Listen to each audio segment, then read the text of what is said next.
Hey, there we go. Where we at here? No, that's not what I want. That's not what I want. I guess we'll do that one. What's up, guys? How we doing? Make sure we got good connection. Hopefully there's no internet or power outages today. Because that's what happened last night.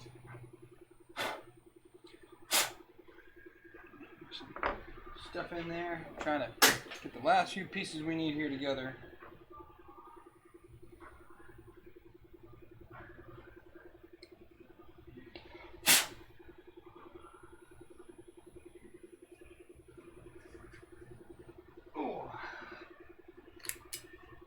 Llama, what's up, dude? Obsession, Dustin, hey man.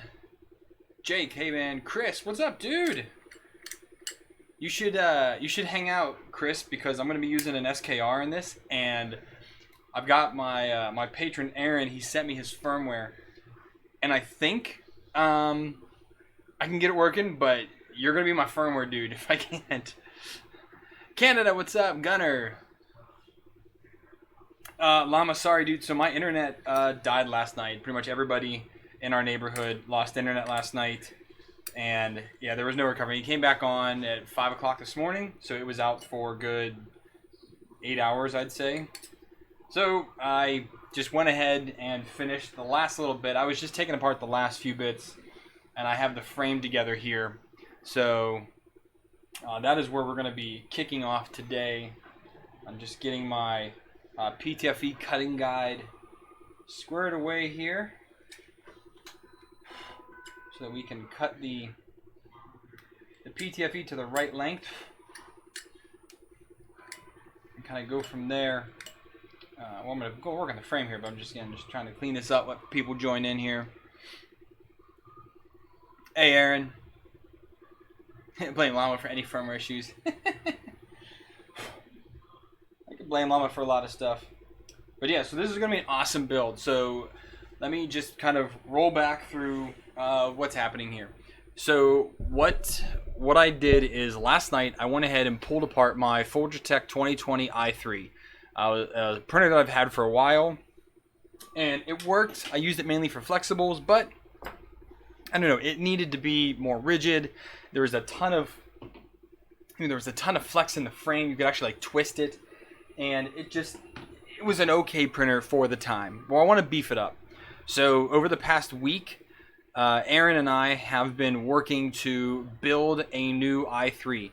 So we built, I would probably say 60% or maybe more than that, maybe almost 80% of the parts were designed by Aaron and myself. And about the last 20-ish% was we're using some of the bare parts. So I'm using the entire bare extruder, almost the bare extruder. We did edit one piece because I'm using Easy ABL instead of a Pinda, and then we're using his X-axis on there mostly. So that's the only thing that Aaron and I did not design. The feet, the motor mounts, everything was designed by us. So, and we crunched on this literally for like maybe 6 days, I'd say, to kind of bang out all these parts. And I've been printing along the way. And over there on the Mark 3S with the palette is the last two multicolored parts. I was able to pluck one off the bed. So here you have the first multicolored part. And this is one of the feet for Mega Tron. And this is printed in PETG. Everything here is PETG. The black is from Ziltech. The green is from Sunlu. And we are going to build ourselves a 2020 frame Megatron based on kind of like the bear design. We use the bear as kind of a starting point to figure out how to get things moving. And we kind of went from there and designed our own parts. So this is completely on 2020 frame. And it should be sturdy enough for what we're doing here. I do have a bare build coming probably next month once those parts come in. But that's where we're at for today. Couple other things. So I'm using a bunch of parts from TH3D. So Tim sent me a lot of things a long time ago. And I haven't really found a use for a lot of them. So I have a Hotend from him here that I'm going to use. I don't know if this is going to work.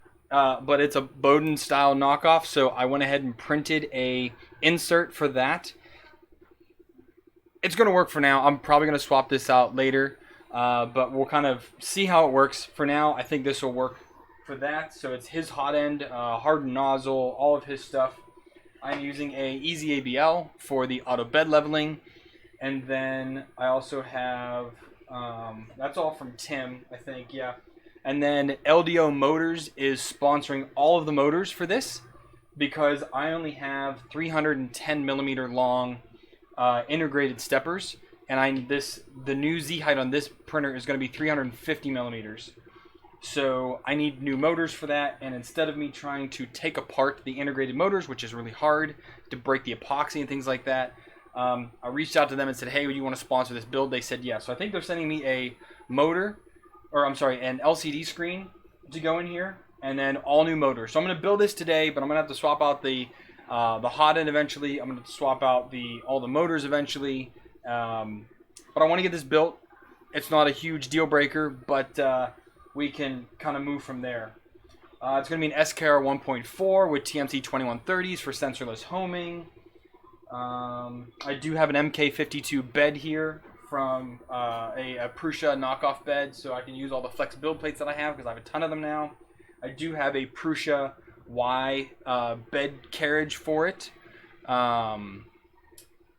And yeah, I'm using the power supply and a bunch of parts off of the Folgertech 2020 i3 because I really wanted to make this a build. I mean, granted, I'm not reusing everything from that build.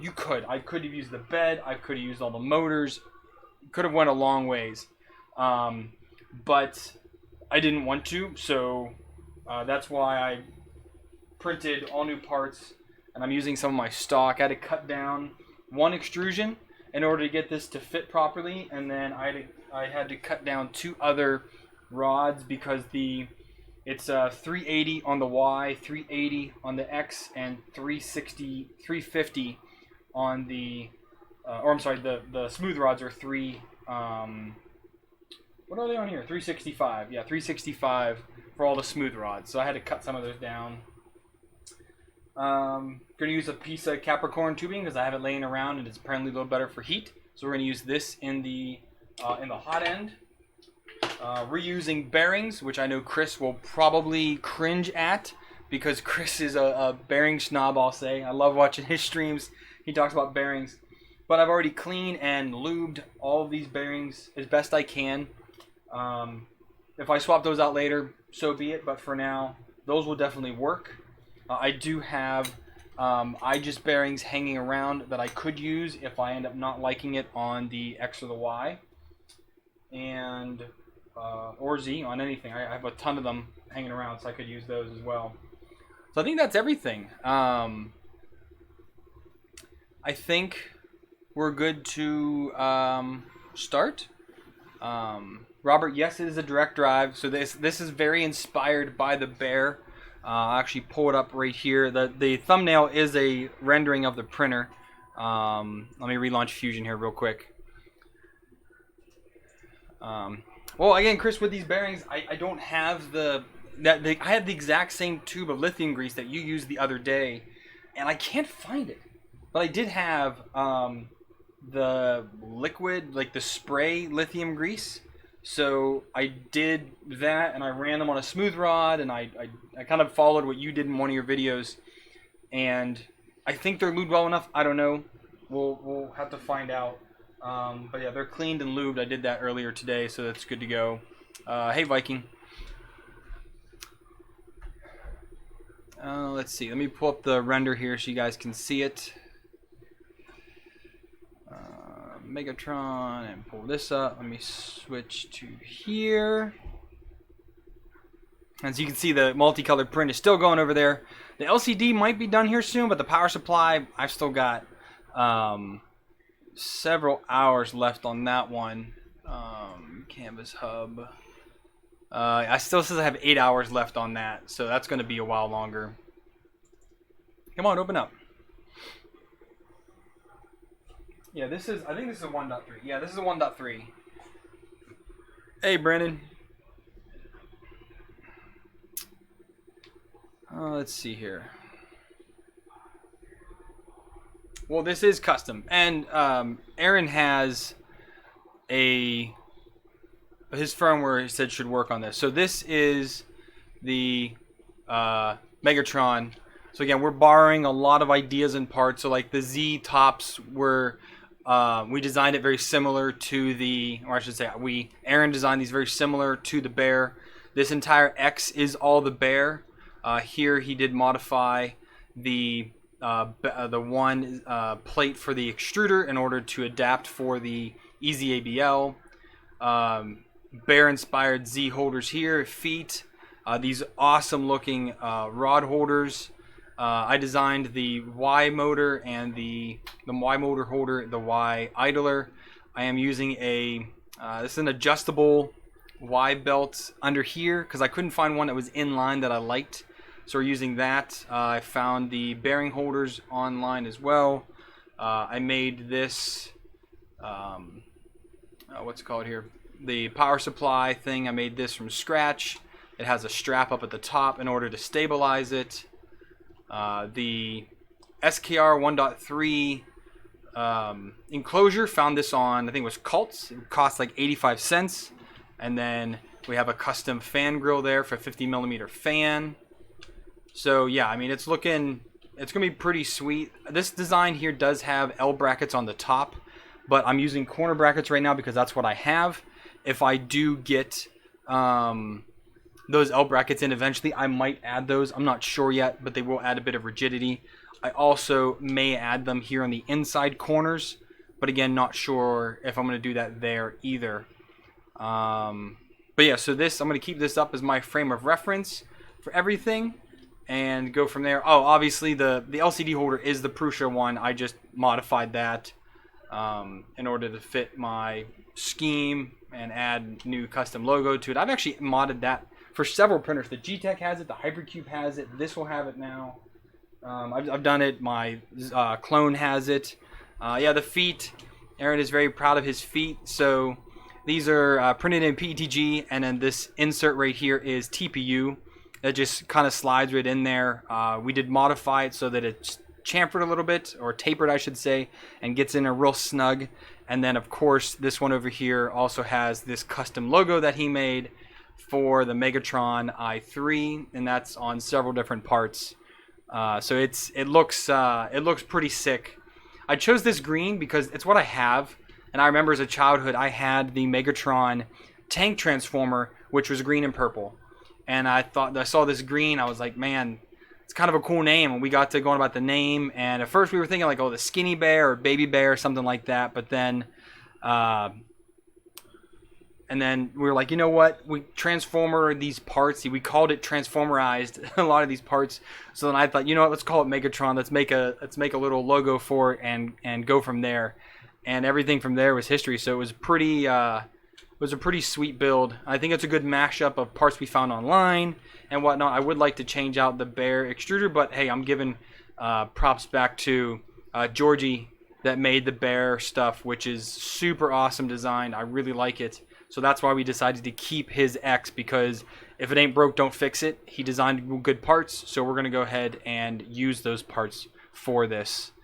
So yeah, that being that, we're going to go ahead and get started. I will be checking out the stream here as I'm going, the chat, and I'll be working on this as well. And we are up to 53 people. Holy heck. A lot of people come here for this. This will be a fun build. So if you guys have any questions, post them in there. I'll walk through the process I'm doing here. Eventually, I haven't talked to Aaron about this yet, but I would like to make this design public. A lot of the designs belong to him and myself, so need to see, but I might end up making this more... I'm trying to make a fresh Fusion 360 so that everything is not, because our timeline here is crazy with me adding things, deleting things, hiding things, and going everywhere. So I would like to make a clean Fusion 360 with all the STLs together and be able to upload that so people can edit it, modify it. Everything's open source, which makes it fantastic. So I think this is going to be a fun build. And at that, let's go ahead and get started. Let's switch here to the camera that I need. Yep, all right. So let's get this over here. Hopefully the fan, you guys don't hear too much of that. I have that trying to keep me cool. It's hot in here, and there's a lot of moving parts for this. So First up, we're going to get the feet on. We do need to do that first. I'm using a mix of M4 and M5 for this. That was one thing we didn't really discuss was bolt standardizing things. So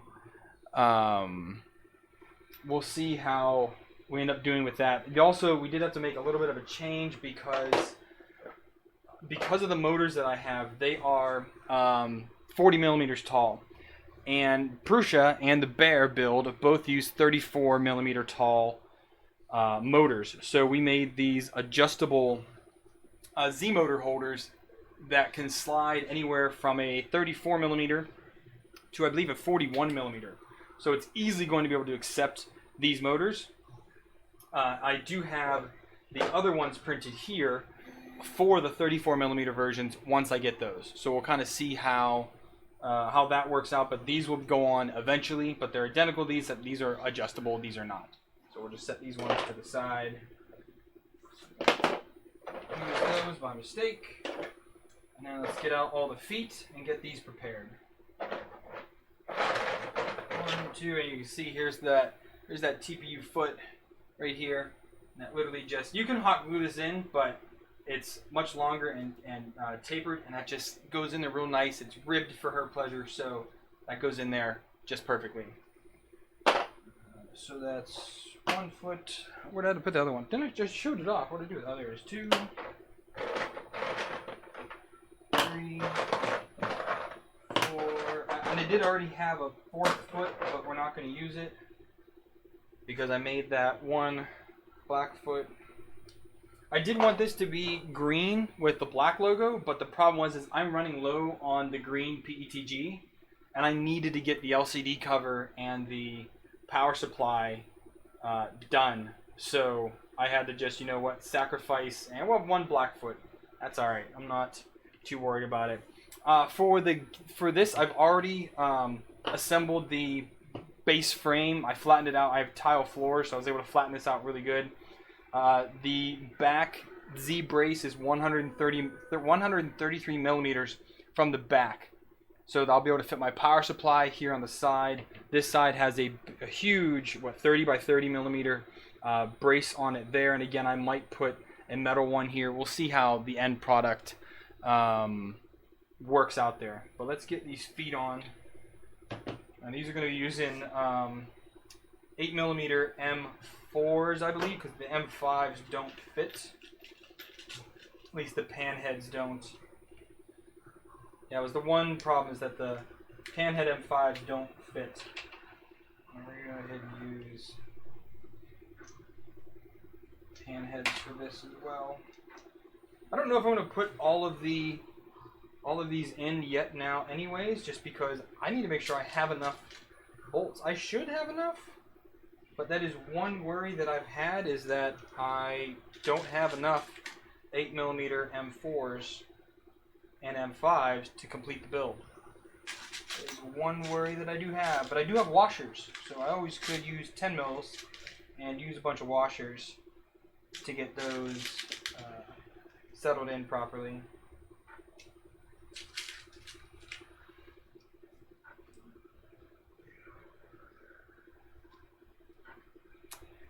Aaron, it feels pretty good. It'll be better once I get the Z motors on, because those add to the structure, and the power supply, because that also adds to the structure here.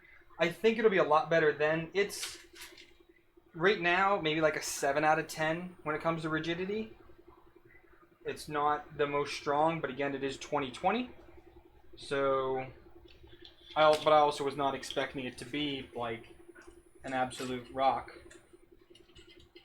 At least yet. I gotta get these feet on. I gotta get the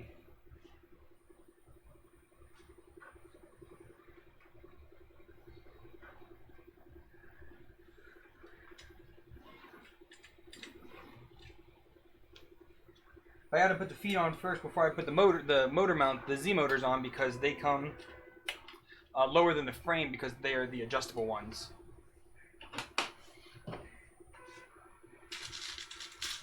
There's going to be a lot of me sorting through this container of screws, because I have a bunch of them.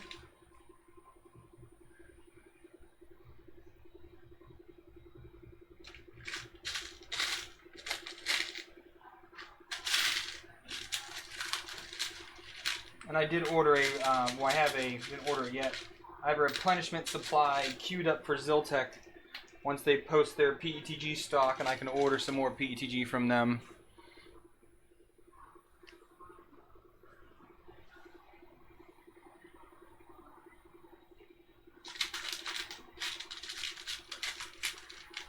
I mean, but 2020 for a build this size is more than enough. I mean, if it's enough for the Logitech FT5 and a Hypercube, it's definitely good enough for this. But yeah, again, yeah, those motor mounts are going to add a ton of rigidity to the Z. But I have, I mean, zero concern for this bottom frame, just because, I mean, it has corner brackets, and then it has these monstrosity of feet going on there, which will also keep it square. I am none too worried about rigidity on the X and Y.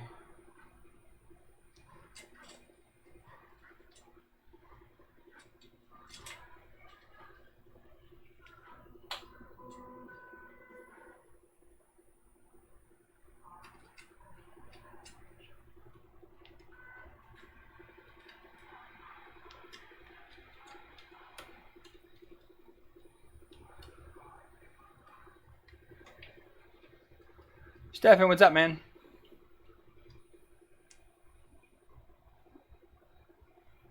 Yeah, Chris, my Ziltech order is probably going to be, well, thankfully they give a pretty decent discount, but it's going to be probably almost 200 bucks.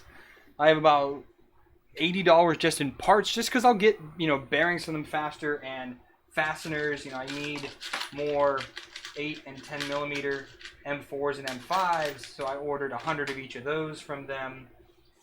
And, you know, just, again, it just kind of gets the ball rolling on having more of that stock. I have more coming from AliExpress, but with the current situation, that's going to take a long time to get to me. And a few of my packages made it to the US to come to me now, but they're going to take quite a long time to get down here. Oh, I forgot. Yeah, the motor is actually going to use 10 millimeter M5s. Or, yeah, those are all fit for M5s. Yeah, so these M4s I only need to use for these few motor brackets. And I think we made the Z motors for M5s. I don't know if you can confirm, Aaron, or not.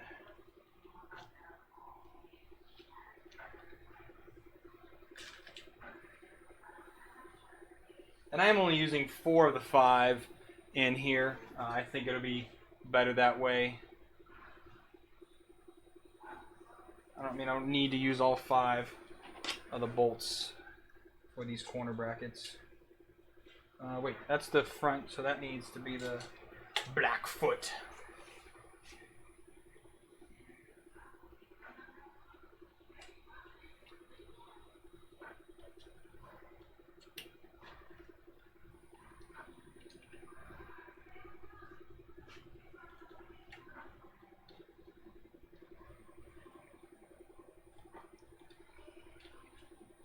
M5. So Aaron, on these feet, just so you know, these feet do not fit M5 pan heads. They might fit, yeah, they fit socket cap heads easily, but the pan heads, they do not fit. So I'm going to use up the M4s on the feet, and then I'll use M5s for the rest of the stuff.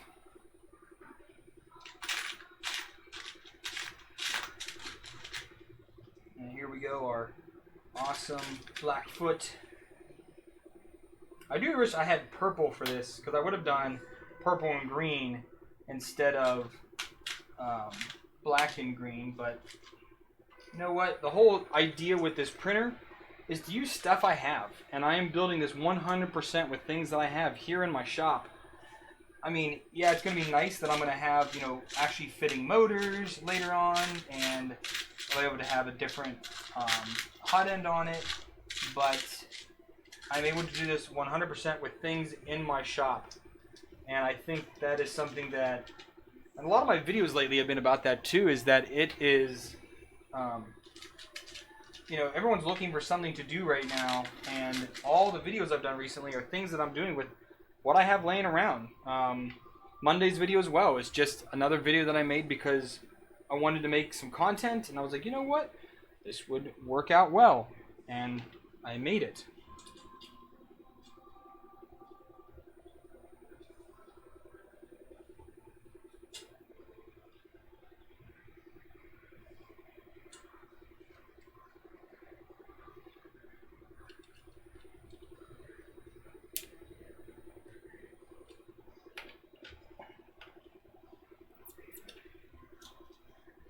One second, Aaron. I'll do that here. All right, we've got 4 feet. It's not going to sit level on my table because this table is a crummy plastic table. All right, Aaron. So M5 pan heads are 9.3 millimeters, and I think your insets are only 9 millimeters, so I think it's close.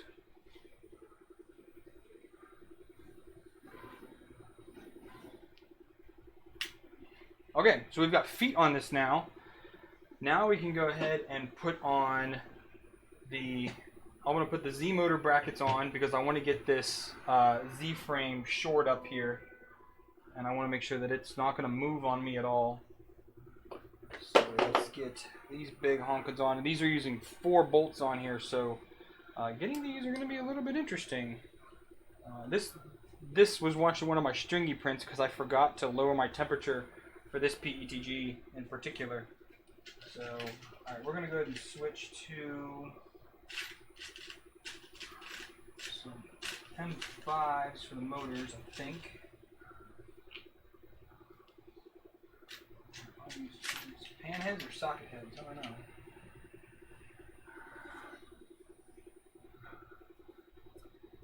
So which way do I want to do this? Let's go from the front, I guess.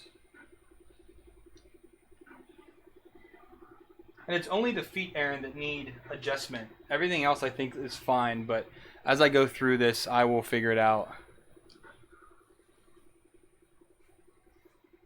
Yeah, so if you make that 9.5, I think it'll be better. That will allow for expansion of the filament. I need to find another 10 millimeter. Here we go. There we go.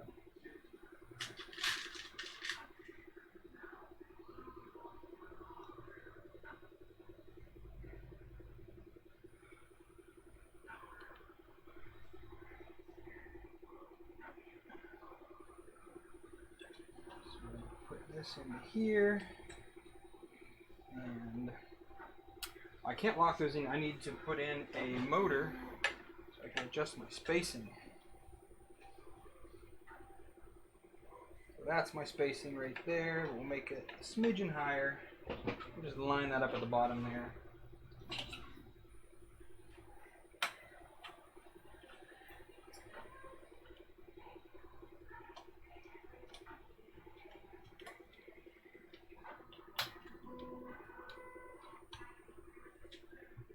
Okay, there's that.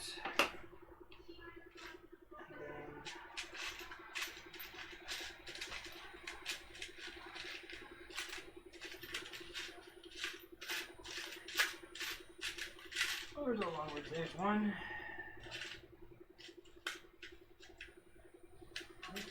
Nope. Come on. Oh, lots of 8mm ones sitting there. Where do all the 10mm ones go?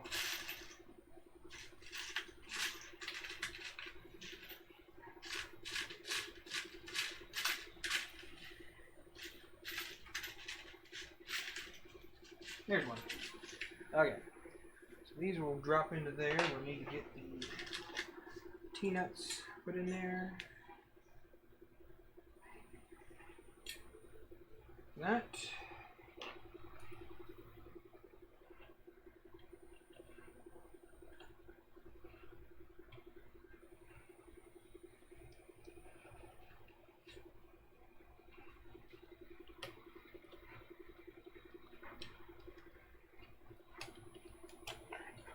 That lock in? locked in. You guys can't even see what I'm doing up there. Let's do that. Sorry about that. I'm not still used to this angle here. Whoa. I also did have to clean up this extrusion because, again, this printer has been in service for almost 3 years now. It's been moved to, this is the 3rd country it's lived in, so yeah, it's been moved around. And there's the first, look at that. Aaron, this is rock solid, dude. Rock solid on there. Again, this bracket here is going to come off because the power supply, it has a bracket built into it. So this will eventually come off, but I just use that to kind of keep my frame nice and sturdy. But man, that looks clean. All right, let's do the other side now. Which, did I get that? Yes, I did, right? Okay. So we need to get out some more M5s. Probably should have spent a little bit of time today and got out those, but you know, you live and learn.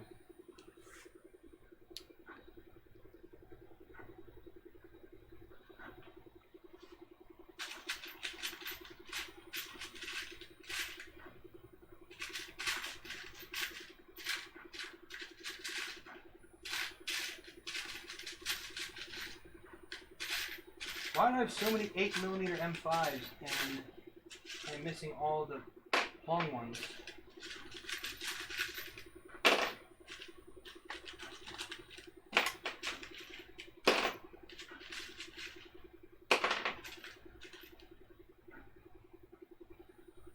Is it a 10? 6. That's a 6.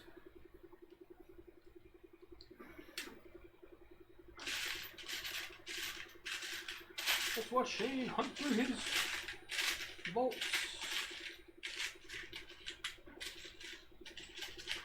There we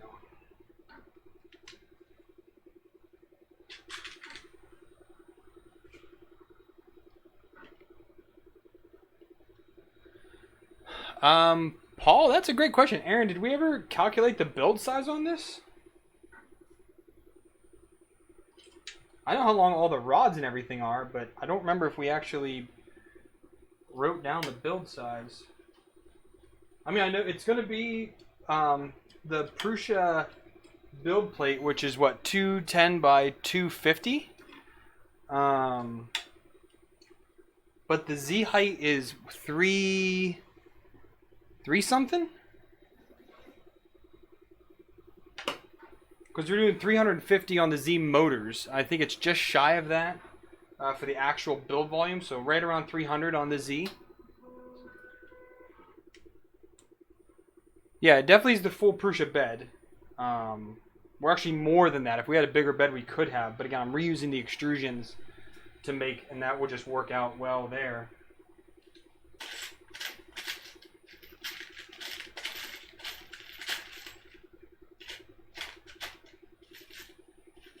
And even these extrusions are actually a smidgen short because, I mean, a smidgen being 3mm. Because again, that's what we're using, what we got here. The actual drawing calls for 380 for the Z and Y and Ys, but mine are only 300. Or I'm sorry, they're 377 instead of 380. So we're close, but not quite there. I have yet to sort these M5s, which is why they're all this way. The M3s are sorted, but I use M3s for everything. Like, I don't know, M5s are just not really used except when you build 3D printers. It's not one. I am struggling here not to go into the socket cap heads and use the rest of these ones here. I'm going to have to go to the socket heads, I think. One.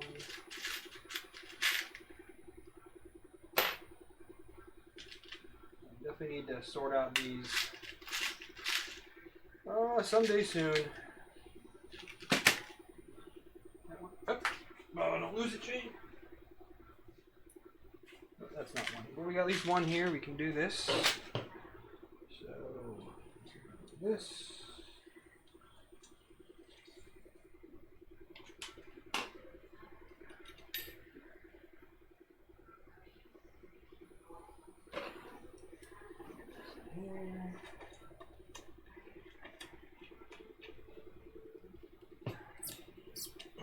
one. I need one more.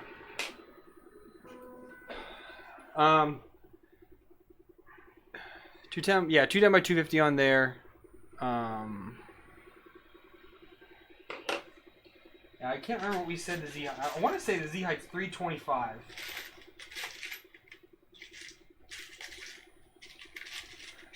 I mean, I could figure out if I just go into the drawing and move the X gantry up and then measure from there. But I definitely learned a ton about fusion in designing this printer.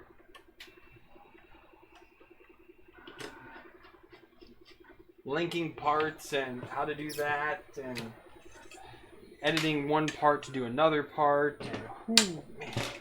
Yeah, those barely any deflection in that at all. That's fantastic. Actually, these are all cranked down here.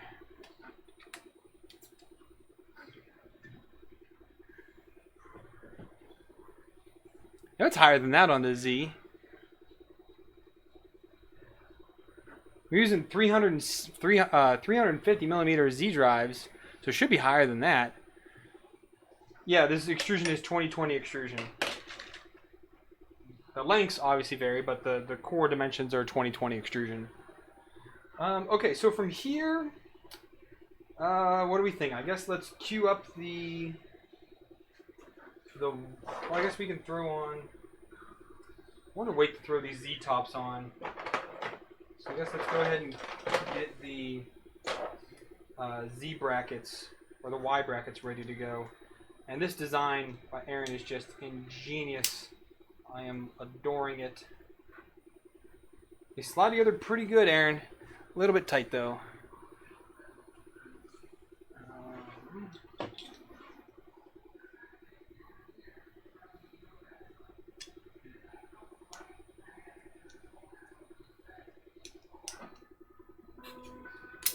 Yeah, the tolerance on the Y mounts are a smidgen tight. Smidge though, not too bad.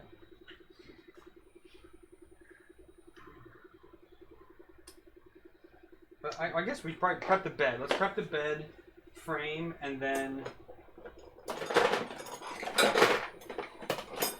Yeah, so here we have a Prusa carriage.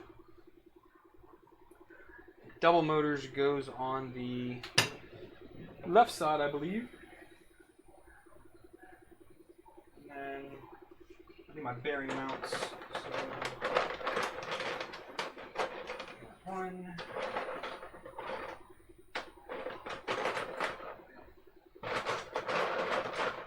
Two.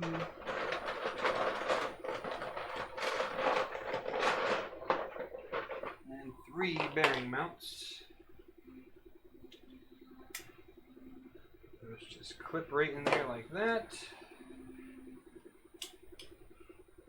Like that. And like a dish.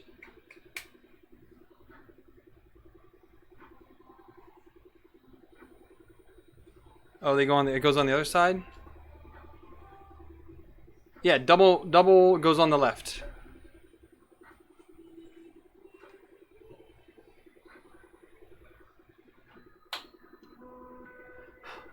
And these are M3s. Ooh, those fit nice. Those just. We found these ones on Prusa printers. Again, if it ain't broke, don't change it. It's a good design.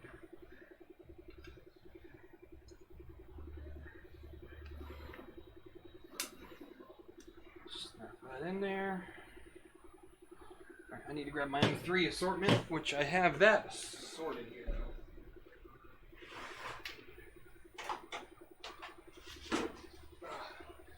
So here's the M3s, and I need the nuts.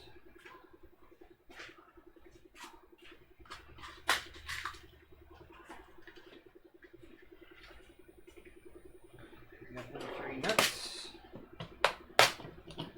Oh, I think 10 mil are good enough for these. Should be.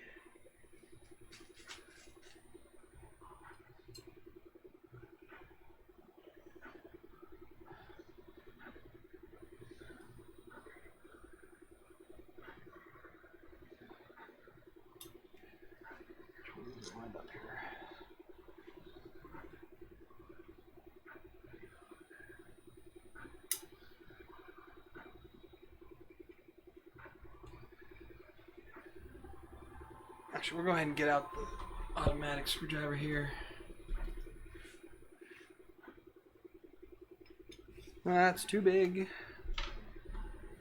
It's smaller. Where's that? This one here.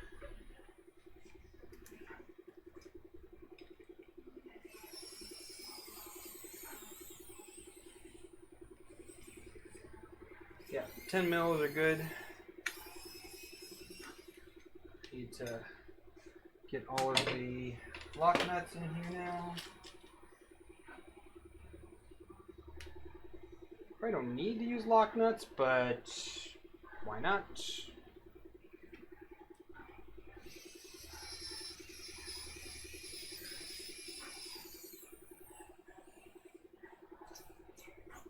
That thing is not doing well.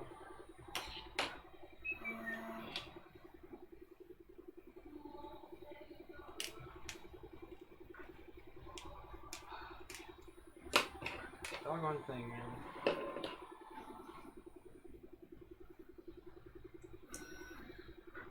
Shoot, it's a crummy bolt.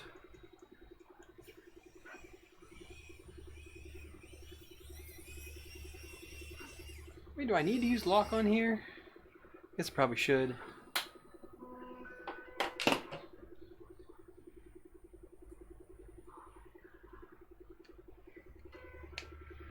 I can press in with a pair of needle nose. That's good enough for me.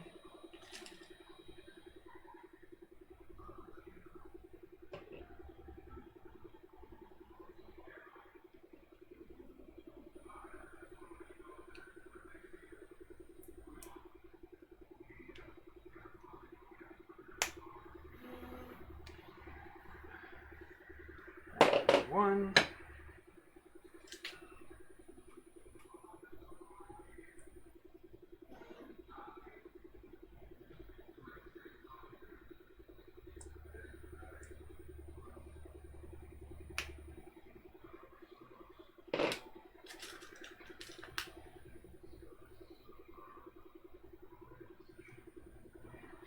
Brandon, how long did it take you to build your bear?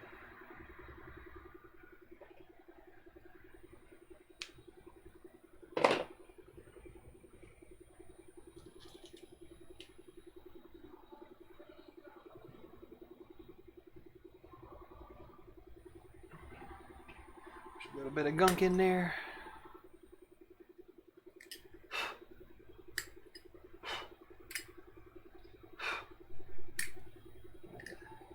PTG's little bit of stringy in some of these. Sometimes just that little bit of booger is enough to keep something from easily sliding in. I cleaned up most of them, but I did miss a few little things here and there.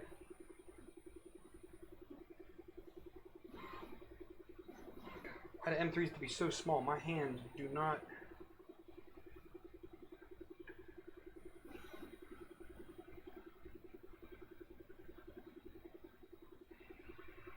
Alright, let's do their side first, because that is not cooperating with me right now.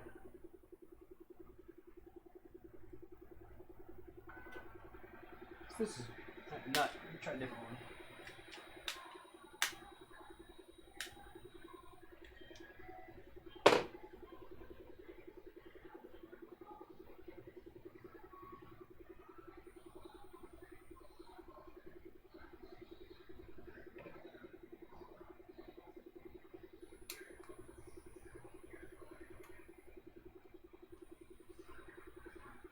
Come on.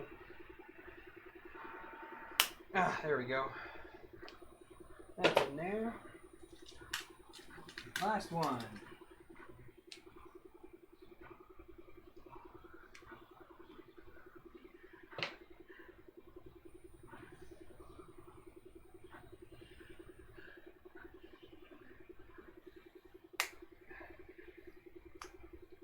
All right, there's that one now.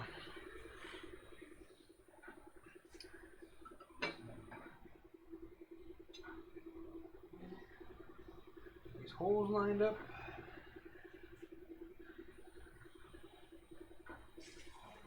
these, we're going to go ahead and use socket cap heads because they are so much stronger and better to use.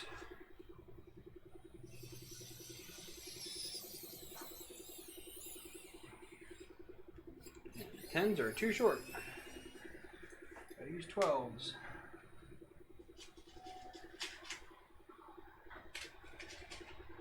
12 gonna be long enough? Yeah, 12's long enough.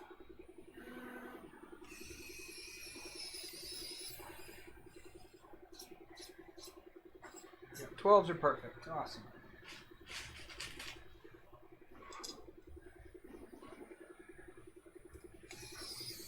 Yeah, I did not calculate bolt sizes for any of these things, so that's why I have the full assortment here.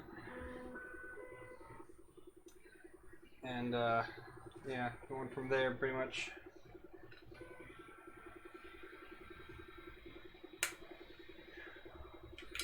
Okay.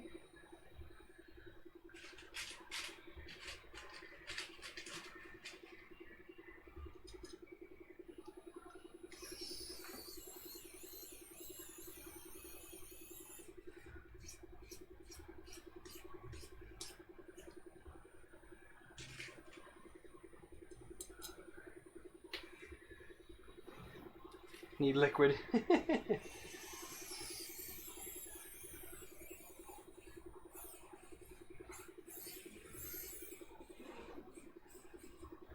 Oh, Brandon said you don't want to talk about it. I missed your reply up there. I'm just curious if I can build this faster than you build your bear.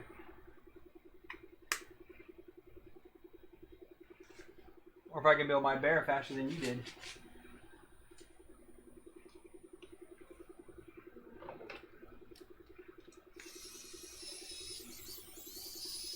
I love this little screwdriver, but I wish it had a little more torque to it.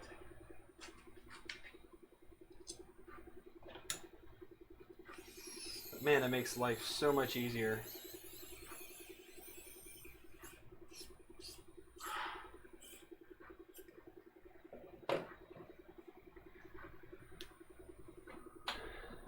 Oh yeah, I could use the heat gun. That's what you guys are saying. Okay, so I'm going to use these two here for the Y. We'll put the more. Actually, both these ends suck on that one.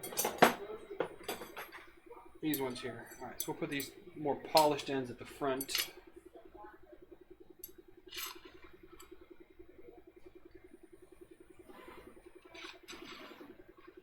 Oh, I didn't line those up. Shoot.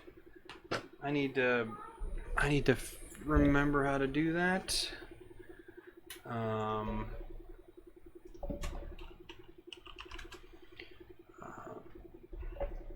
Y-axis assembly. There we go.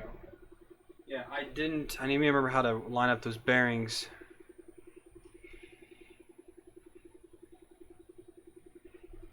It's not wow. I mean, it's yeah, it is a wow stick. Yeah, it's the wow stick 1 Plus. I think is what it's called.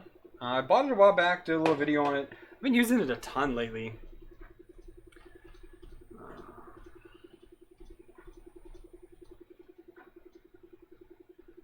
Yeah, I need to make sure I get the bearings the right way.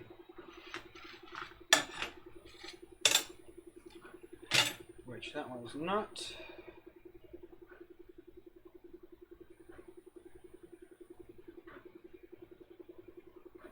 Turn over that one.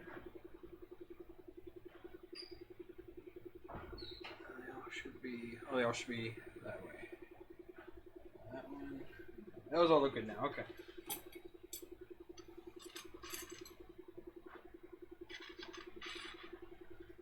Okay, so I can move these out of the way. And there's the Y bed. It's a little out of focus there, isn't it? That should be right like that. It is a fan out of balance. Let me fix that real quick.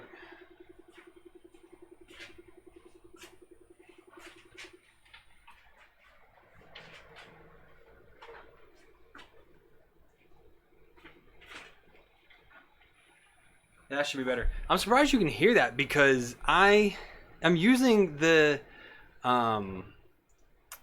RTX voice, and it's not doing jack. I mean, I really don't understand how people are hearing all these extra things, and this RTX voice just sucks. I hear great things from some people, but then I'm trying to use it, and it just doesn't do anything really.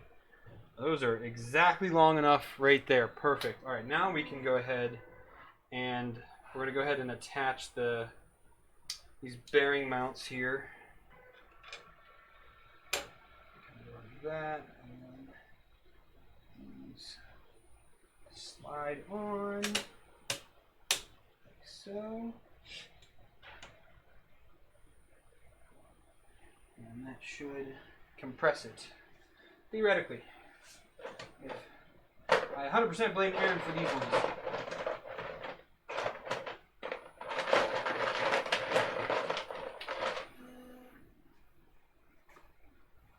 I'm doing that the right way, Aaron, right? Let me double check my drawing here. Yeah, those are facing the inside. Okay.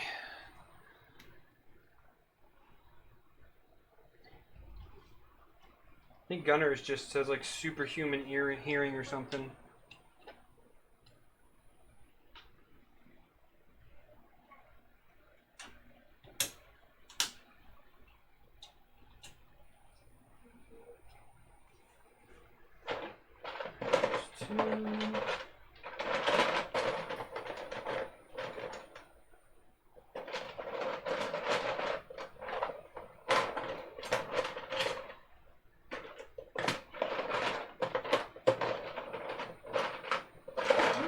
There's 1, 2.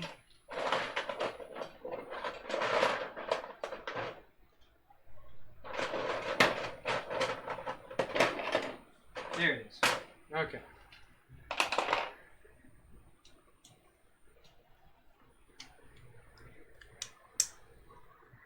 Yeah, but I want them all to have the same.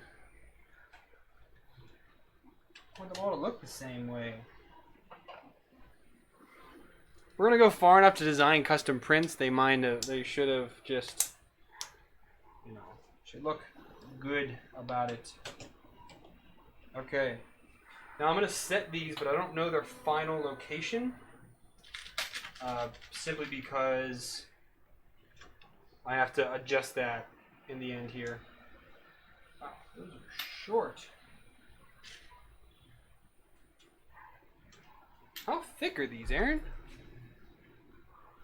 Wow, these are 7.5 mil, dude. Crikey, these are thick boys. How thick are those other ones?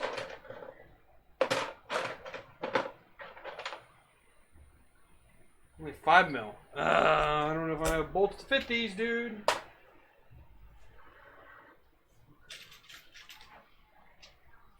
I've got some 12 mil M5s here that'll work.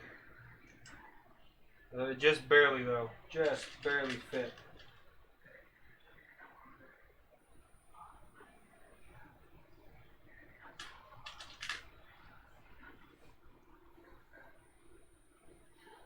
I'm using Streamlabs OBS Natto.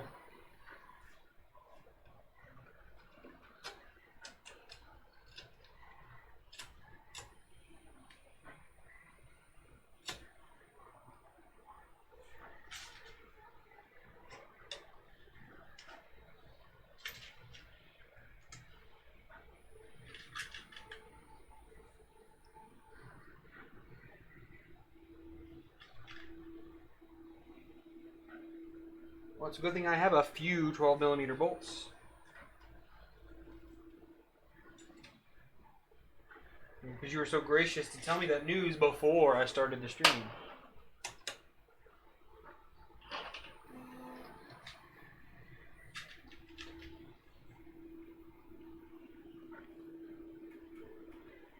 Yes, I'm using its RTX voice on it's my condenser mic.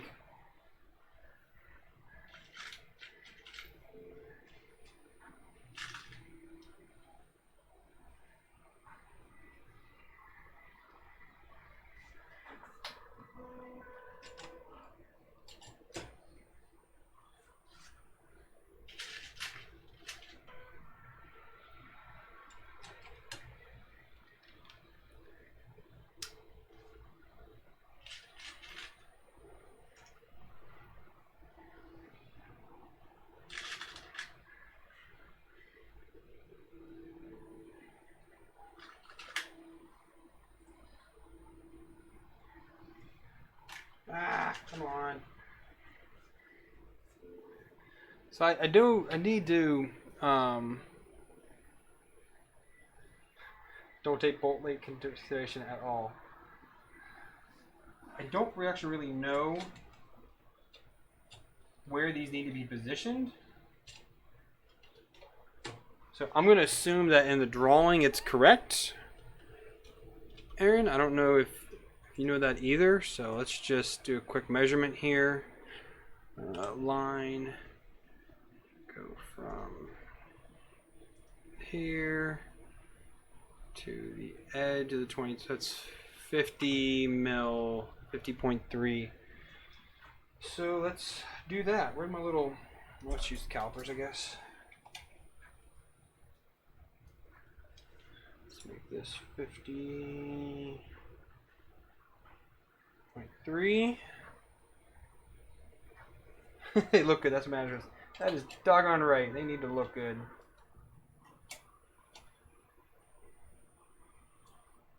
Right there.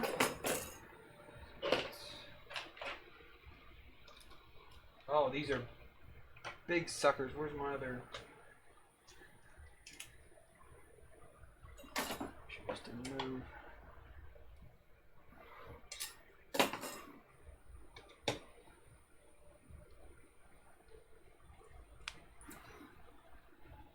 That did not catch.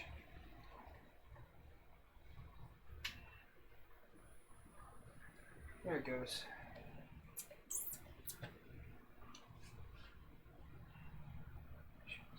Square.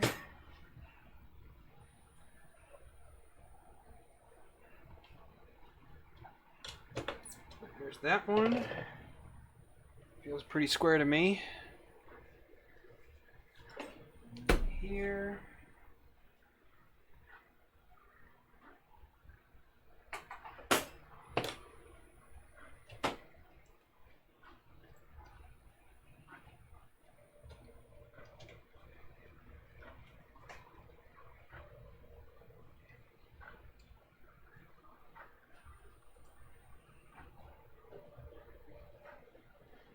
Aren't you turning? Come on.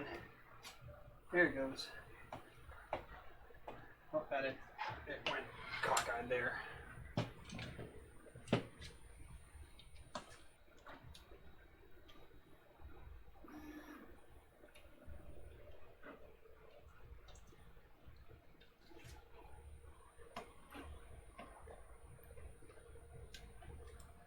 Are you cross-fitted into the T-nut now? Shoot.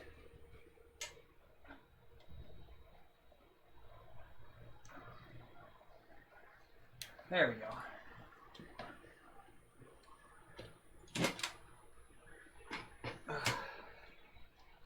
Oops. Get back in there. There we go. Alright, so we'll slide this to the front.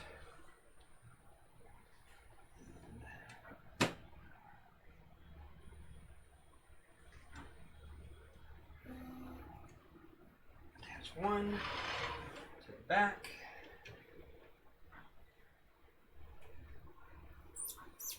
Two.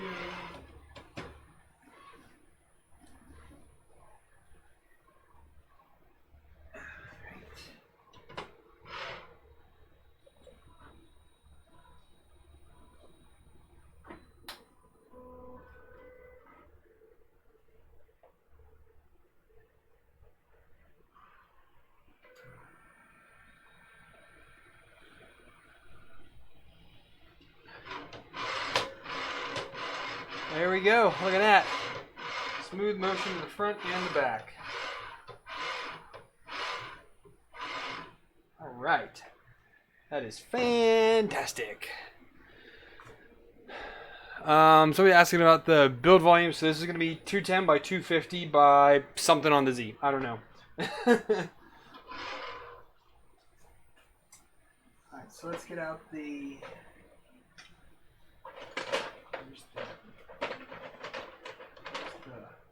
wide bearing holder and oh wait, no, this is not mine. Because mine has the thing in it, doesn't it? Did I not print it?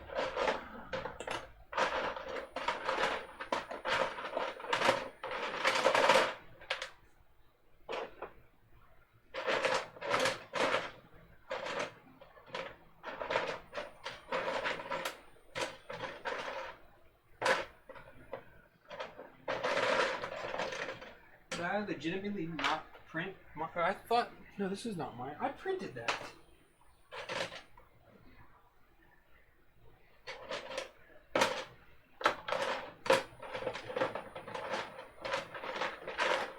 So we don't need that. We need that.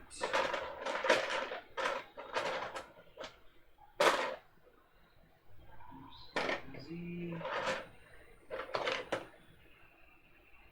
The Y motor, we're gonna need that in a minute. Don't need that. Here it is. Yeah, here we go. Okay, this is my Y motor mount right here. It uses an M3 of some length, which I don't know.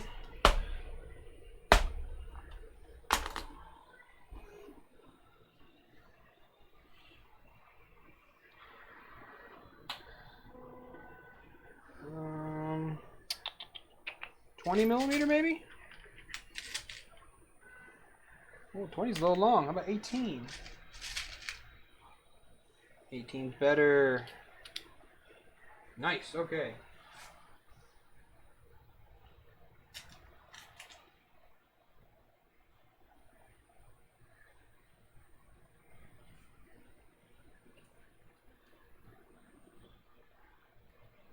We're going to need to use a 20 to pull that nut in there.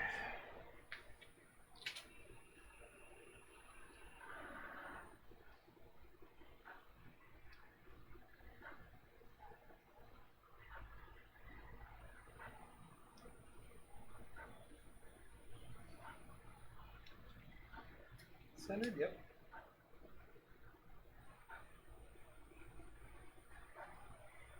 Well, 20 fits good. A little tight there. Free spinning bearing. A little tight still. Bam, okay, now we can just go ahead and pop that on there. I don't know what size did I size this for.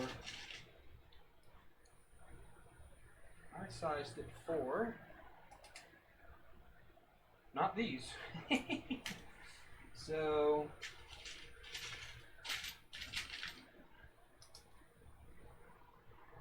M4s. We're gonna use M4s on this.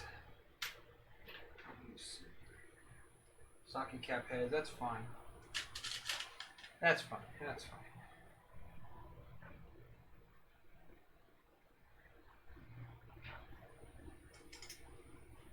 There. Have one here.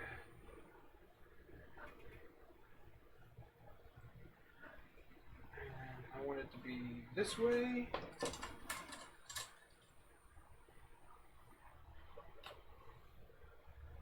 And this is all temporary until we finalize the belt position.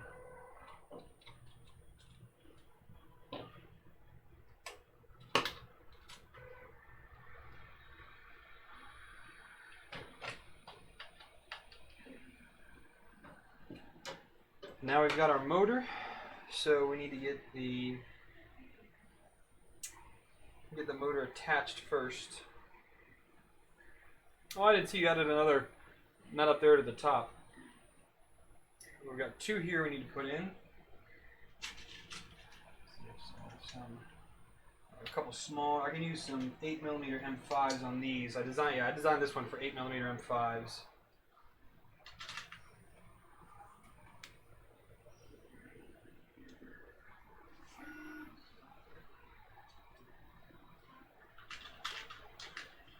Here. I really hope that these don't bottom out. Actually, no, I can't do that.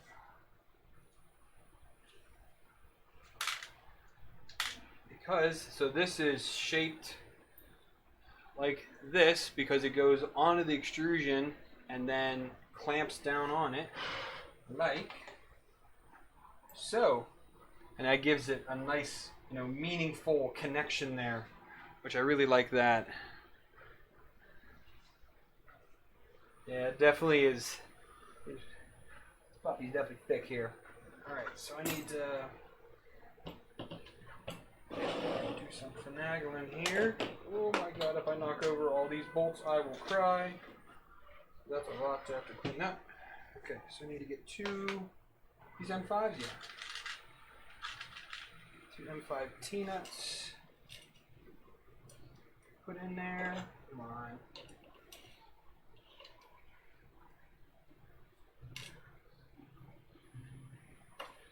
Okay. And we got our info nuts.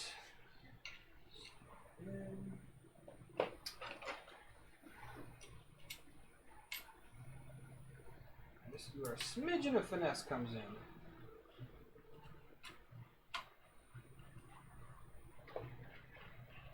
There's one.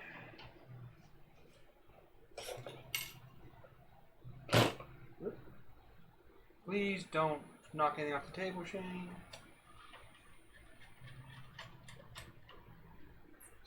So, you know what? Actually, kind of the problem I'm going to have here is, well, I guess I could just look at the drawing. So let's measure from this front end here. Let's get out of here. Let's do a quick sketch here. We're going to draw a line from here.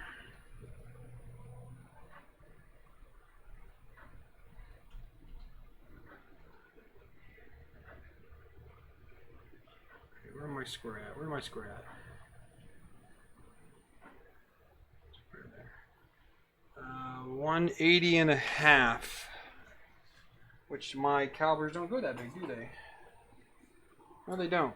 Alright, so let's go from the back side then. The back side. I am so wrong.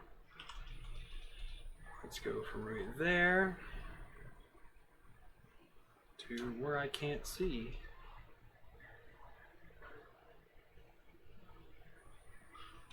Let's change this to 0. And that is 123.3. I might ignore it for now, but we'll see. Maybe I'll put it on later. But I need to figure out how to measure this thing to be the proper distance here. So let's go ahead and make this 123.3.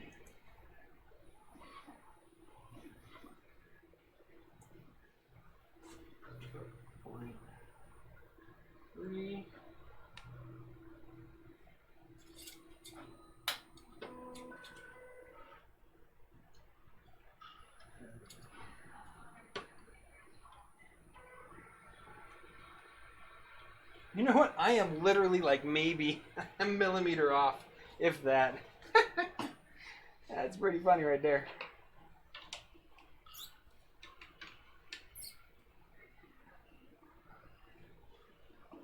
I am so doggone close on that. There we go, right there.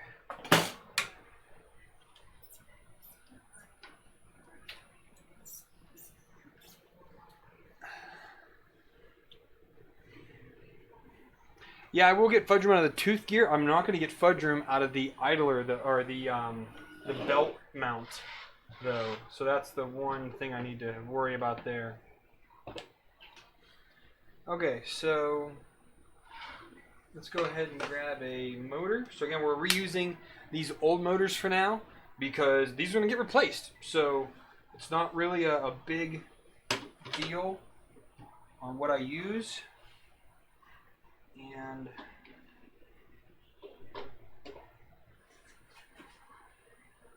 I'm going to have that go down. So let's bring this here.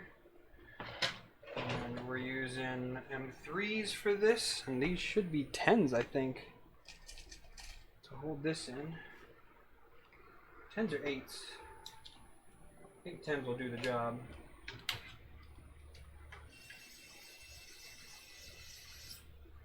Yep. Oh, you mean by adding the 2 cube? Yeah. I know what sorry, I know what you mean now. I was not thinking that through yet. I know what you mean there, Aaron.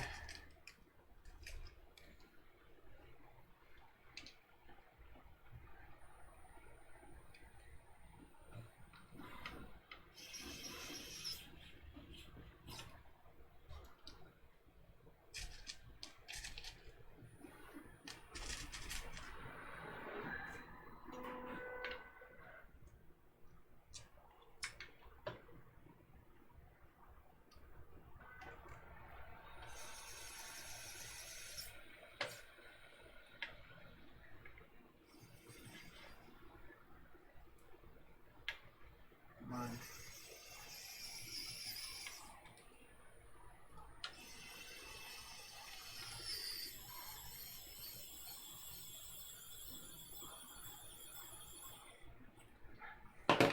Bad angle for that. Nope, too big.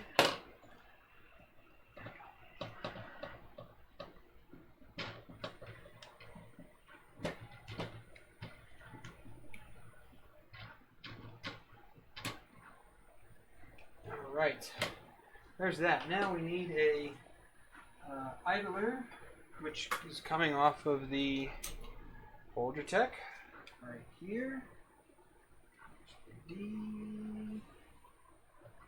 Nobody quote me on that.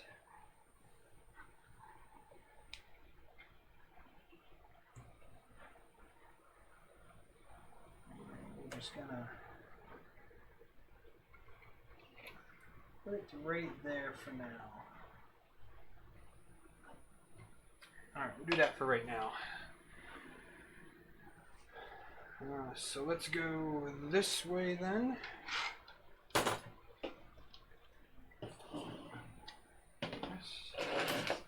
Stuff here.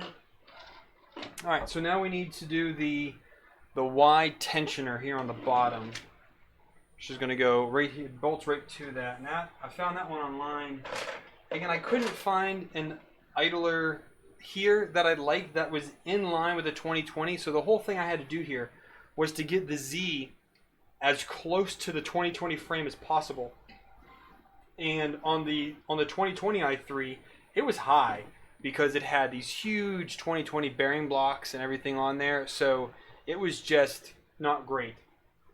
So designing this low mount, and then Aaron designing these very low profile Z mounts, and then so I had to design an idler that was directly in the middle, and then design a motor mount to put the motor directly in the middle of the 2020, and then modify, we'll find an idler, and then modify it to work for our needs. So, we need to find all the parts. Here's part one.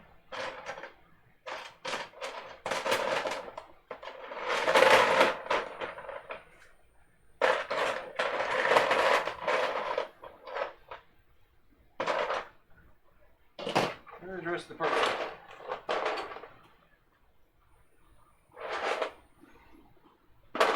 This other part, I don't need that one.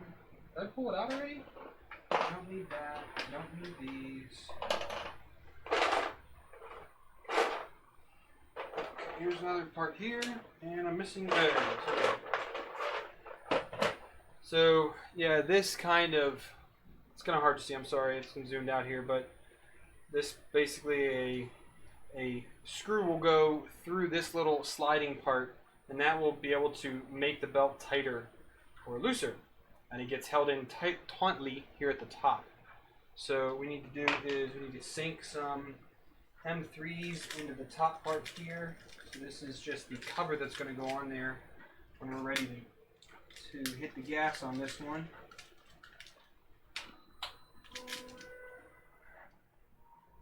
They should just pop right in.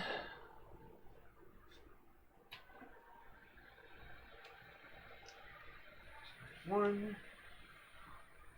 This one is not my design. I just had to add, because I mounted the Z belt so low, or the Y belt so low, I did have to add on a few millimeters to the main block here in order for that to work. Now, which way did I have that facing? So let's Control Z. Okay, so if we go here to the bottom, and then find the browser here.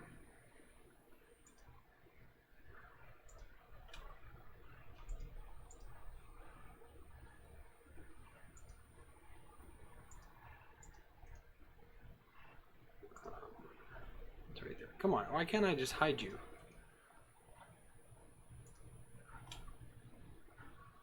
Alright, well that's to the back. Okay, so we're gonna go this way, and those are threaded, but I don't know how long of bolts I need for this one either, so I think I'm going to do 12 millimeters. Oh no, I don't need that long because I put the inset in there pretty good.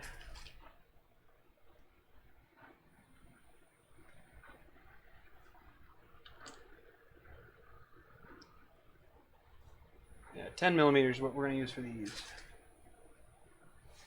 I try to keep everything between like 8, 10, and 12 because those are the most common. They're easiest to get and all that jazz. So I tried to do with all of this.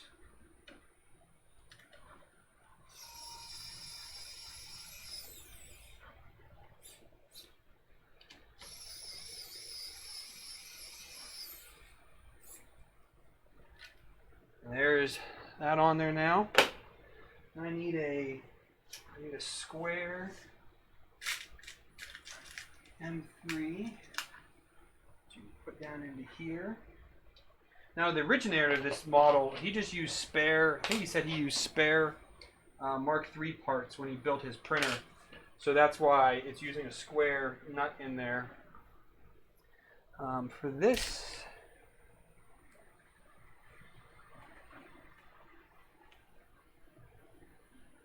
I wish this would fit in there better though, but I don't know how long of a bolt I need to use. I'm going to put like maybe a 20 or 25 on there. Probably longer than that. 20 is not long enough.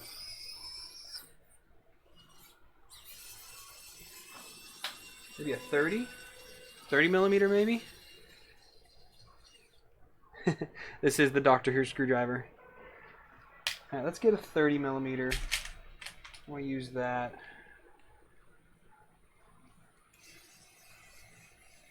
Well, this might be too long. 30 might be too. I'm gonna have to do 25, I think. This uncertainty in life. And the teeth need to go that way.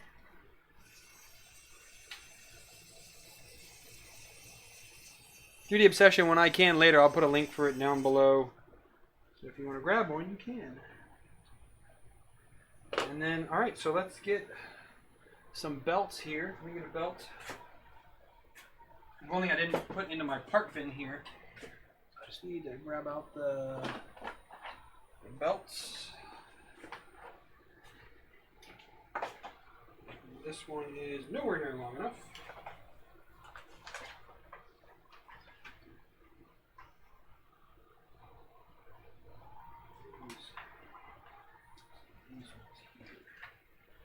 Use these ones here. Alright, so we're going to go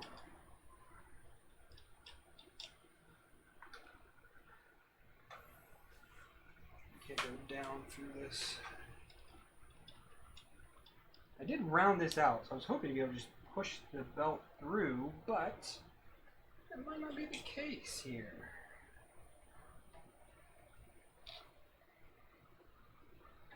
Oh, yeah, it did work. Okay, cool.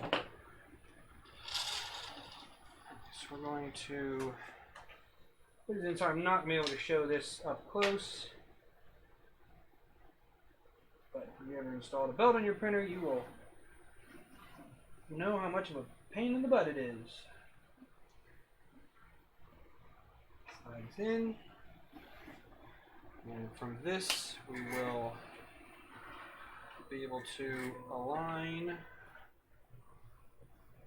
Which, that is doggone spot on.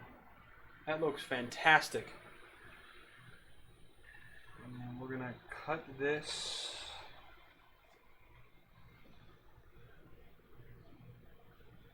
right here. And hope for the best, right? Plan for the worst, hope for the best. What do we always say?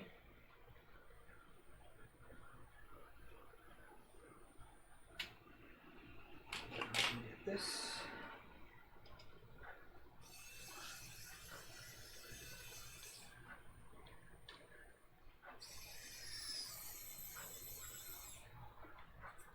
Alright, that does not have enough torque to get through it, so let me just switch to here.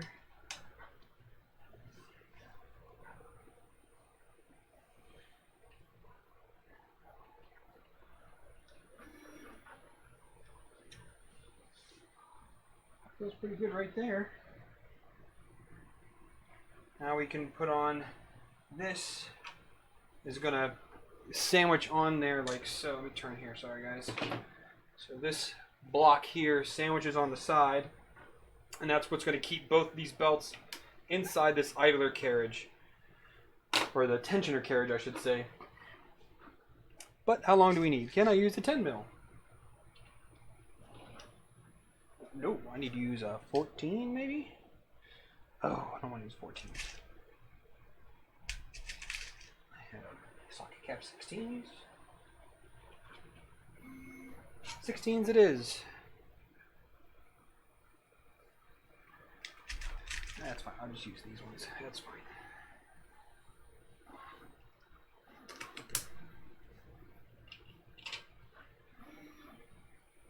Actually, those 16s are not going to be long enough.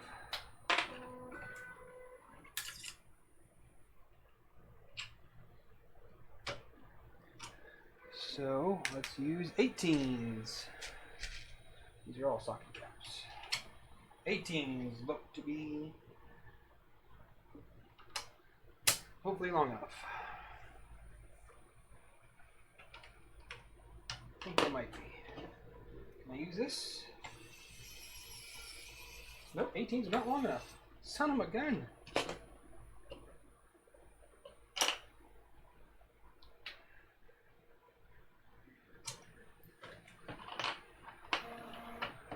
$20s have to be, because the next thing up from there, 20 is a 25.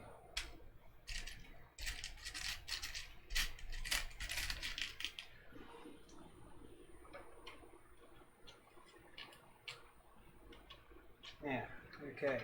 Jeez Louise, man. Can Shane pick the right size bolts? Apparently not. There we go. Now we'll torque it down a little bit.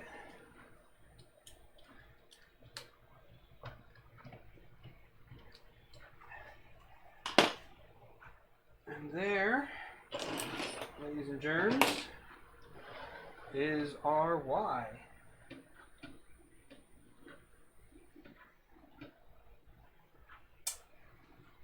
Ah, Brandon. Not Brandon, Aaron. Dang it. I need to cut that.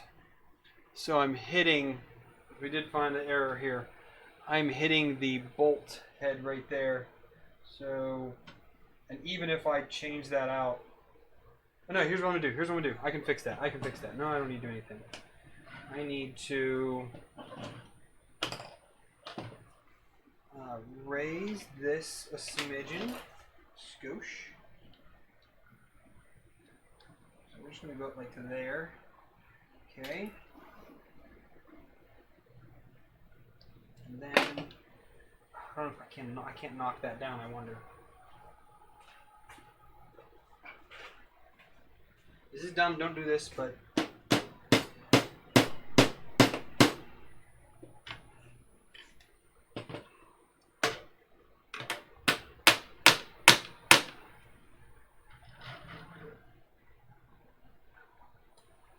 nope, that's not gonna work. I'm gonna take the motor off and redo that. So loosen that. That was a dumb idea anyways, I know. I don't want to hear it. Had to give it a try though.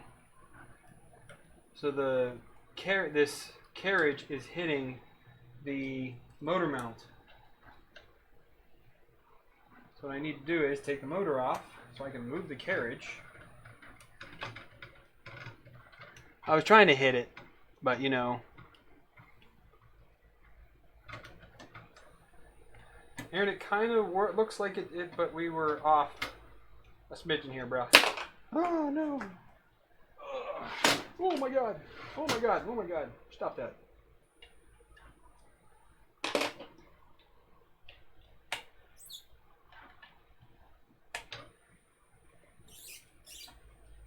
Just move this a couple millimeters this way.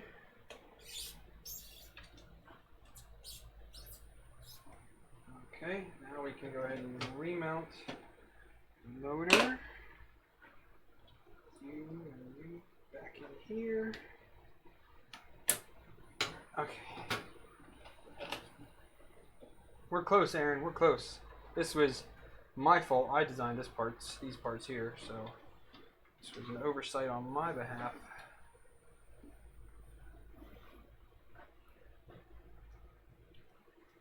I just forgot that I made that taller, and now it interferes with the motor mount. But it's okay. I can go back and before the final version hits before we release the final version, I can go ahead and modify that part. I just need to make a note of it here.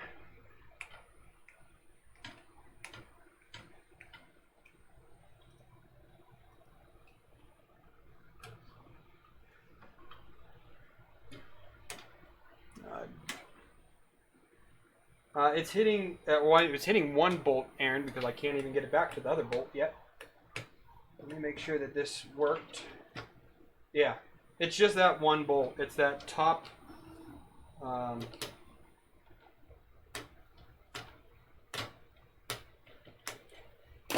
Yeah. So if you look here now, can I zoom in more? I'm zoomed in all the way. Now it clears and makes it all the way until it hits that. So that's my Y. So we're a few millimeters short there. How short are we? Because of the way this setup is, you lose some of your Y. This die? Really? Come on. No, it didn't die. Here we go.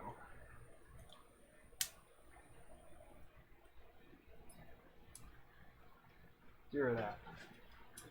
Let's see, how much do we lose here?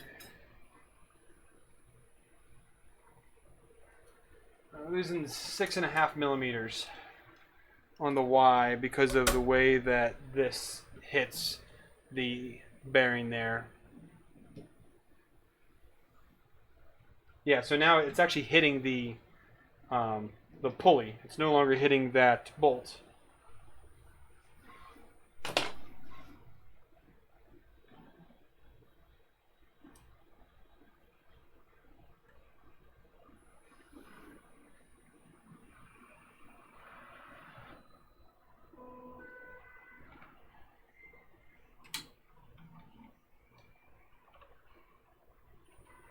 Okay. Now we have a complete Y.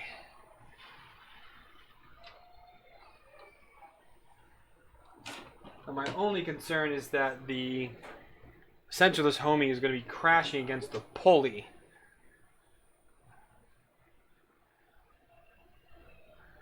Yeah. It's my only concern now is but flipping it, can I flip that? I can flip it. I'm going to do that real quick. So I'm going to flip this Y tensioner, since that's right in the middle.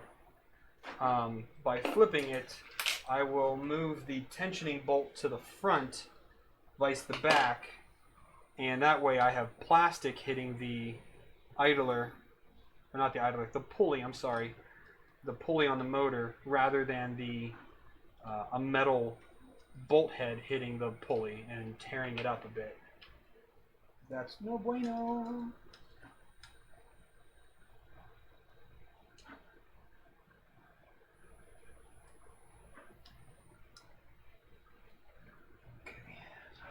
This out. This out. Look at this, Aaron. You give me a little bit of leg room to design parts, and I screw it up. I don't check these clearances first.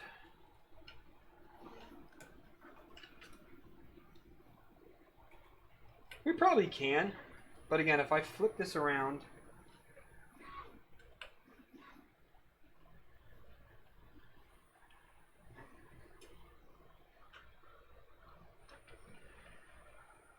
we also could make our own tensioner for the front, which probably would be a better thing to do, maybe.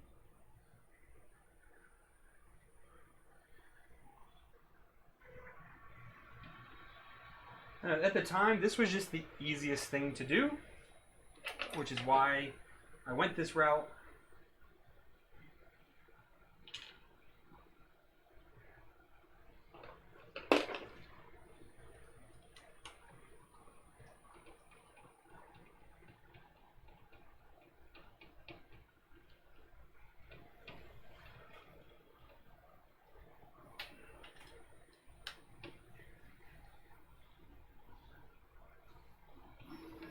Take that one further.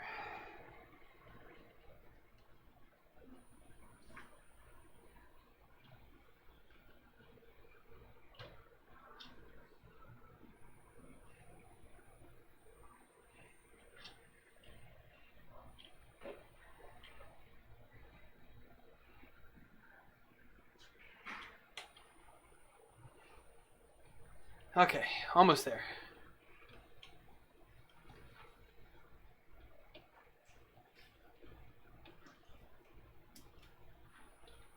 Any interest in finishing this? I can. A little bit hot. Yeah, I'm sweating my heck off here.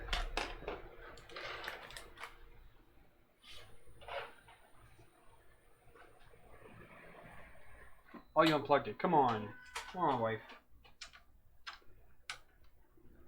I'm sure they'll love not hearing the fan sound, but I'm hot.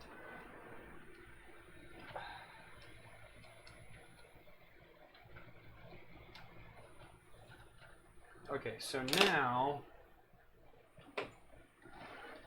we have plastic hitting that. I like that better. And we're closer. We're literally 2.5 millimeters. Right here is maybe 2.5 millimeters from the back. That's pretty close. And I'll take that as a win for now. Can always re-engineer that part later. But we've got Y. Oh man, look at that. Look at that. That just looks so sleek. Look at that. Got the logo. Got these awesome Y mounts. Man, this looks like an actual printer. Hot dog. So the Y is done now. So that begs the next question. What should we do? I think let's go ahead. Let's mount on the Z motors. Again, these are short. That's okay. LDL motors is hooking me up later. But I can at least get these mounted. And then we can work on X. We can work on the gantry, which is going to take the longest. It'll probably take me another... we've been doing this for an hour and a half. So hour and a half so far. We've got a frame. I also spent the first, 20 minutes yakking. But we got most of the frame parts all built. And the Y done in the first hour, I'd say. That's not too bad. But man, this does look fan-freaking-tastic.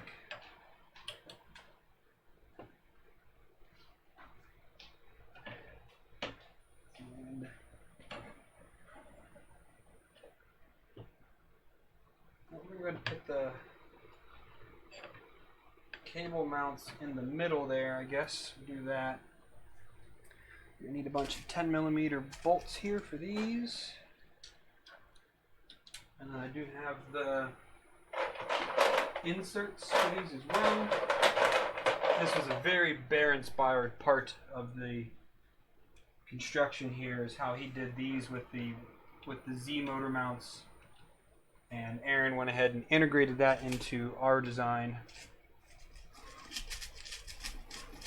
Or his, I should say. He designed these ones. And these things are beefy. I mean, they are gonna hold for days.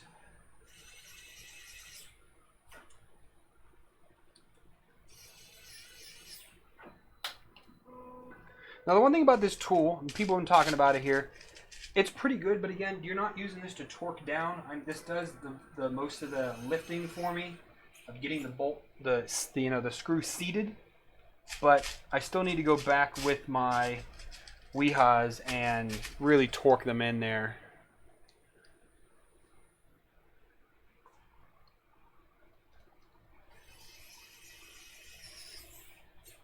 Well, I mean, that multi-material print is still going. The multi-color print, I should say, sorry. That is still rolling along.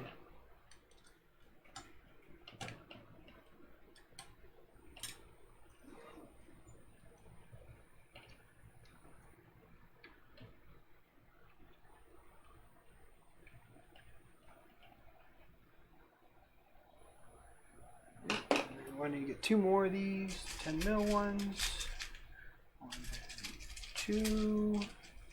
Come on, 2. Okay. Gunner, ye of little faith.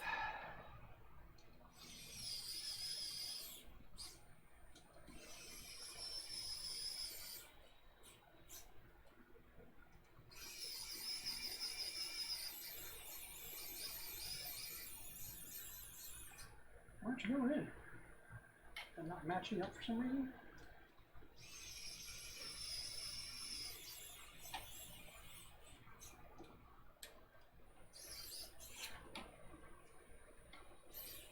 Oh, there we go, okay. Seated in there.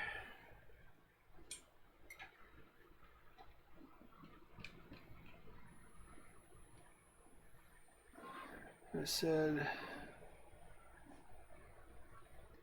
there shouldn't be any problem with having the motor cable inside because I'm going to just tuck it into the 2020.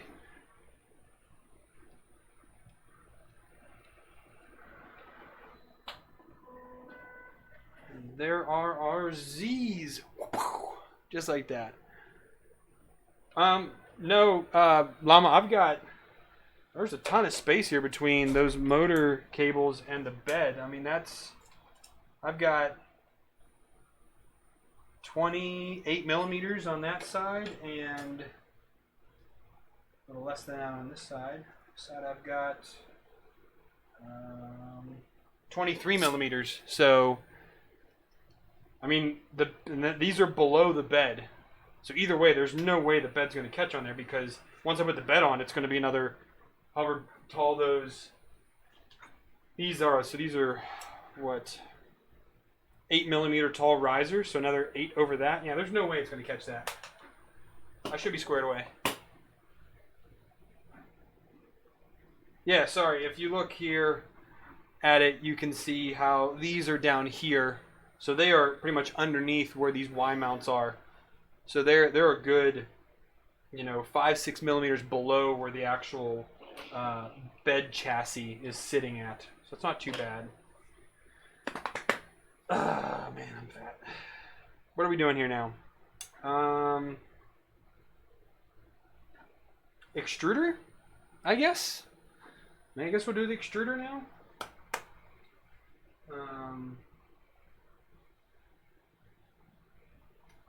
I mean, because the X is pretty simple, but I need to get I guess let's go ahead and throw the nuts on here. So I've got some dryland nuts here to install. And are these smaller?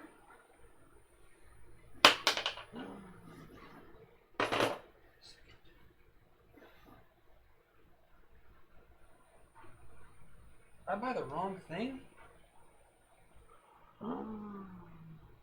These are not 4-start. Oh my god, I'm an idiot. Let me see if I have other ones. But I think I bought the wrong ones, or these are just the wrong ones that came out of the packaging. Where am I at? Set screws. Essentially what not? T8 lead screw nuts.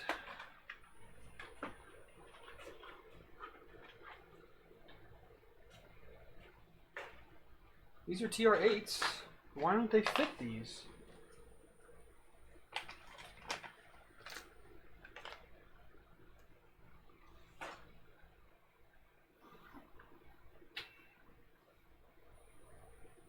I just used one of these on the Sapphire.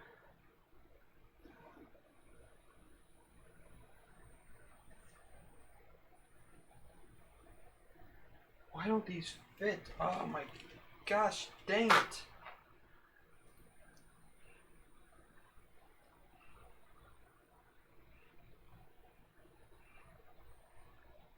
Maybe because these are I thought these were 4-starts. Dang it. Dang it to heck. Alright, we're going to have to use metal ones. That sucks.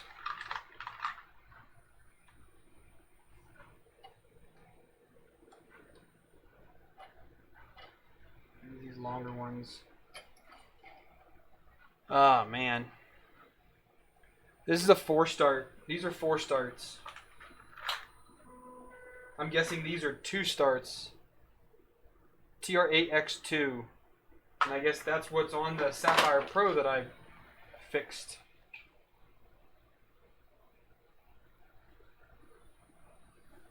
Man, these don't match.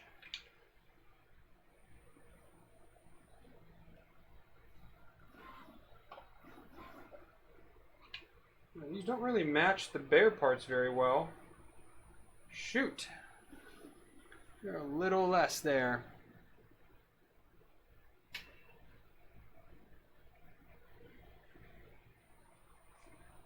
Well, they haven't shipped anything to me yet because they have to custom make the motors, the shafts, so I can always ask them to include nuts in there.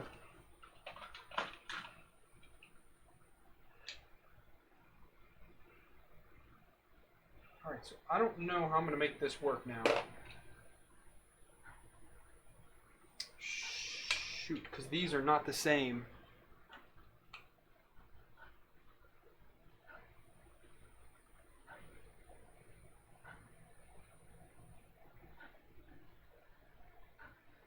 Yeah.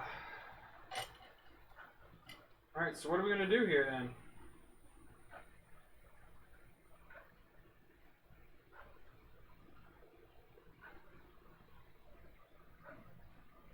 What am I going to do? I mean, I can change out these motors and go differently, and then we're back to the problem of I'll hit those bearing mounts before I hit the bed. It'll be too low.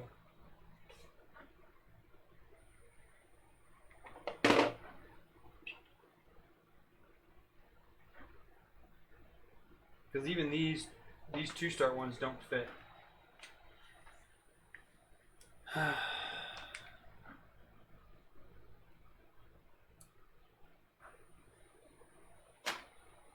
Well, Chris, if you have a thing number, Chris, that you can hook a brother up with?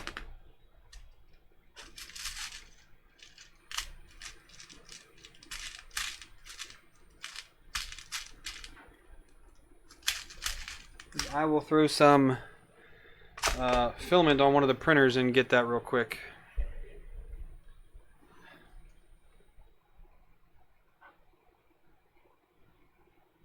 Well, they can't float because they need to fit the... Spacers won't help here, guys. I know everybody loves... I love Ivan too, but... let's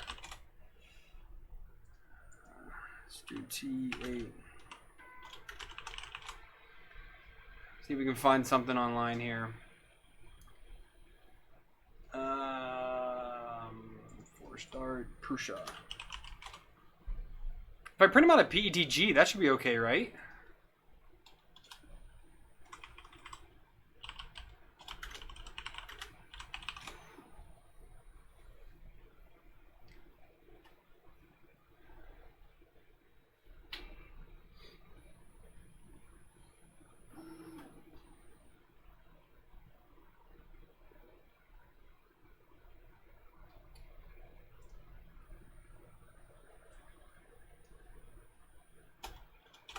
T8 lead screw nut. Come on, give me something here.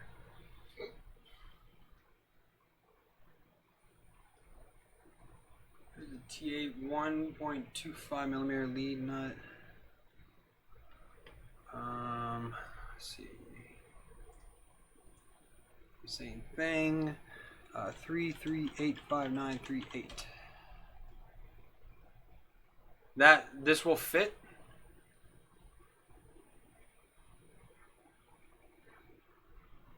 That's my question: is will this fit the Prusa?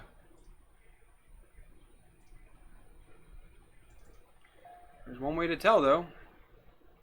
Let's go here to. Let's go here. We're at here. Let's bring up Fusion. Let's get out of this part here.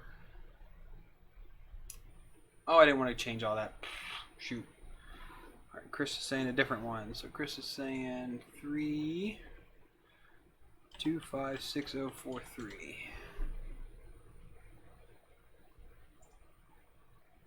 That looks promising. Is PETG okay for this, Chris?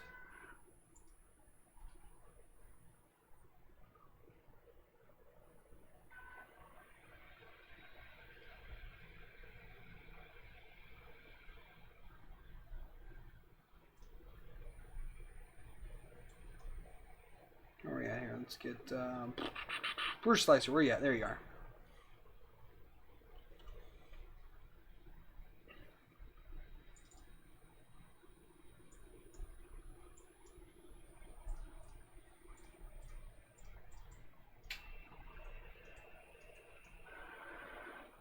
PDG is preferred. Awesome. Okay. Well, I have. Do I want it to stand out or I want it to look sexy? So I'm gonna go up here and grab some black PETG. We're doing generic PETG. Prince. 2 balls is fine. 230, 240 is fine. Slice that. How long are we looking at this? 45 minutes. All right, we can start that now. I do not have a roll of Durham. I have nylons, but none of it's dry.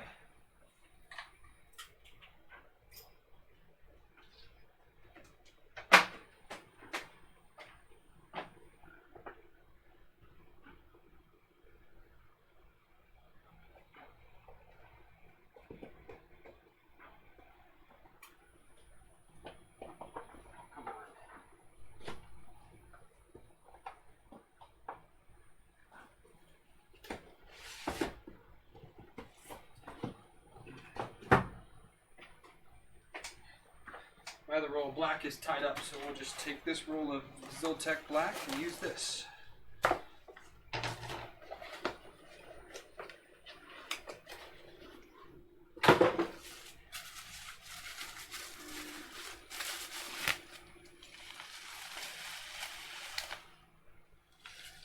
I've tried Palm before, but I don't think I ever got it to work. I got that in a maker box.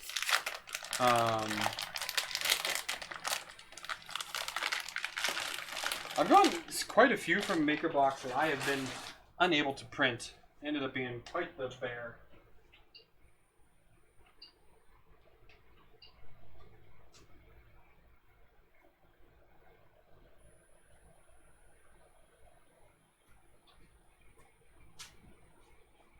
Actually, what's my resolution at? 0.15. Can I get away with 0.2, or do I need to do this? Can I do 0.2? Because that will definitely get me, I think, faster.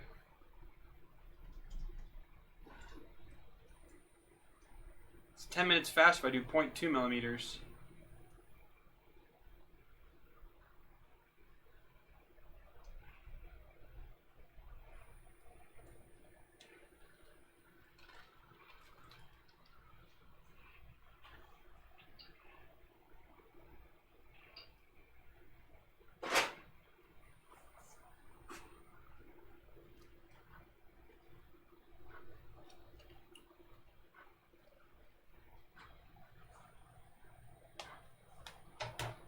Stay there.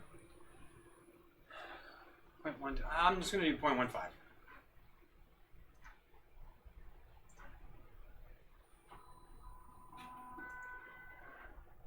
Should be good enough to get us through this, right? I just don't have a 0.12. I don't have a 0.12 profile for the Prussias.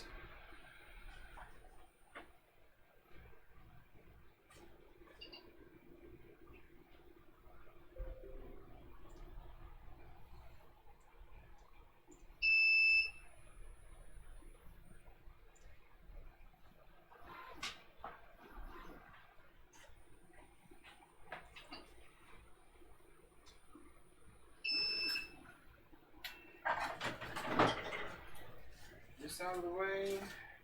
Shoot.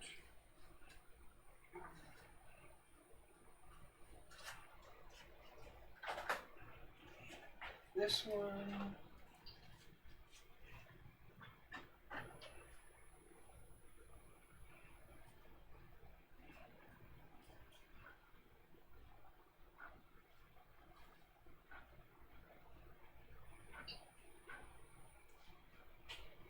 load.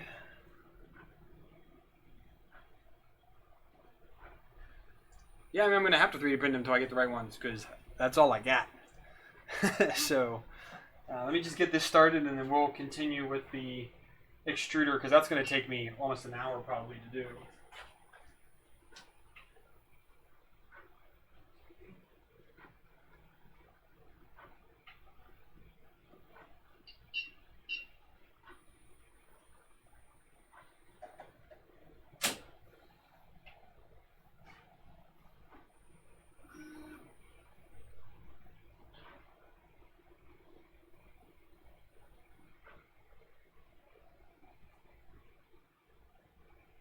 I'm just very angry at myself for buying the wrong ones.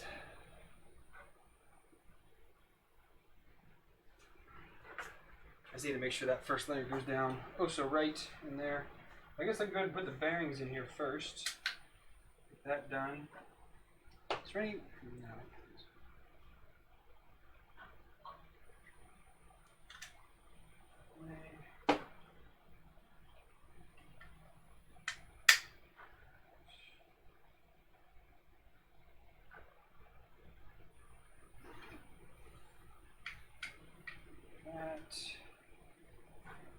Okay, and I go. We can do the idler as well, right?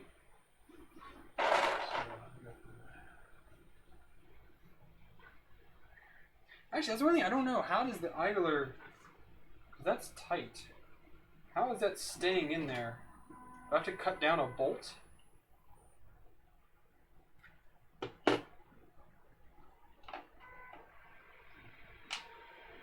For the bare idler, does anybody know?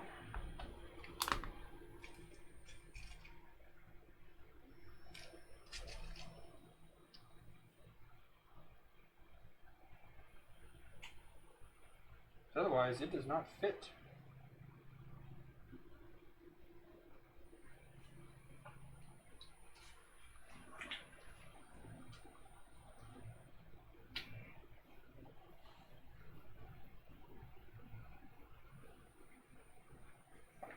If I do that,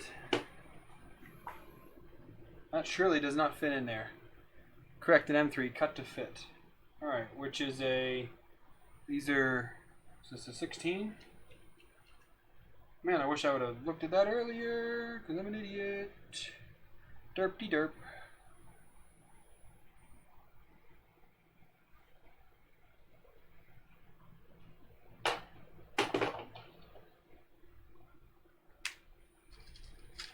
Yeah, that's a 16.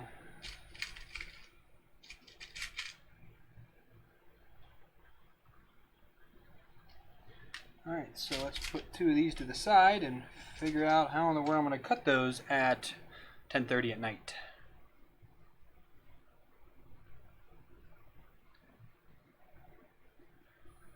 Well, Chris, you also have, what, like 12 bare printers, so...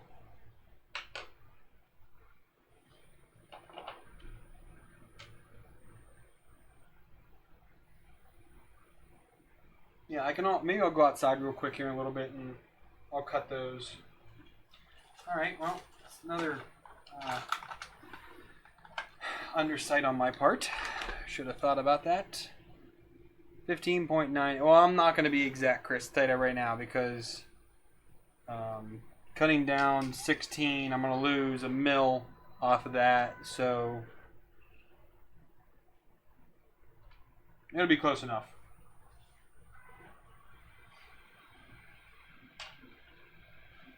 I hope. So, alright, let's take the frame down. Let's get all the extruder parts together here that we need. All of these are not going to work, so you can go away. I have my Dremel, but again, it's 10:30 at night. Like, I definitely can't do it here in the office. Maybe I can. I can go upstairs and close the upstairs door. If I close my office door for a few minutes, I could probably get away with it because it won't take long. But yeah, I might need to brief the wife first.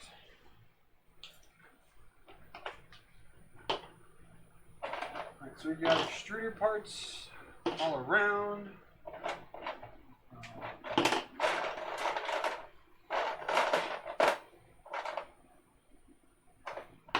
may need to look up the bear build because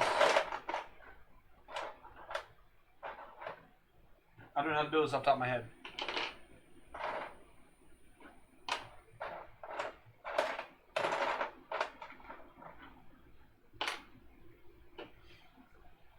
Let me look up the bear instructions here real quick. I mean, bad memories, Dustin. What did I do?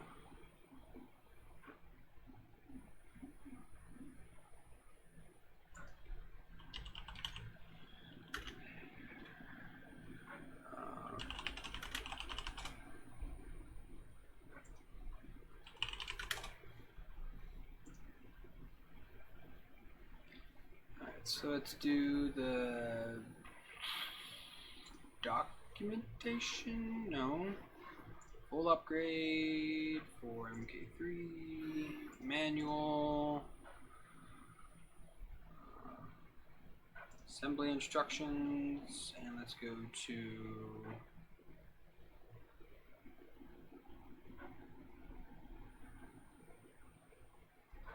Oh, where's the instructions for the... Dang it.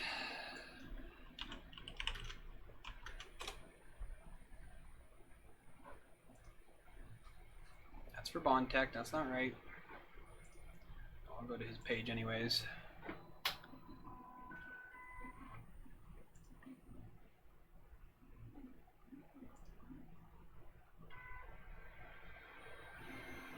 Oh, did he update these parts?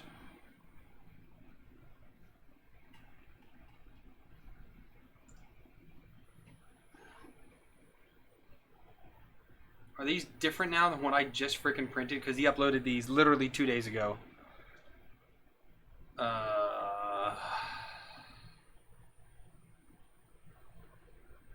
Yes, because I printed the beta and he changed it.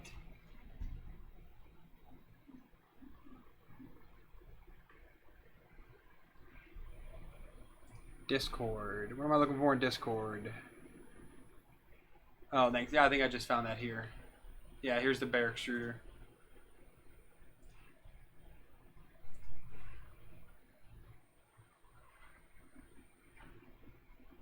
Yeah, let's do the extruder first. Here.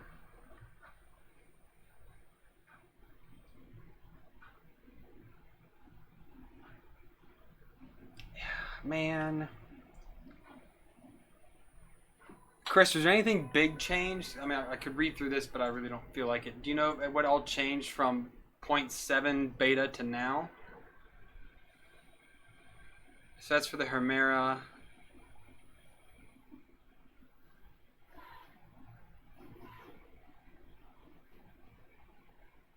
Oh, they don't matter for this one. Okay, cool. All right, well, let's go to our build then.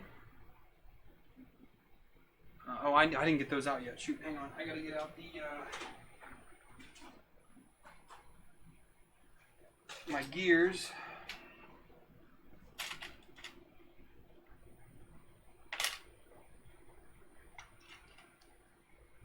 That one.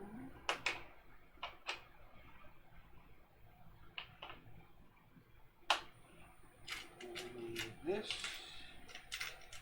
This. This. I need one of those, and I do need to get out a grub screw because I stole that one. Set screws, here they are. Chris, I only ask you because, again, you're like the bear king here. You know all of them. You work with them like crazy, so...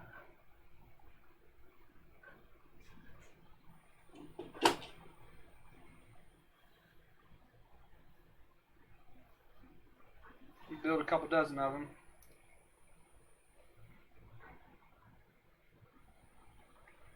Alright, now we've got a grub screw in there.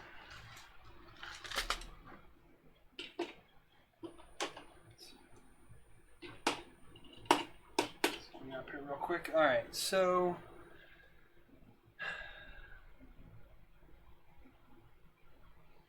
mount the Bond Tech pulley on the motor, so let's pick this motor. It doesn't really matter. And it goes Just this way, like this.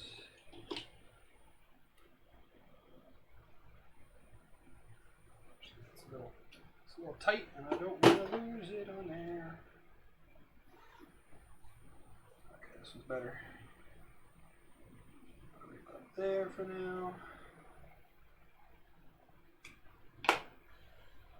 Okay. And then we need to put in a couple nuts here. No, and touch the motor. We're doing our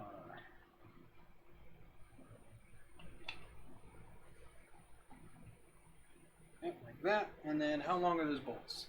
25s. 1.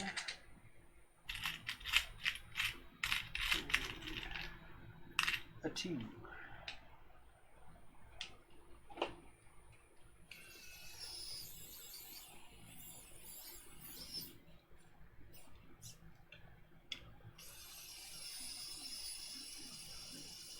All right, Aaron, I'll check that 1 second. Bud.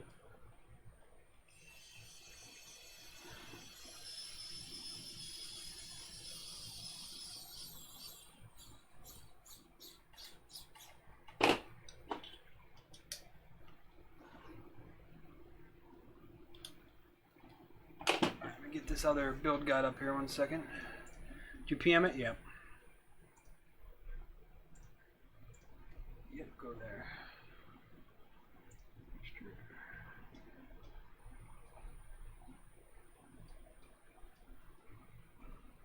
Alright, still there with the 325s.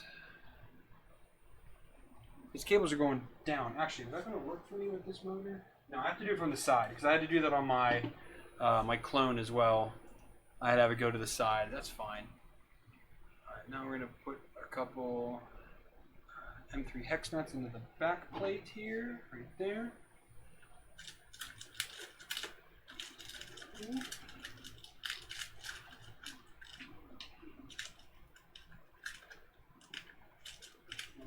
Two lock ones.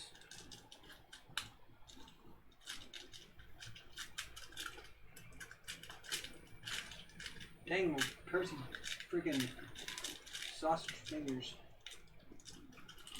There we go, 3.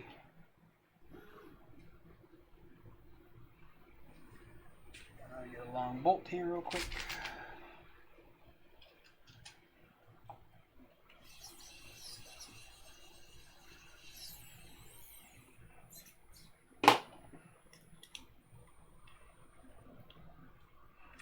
Thanks for the link, Aaron. I got it up.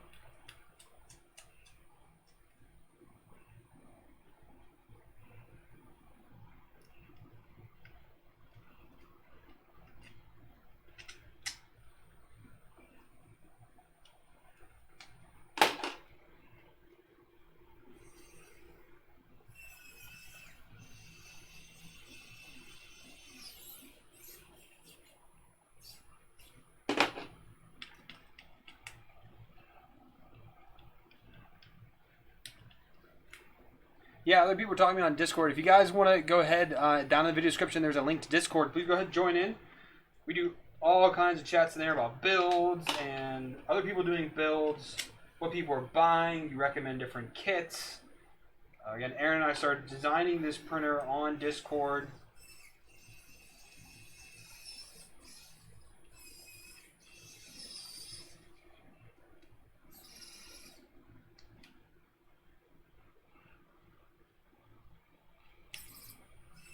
Alright. Shoot, I don't like this nut is no good. Okay, so you go in the trash. Kind of the thing is when you buy a lot of these nuts and bolts and stuff in bulk, sometimes they're just not good.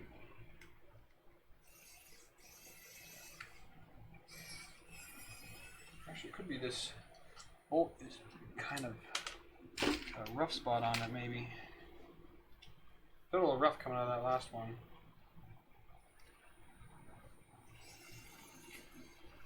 Yeah.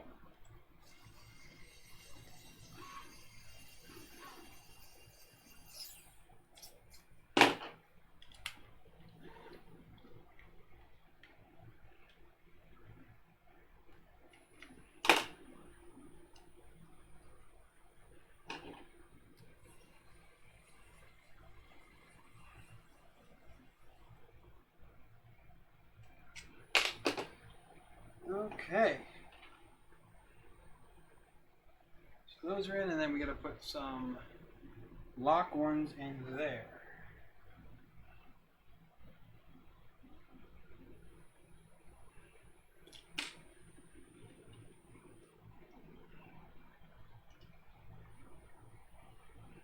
These are gonna be fun to press in.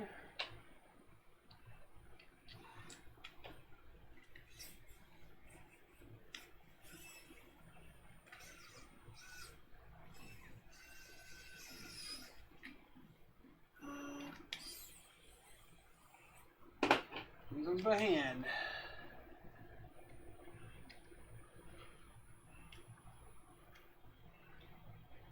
Yeah, M3s are the worst for pan heads. You buy the cheap ones. That's why I normally like to get hex heads. Socket heads, I should say, sorry.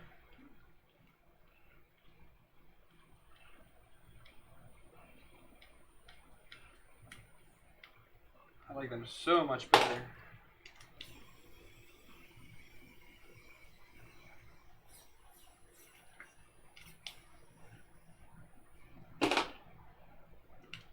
I would use socket heads for everything if I could. Honestly, if you look here in my containers, I have most everything is socket heads. Let's go ahead and just pan it down a little bit. You can see a little bit more of the table there. You can enjoy my fan blowing on me to keep me cool. There's no AC in this office. Yes, it sucks. No, there's nothing I can do about it.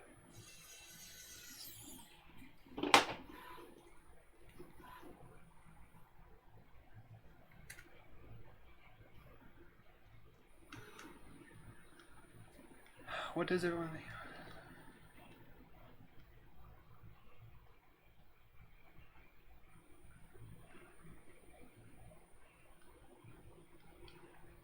Ouch.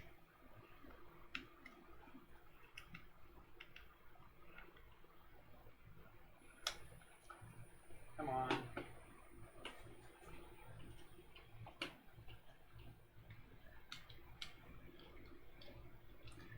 It looks pretty aggressive to me. I like it.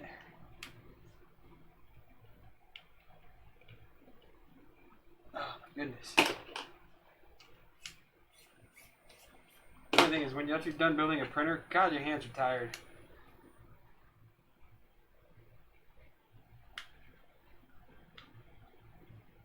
My dad always impressed me though. My dad was a wireman. And God, that dude could stand on his legs all day long and he would just crank out electronics, panels, and all the stuff he would do. He's a big dude. But man, he could do it all day long. Makes me feel like a wuss when I complain about it. Alright, so the next one. Those are snug. Slide a square nut down in there.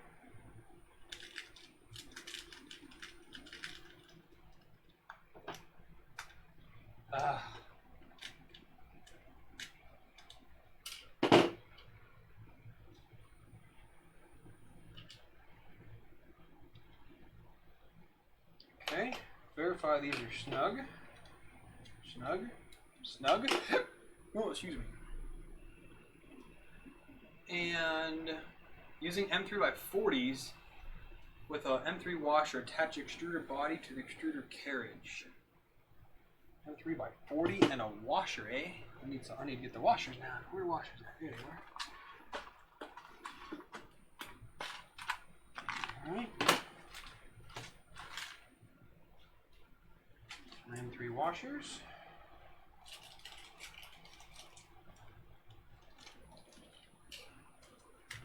I need some 40 mils. Oh, I gotta go to the next one. I had to measure because I dropped this one and I did not resort the parts yet. That's a 40.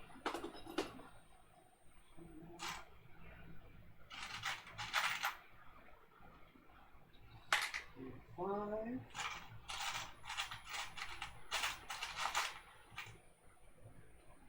That's a 40. All right.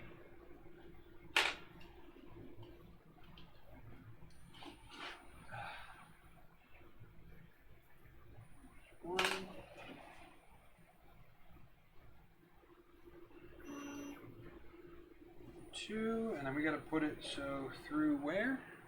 So this goes on the back here. This one goes all the way in.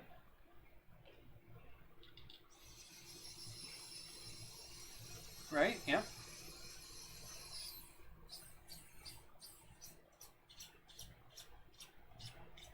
And then this one goes right in the middle down here.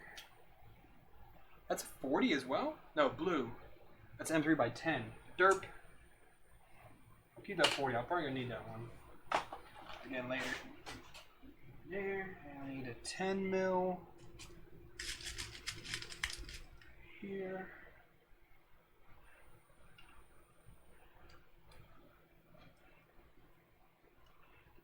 Yeah, these washing tiny little suckers, ain't they?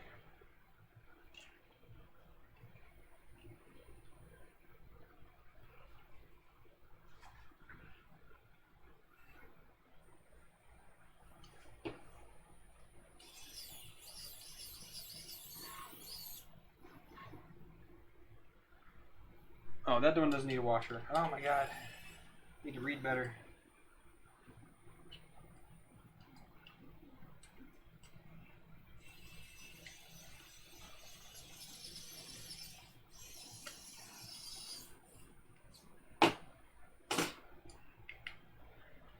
Okay, so that's how far we are now.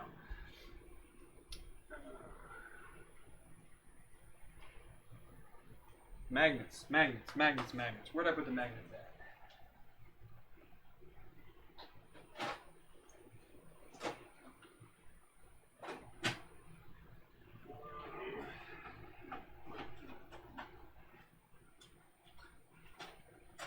There they are.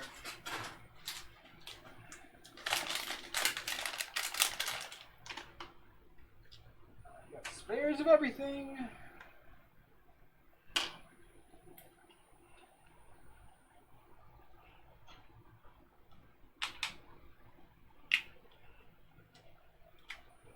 Most everything. Alright, so insert a longer magnet inside the sensor leveler do-majigger from the top there. Okay, that's in there. And then, whoop, place smaller magnet so that it is attracted to the filament sensor. Yeah, okay. And then insert it into the top here. So this little, whoops.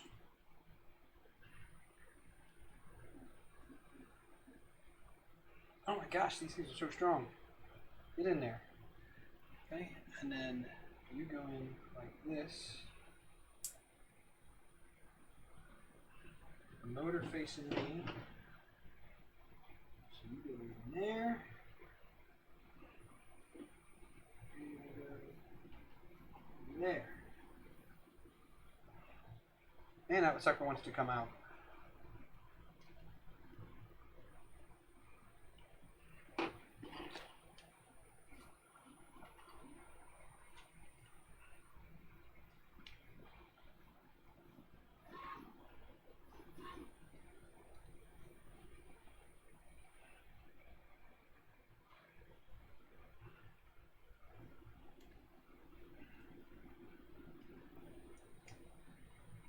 Why don't you fit?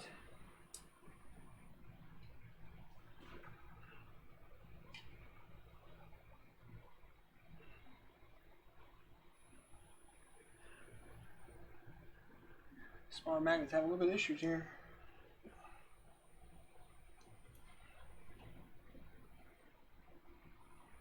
Is it supposed to be cockeyed like that?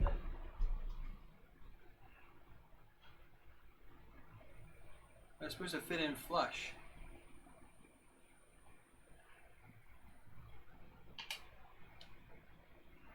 I am confused.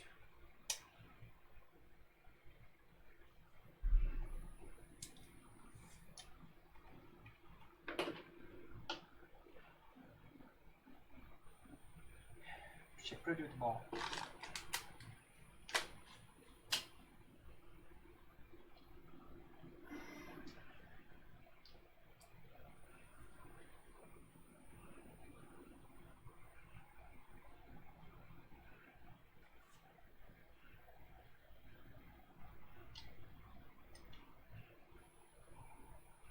So that's in there, and then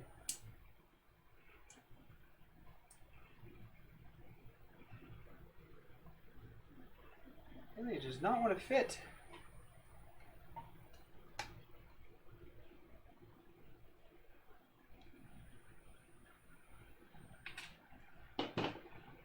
Surgery here.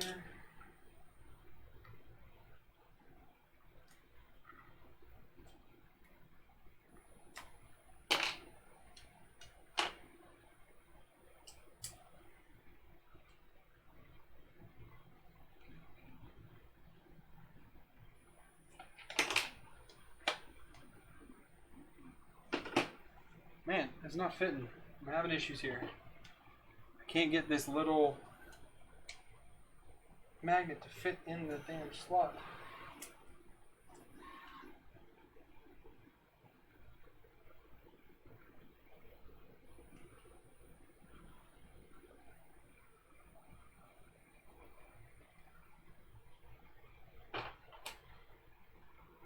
Ah.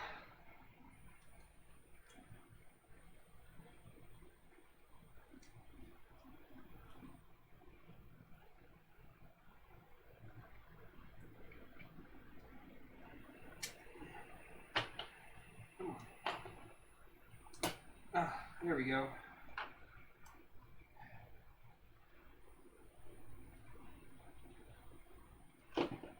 Okay, whew.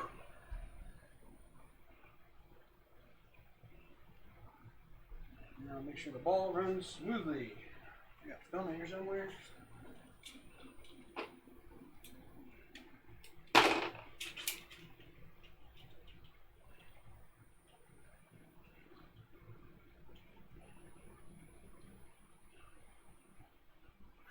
Yep, it does. That's one thing we will not be adding today either is the filament sensor.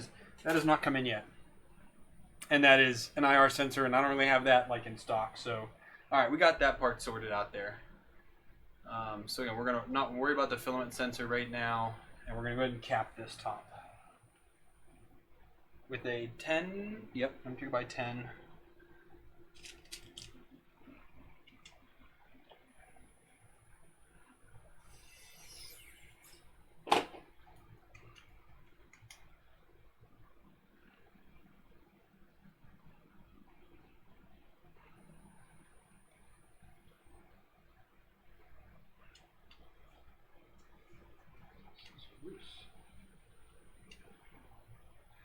Alright, so we got the top of the extruder on there.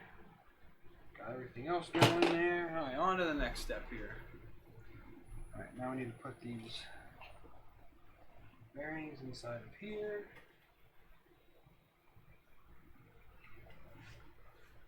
Alright. Then we need the lever cover, which they have oriented this way, with this going this way. And then we'll put the pin through here.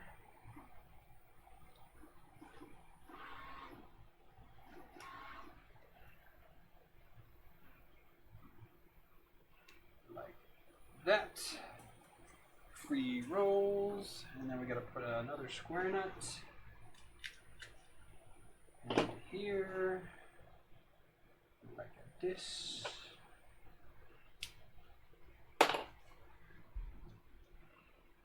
And then we need another 40 mil, yep, with a washer, which I have that washer right here.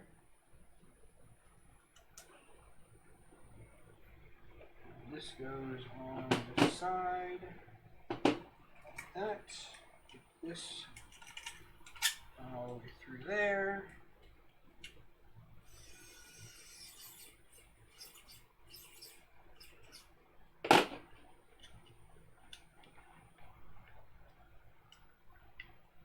Tight but not too tight. Excellent, excellent, excellent.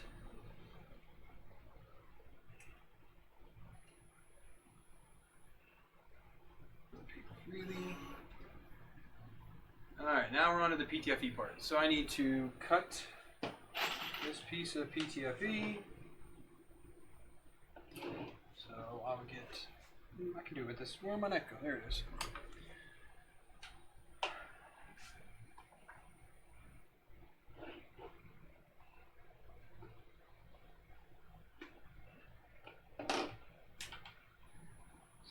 rotate this very well.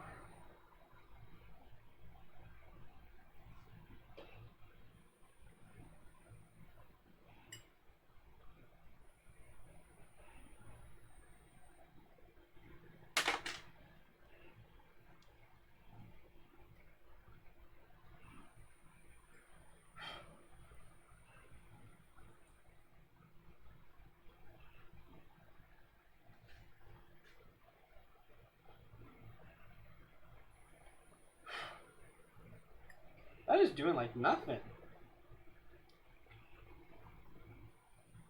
That's barely chamfering it at all with this tool. Is it supposed to be in there like that? That's as far out as it comes. This blade is not making very much contact with it in there.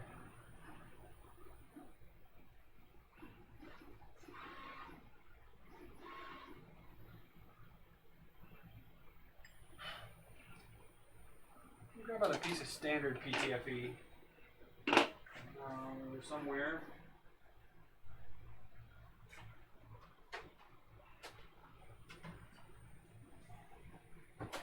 Piece out of here.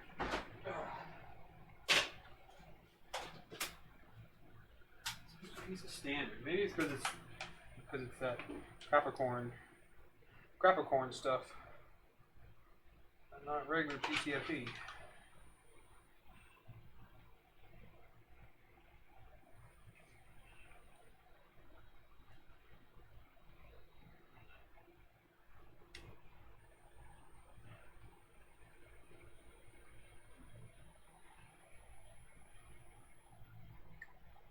You know what? I have one. I'm not liking the way that's working. I have one more already cut here. I'm just going to use this one because I'm going to be lazy. I will.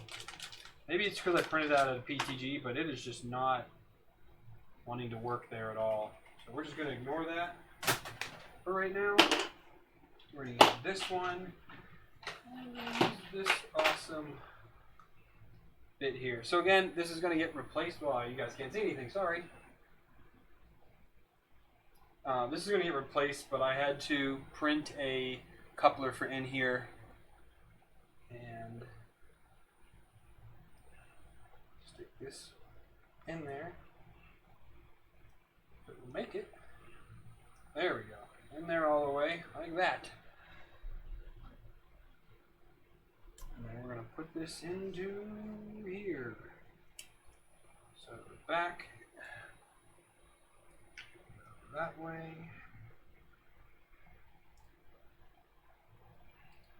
Like that. This is not tightened down in any way, shape, or form. So, like that.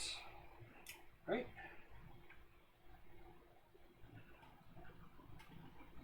Yeah, I guess so.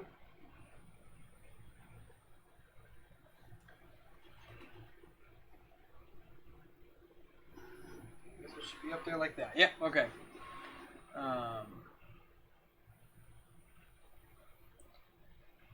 The outside chamfer is not as important as the inside chamfer on top. That's okay. I have this pre-cut one. I'm just going to use this. No big deal. No big deal at all. So we got that in there. And then we need to prep this front piece here. So this takes, I'm going to drop in a square nut.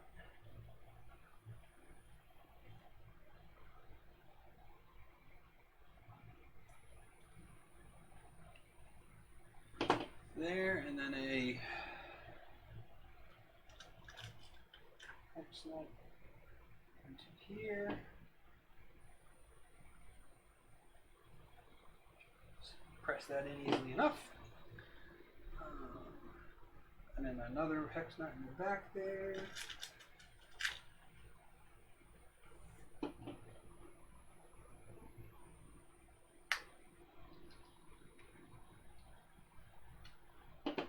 That, and then we're using three 40 mil, two 40 mils. Alright, so I gotta get out some more 40s again.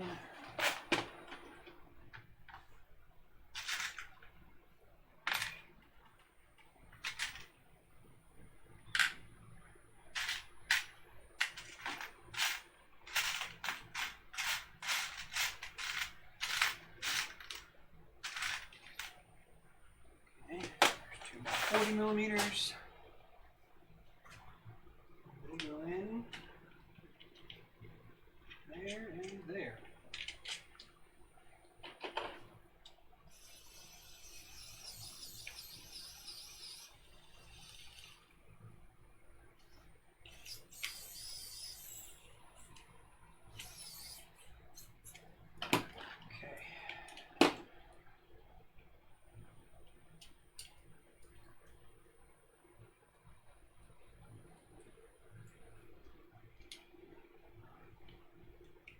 Because this is not tightened down yet, a little careful with it.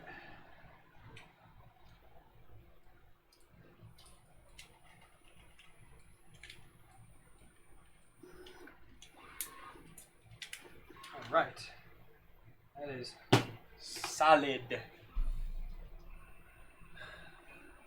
Motor wire, blah blah blah. Okay, now we're gonna get the motor. So I have here. I will have to extend this wire. But I'm using a Sun-On.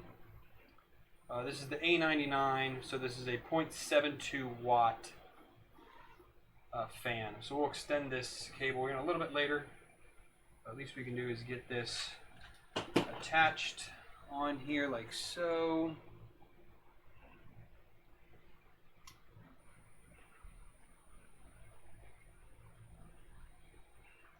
I want you just to like that. I need to grab a motor cable. These ones I'm going to use, they have this covering on them, and I don't want that covering on them, so I'm going to cut it off real quick.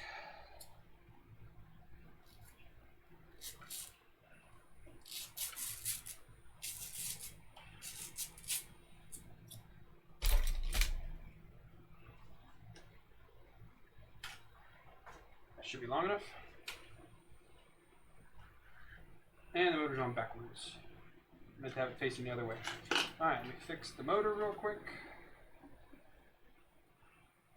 It should just be those two bolts for now.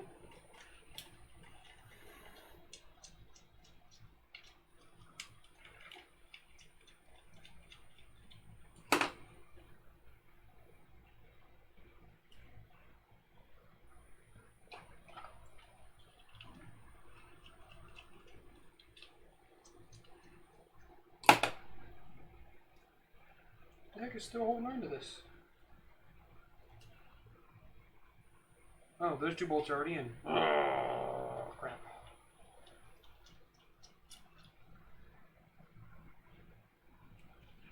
Crappity crap crap. Alright, I gotta take all this off now. Just a second.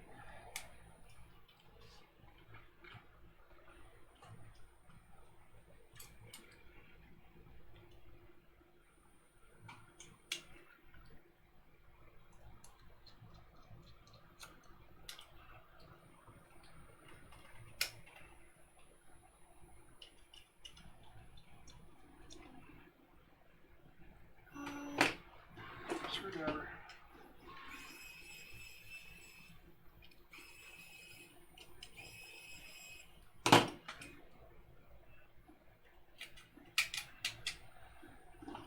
That's a mishap on me, my fault.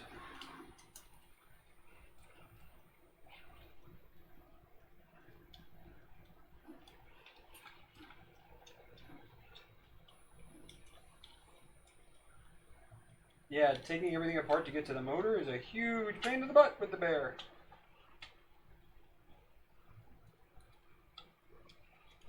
Literally just assemble the entire thing to get to that.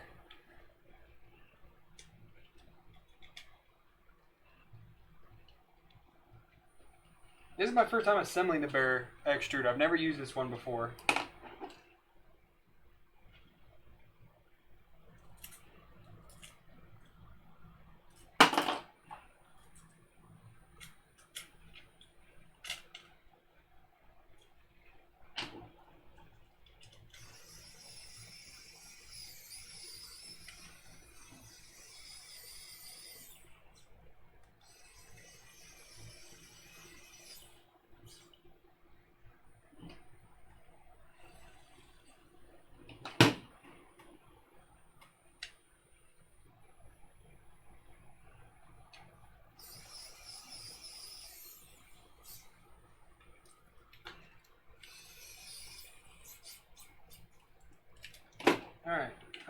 everything back down again. Up here. This down again. This down again. Okay, now we can go ahead and connect this motor wire like this. And it gets coiled down here, here, up into there. And the fan is what kind of pushes it up in there. And that cable goes right there. Right there, right there. And what are we holding on with?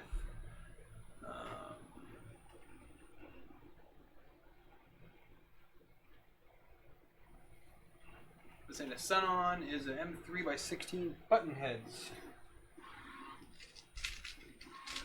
I has the button heads. Not a fan of them, but I have them. And I need this other head.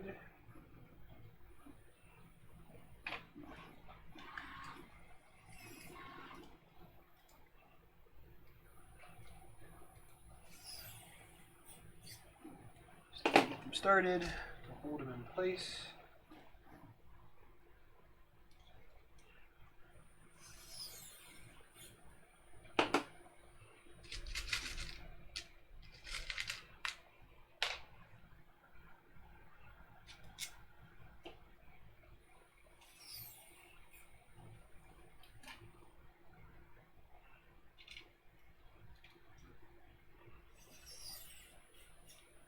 Okay, now we can get the right size out.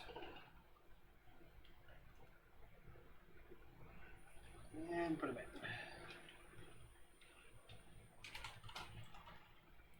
I did the one thing though on the, actually on both the printers, when I did the S upgrade, I installed the Butterworth Mark III S extruder. And I did like that one. I did not try the Prusa Mark III, which I think is their R4 Mark III S. But the Butterworth Designs one, I liked quite a bit. I think they did a very good job with that extruder. Made it a little bit lighter, a little bit easier airflow. Those nuts are now done. And we're about 2/3 of the way through the extruder now.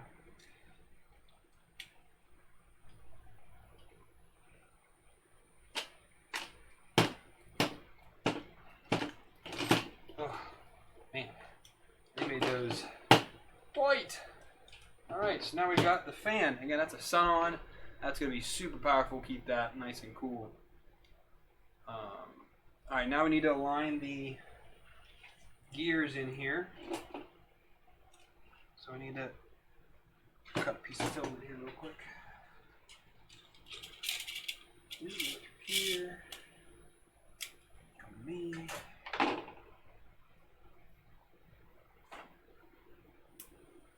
Of course that broke. Come on. Ah, son. Smorgasbord. Oh, wait, I've got some. Where'd you go? Right here. Some PTG in here that I can use.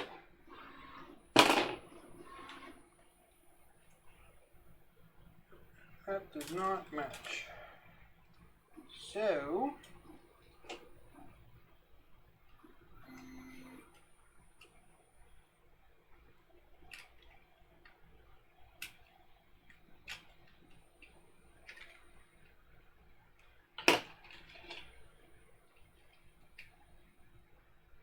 that up.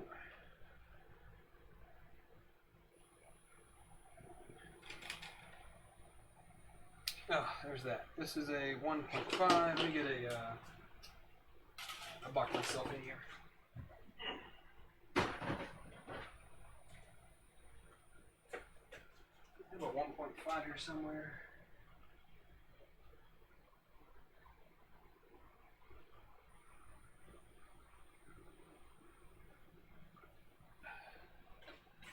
Make sure I get that tight because I did have that problem on my other one where this came loose. filament goes in there. So nice now. Keep that out. Alright, so we've got the bearings aligned. And then we're using the M3x40, which is this one here with a spring. And it's just going to go on this side here. And tightens down the other side.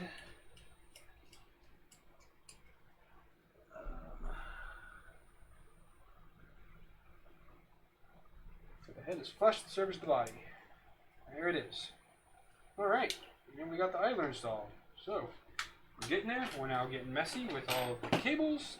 But that's okay. Alright, now we're going to go ahead and get our blower fan, which is right here. This is one that I took from another build that I had. So this cable's already been extended. One less thing to worry about.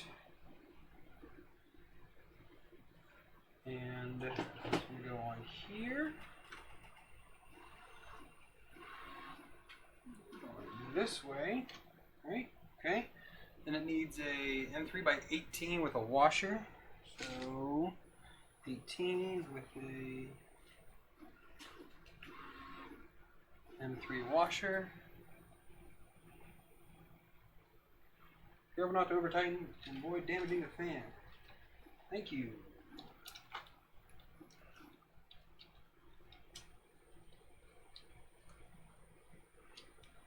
One. I think I need two 18 mil ones. Yeah, they're both 8. Yeah, both 8.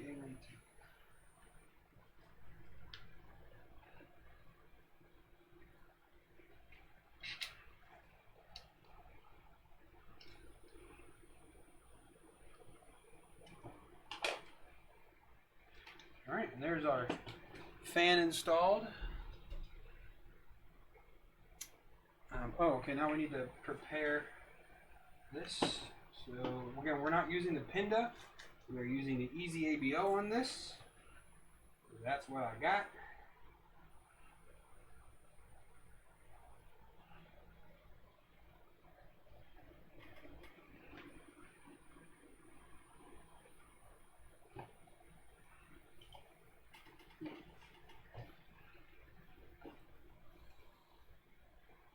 And a little bit of a tight fit on that square nut there, bucko. A little bit tight. We got it though. We're going to use I think we're going to use a 12 millimeter for this one.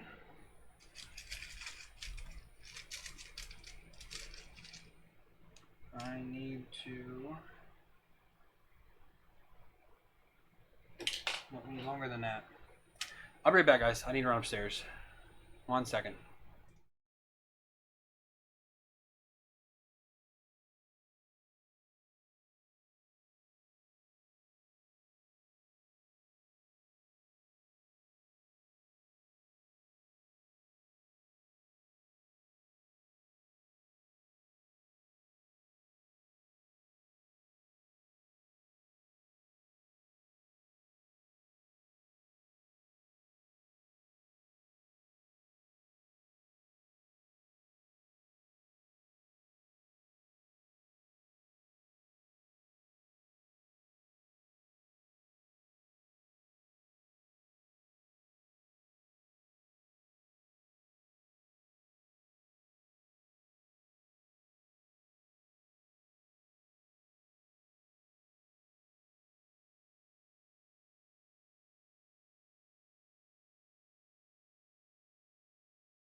Alright, I'm back, sorry. Where we at? Here we go. Yeah, wife saw a bug. Had to kill it. So, you know, I don't know how many of you spouses out there are on bug duty. But yes, that is my lot in life. Let's see. So WTF is, or WF, sorry, is asking the board. We're going to be using SKR 1.3 with TMC 2130s for sensorless homing. Cirillo, I don't say where I live at. Sorry, bud.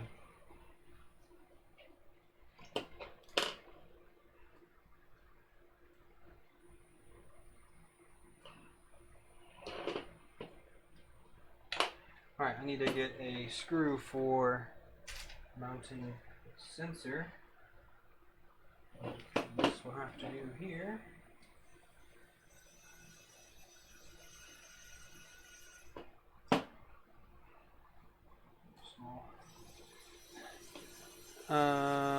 Aaron, you're still here? The M3 hole on the Easy ABL mount is also a little bit tight. So yeah, I have a 1.3. I don't have a 1.4.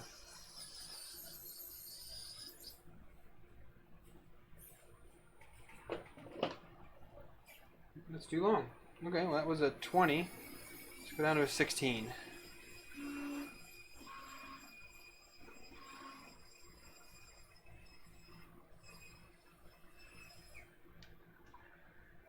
Cirillo, or sorry, I already say your name. I don't ever say where I live because it's not really important.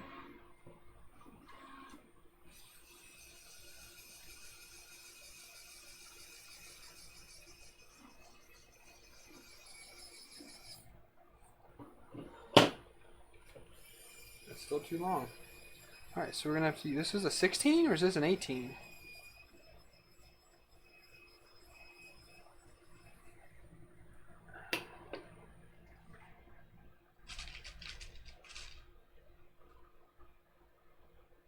That's a 16. Alright, we'll keep the 16 in there for now. I don't want to go down one more.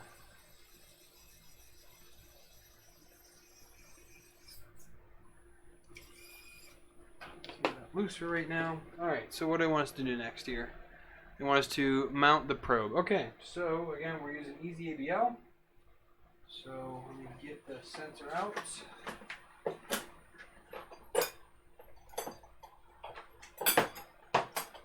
Found out where I need to hook that into. So I have the wiring all good to go.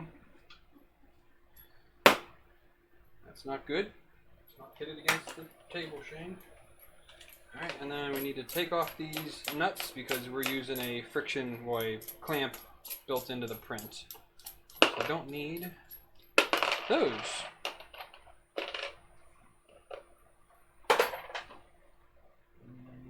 Best way we're going to mount this is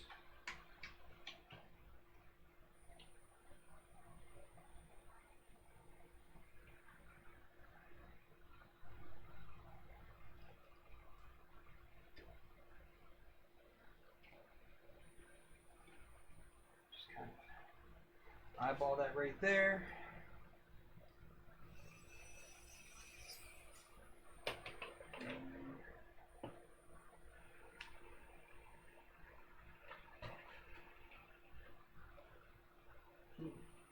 And then Aaron, on this back plate here, this needs to be a little bit bigger, the channel. The channel right here, this just barely fits in there. But I'm actually have to put the fan cable in there first. But that channel on the back plate needs to be a little bit bigger, I think. That'll make it a little nicer of a fit. And focus, something like that, maybe. This fan cable through there first.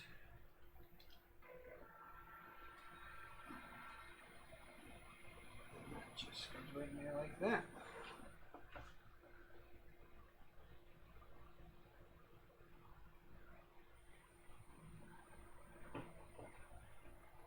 Keep it.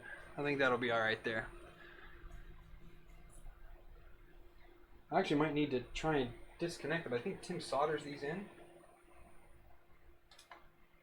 Oh yeah. So don't know if that's going to be a problem here. I do the back plate or not, because I don't know how this goes together.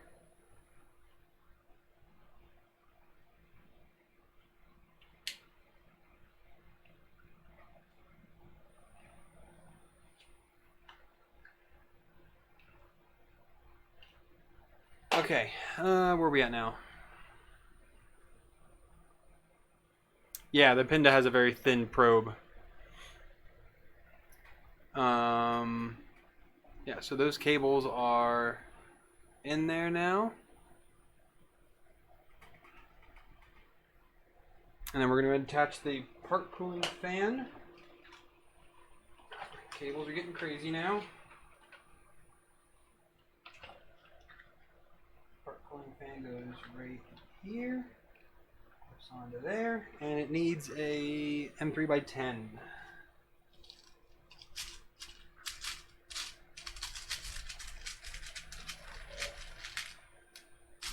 Come on, there we go.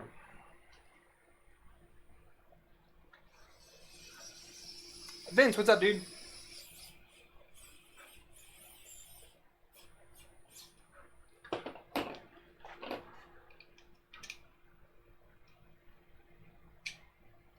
There we go. We've got that installed now. It looks fly right there, doesn't it? I like it. A couple accent pieces in there.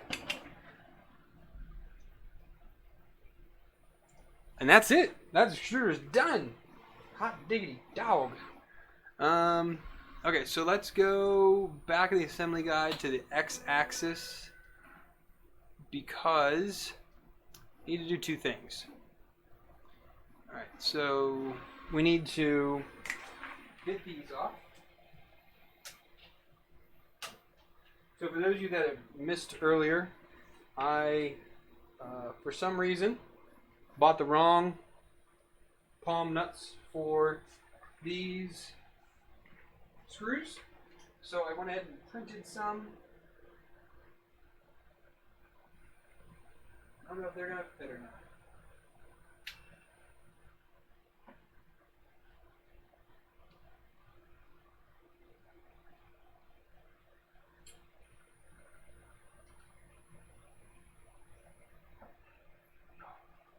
Oh, they are tight.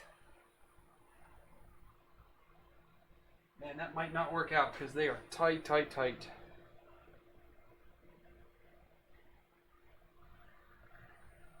Okay, let me get out a lead screw real quick and we'll see if we can thread it on there and loosen that up a bit.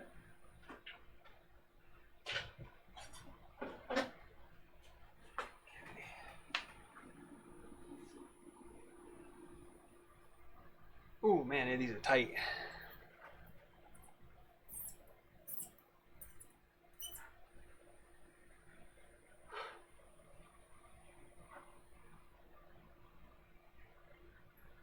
Oh, these might not work because they're too tight.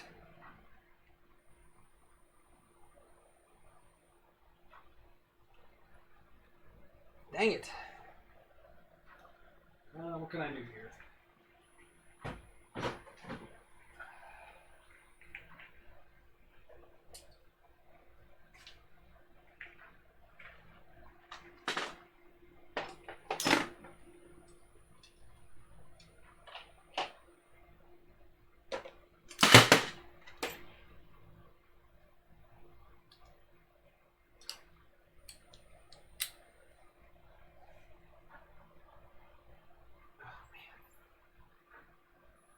Going nowhere. Trying to clamp it. Maybe that'll help me hold it better.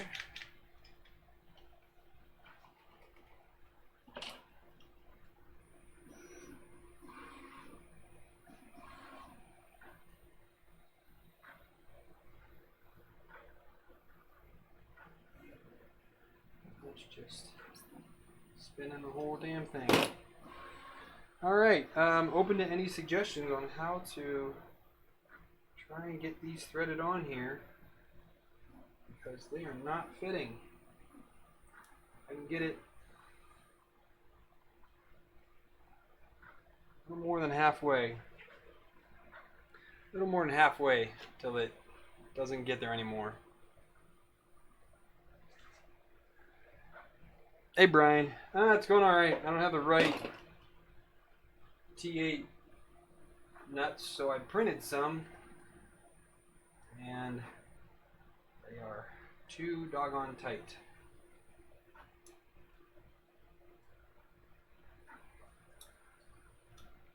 I have a really bad idea.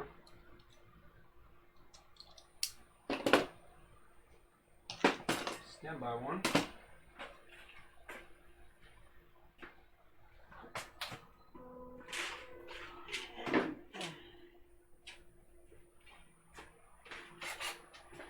Involve the drill. This might end poorly. Yeah, I'm thinking the tolerance is a little bit off.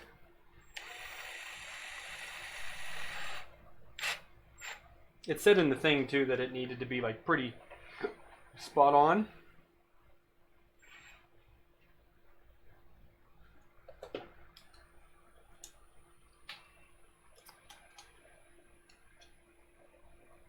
That's what I'm doing. I got the drill right here, dude.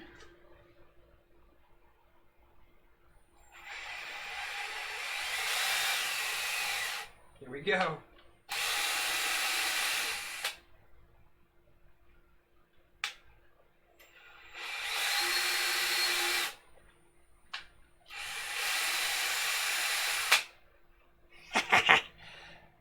That worked. Let's see what's the other one.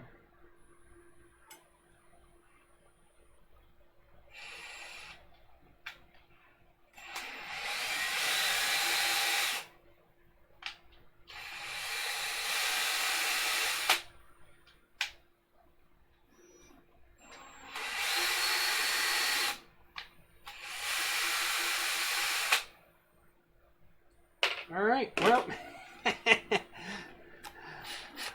when in doubt, power it out.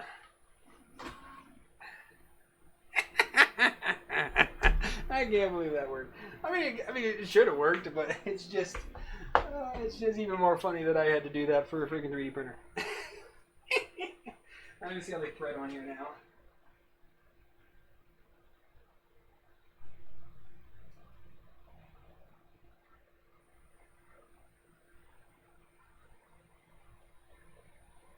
Yeah, I mean, they are going to be a smidgen tight.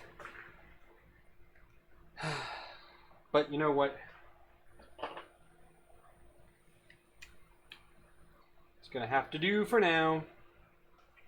So let's go to x-axis here and let's get this part rolling.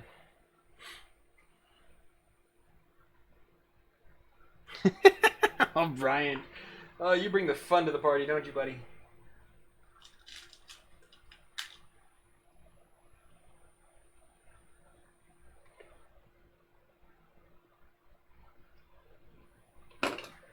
I need to sink in a couple nuts into these.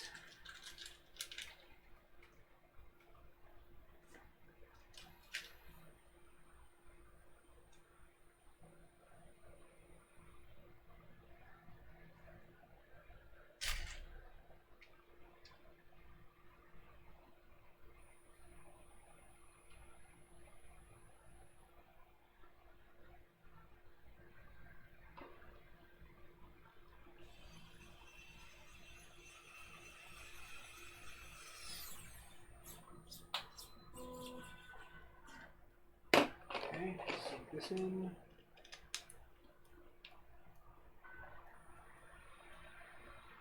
All right.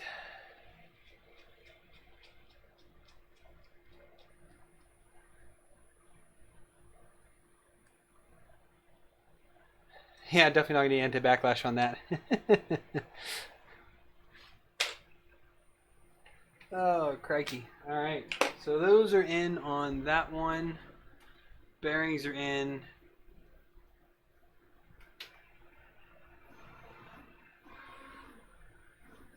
And 3x10s. I need a couple more of those.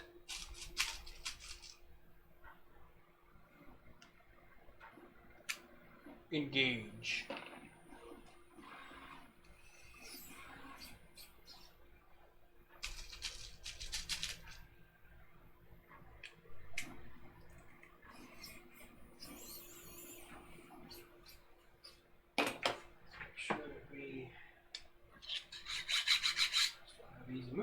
Yep. I think that's it for this side. Yep, that's it for this side. Okay, that side's done. And then this one, we gotta do the same thing. Get a couple D3 hex nuts. Of course, my meat hooks can't get in there. 1, 2, 3.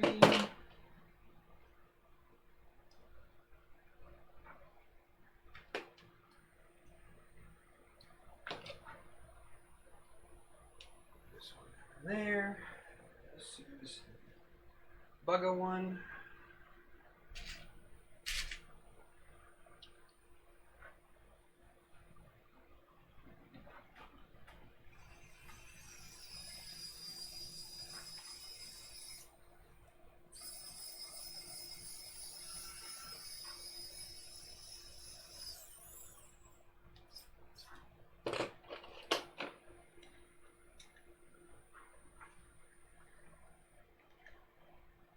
Do it again with toothpaste?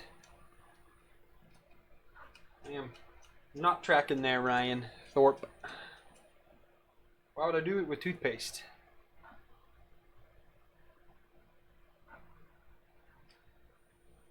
So 18, I need 2 more 10s.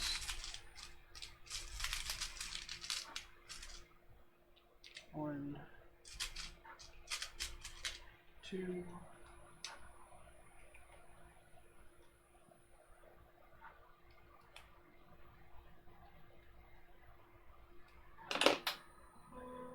All right.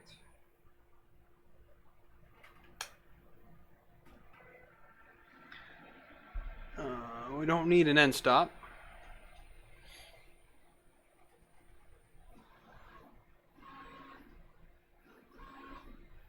Can you just tell me what freaking size I need to put on there?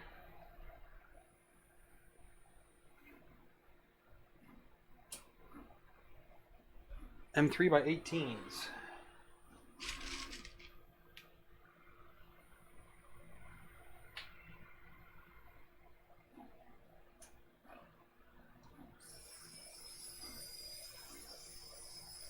Toothpaste is abrasive.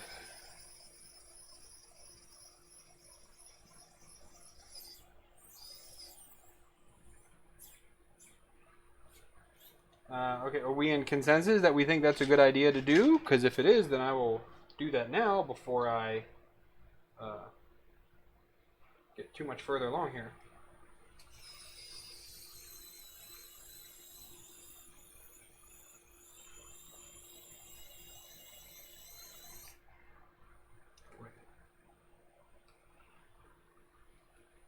Oh, I missed it. There's supposed to be a pocket in there. So M3 was going there for a pocket.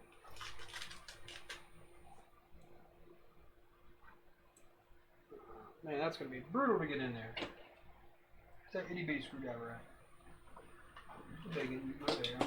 There it is.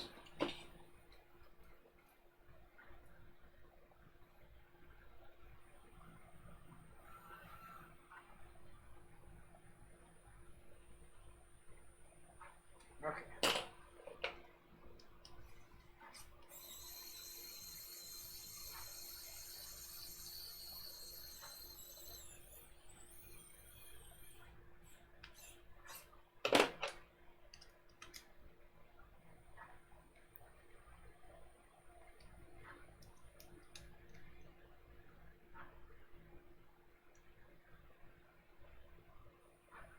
All right. Well, let me finish getting. Oh, well, shit! I just. All right. Let me take this back out then.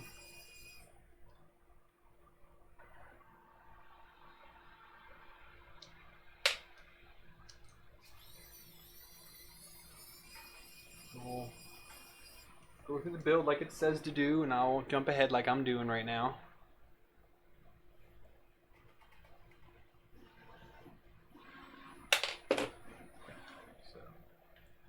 Take those. We're not going to use the lead screw, obviously, from the printer, so that'll be easy enough to figure out here. All right, so we need to get the X smooth rods, which is This one and this one.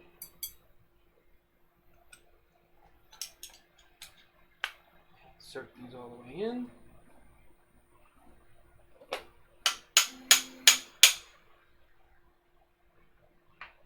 Okay, one's tight, the one's loose, and then on the, let's see, the top gets 2, the bottom gets 1. Bottom gets 1.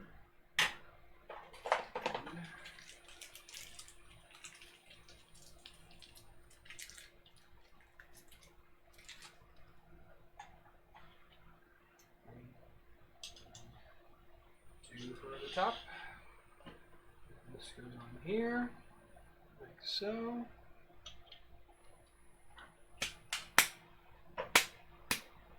I just hit a bolt out. A nut. Yes, I did. The one that was in there. I'll have to reinsert those now. 1, 2.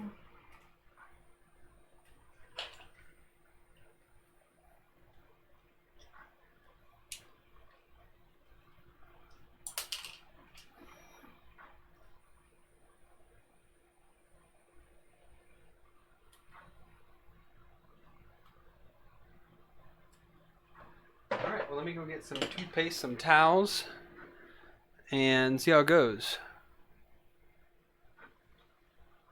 I think we did, because I remeasured Aaron before I cut these again. I think we're good. Let me go get some toothpaste and some towels, and a wash rag real quick.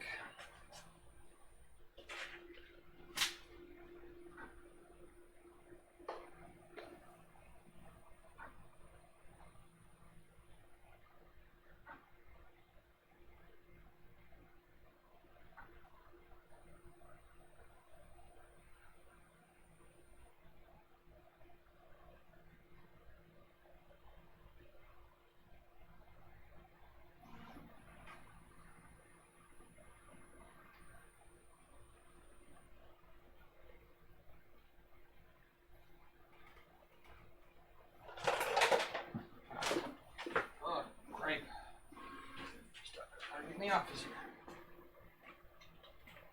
Alright, we got toothpaste, we got a dry wash, we got a wet wash. Get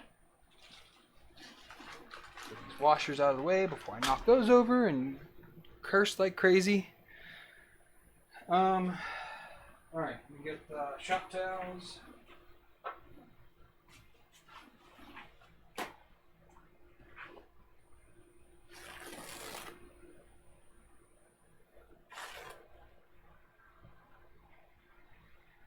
Alright, so here's the drill and the other lead screw. Where do I put it?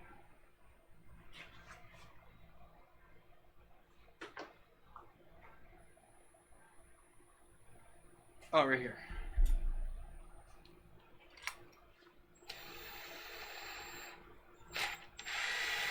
Okay, so take a little bit of toothpaste.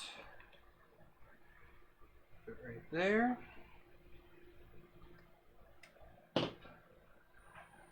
It's with scope. And we'll just put it all around here, I guess. Take these.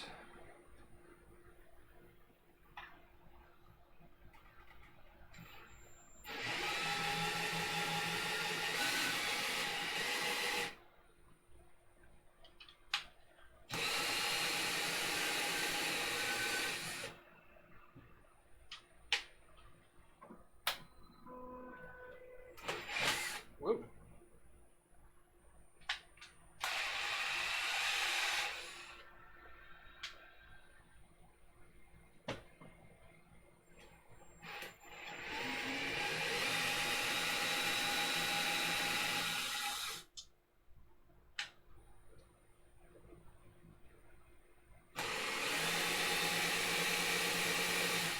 I think I just jacked that one up.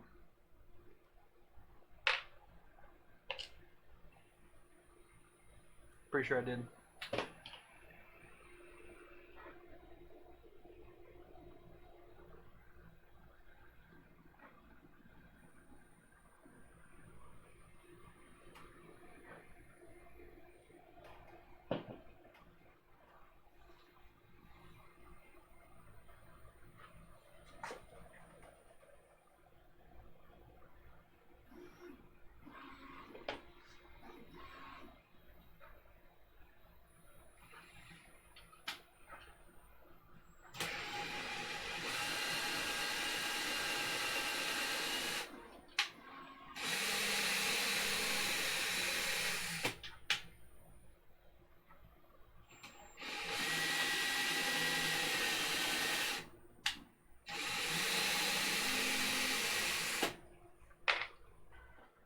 Well, either way, I ruined one of them.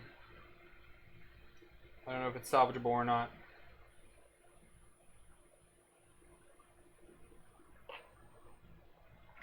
Now I'm just going to tell this to go ahead and print them again.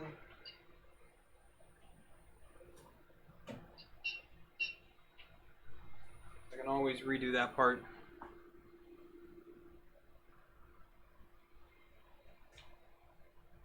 Whoops. That upside down. Didn't want to do that.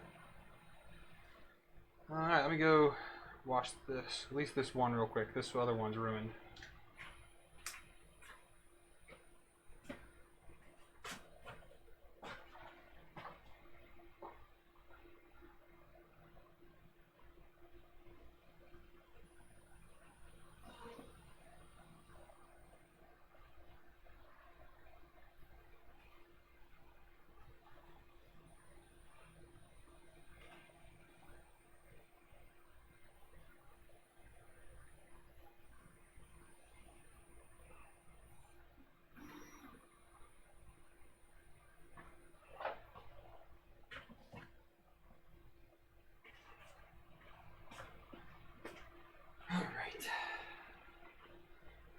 At least I got one I can put on there. So now we got another 40 minutes, I think, till the new one is printed. So let it be so.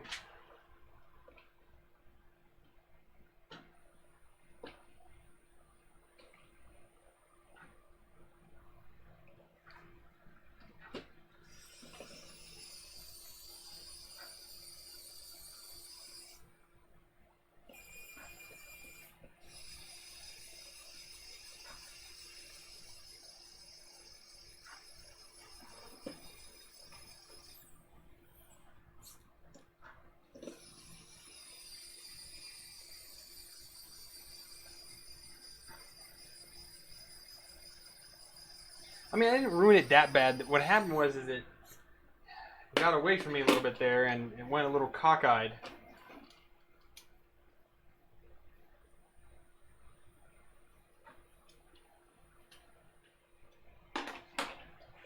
So it's kind of pulled it through. It's really hard to tell, but it's not straight anymore. Let me rinse it and see if it will thread properly still, but it might not.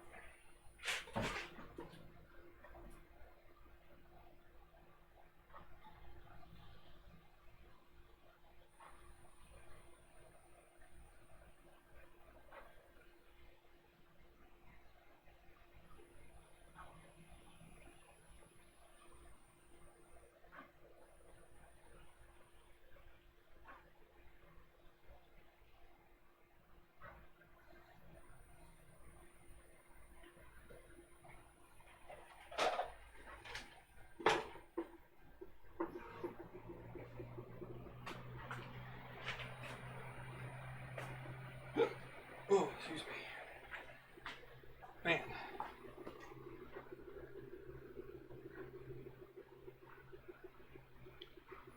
Yeah, I think it got cross-threaded.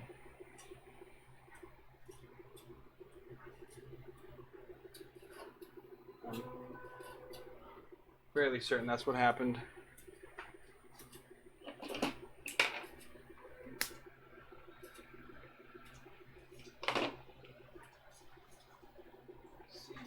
See if it goes on here now.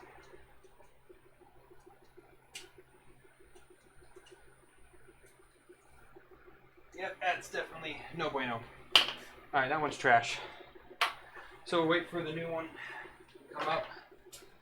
Let me think. Oh, wait, here, what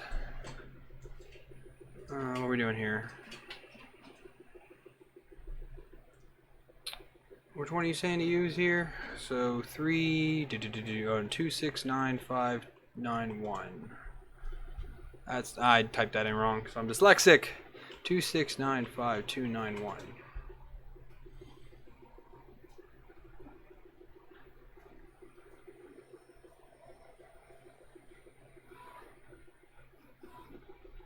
All right, I'll download this. Should I print two of these?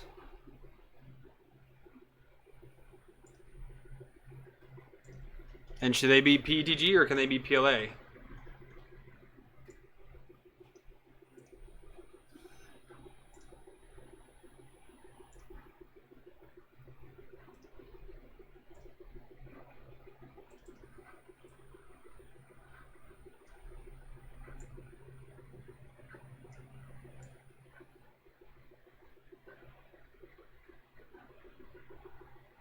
I don't understand. How does it work?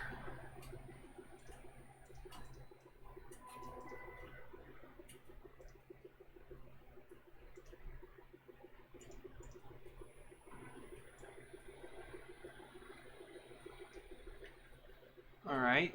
Well, what do I have loaded?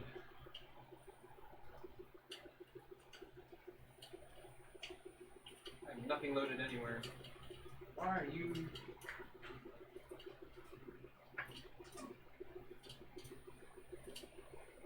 We're still okay.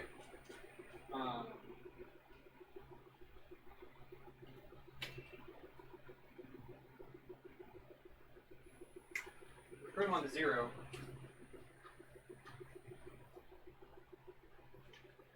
I'll print them on to 0. Let me just load up Simplify 3D real quick and get these going.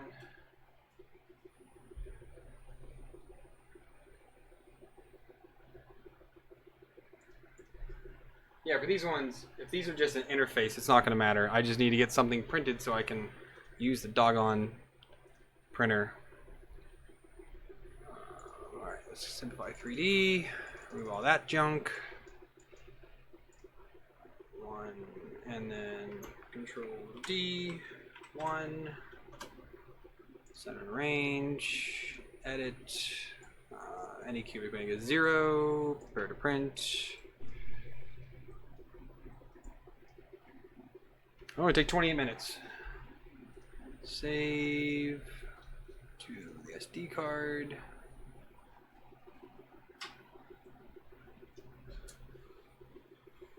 Heh. Thanks, Brian.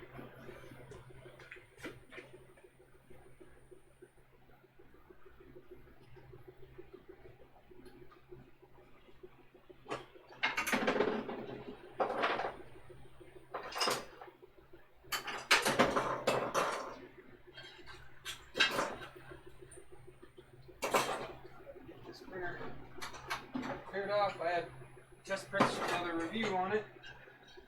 I was just chilling for the moment.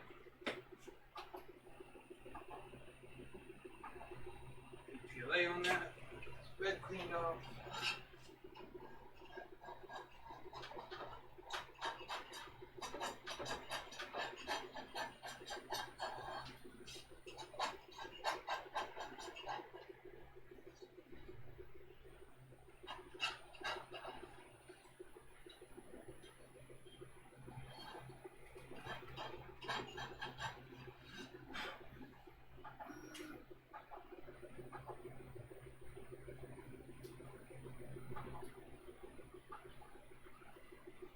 Alright, let that roll then.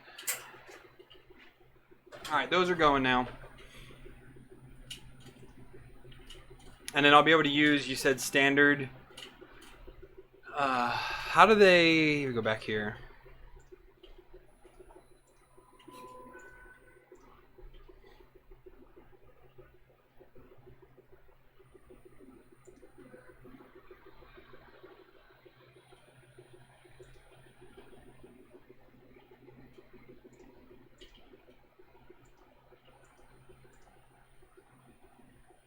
Oh, they're a little bit wider. I understand now. Okay. Let me get out 2 of these then. 2 4 starts. And, alright. Good look, Aaron, on that one. I'll take this one off then for now. And then I will continue by installing the extruder onto the gantry here. And then just need to worry about those in about 28 minutes. Oh, that printer's not that quiet, so I'm sorry. I should have printed on a quieter printer. I just haven't printed on the Anycubic Mega in a little while, so I don't know how clean it is. normally would print stuff like this on that. Okay, so here we have the front. Let's go back here. Oh, I need to cut that.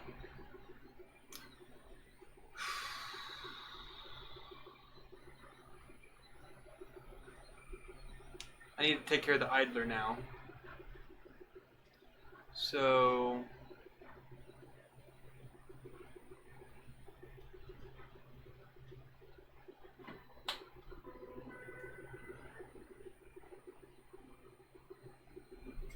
okay, I need to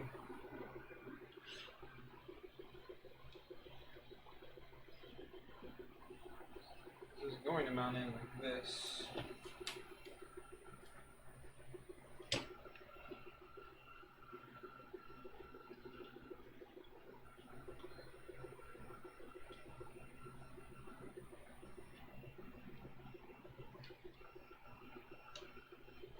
Like that and that there. Bring the easy wheels humongous cable through here. And the power controller box for it. That comes through. This comes through. Okay.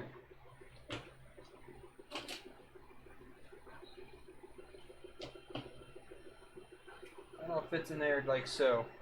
Alright, so what I need to do is I need to. Yeah. I need to go cut down an M3. So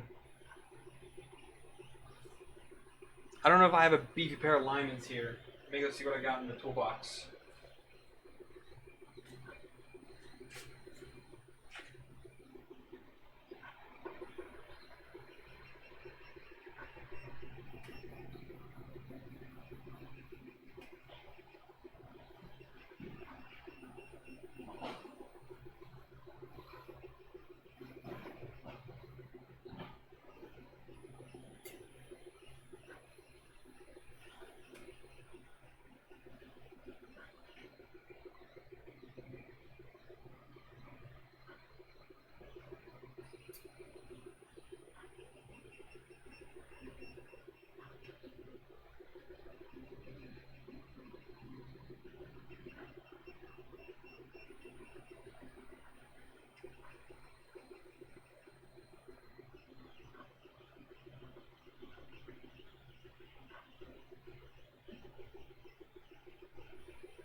Found my hacksaw.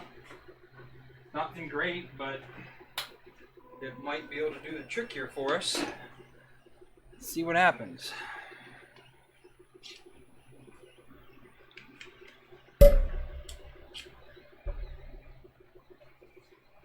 Where can I do this at? It won't be too much of a hassle.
can't keep this thing still.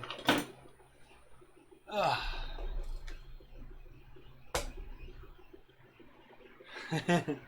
There is no 911 here, especially with the stupid thing going on.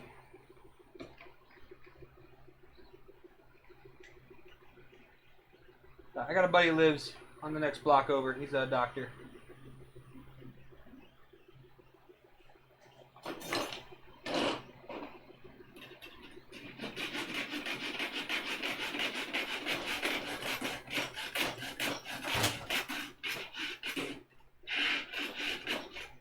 I'll like take this whole table off with me.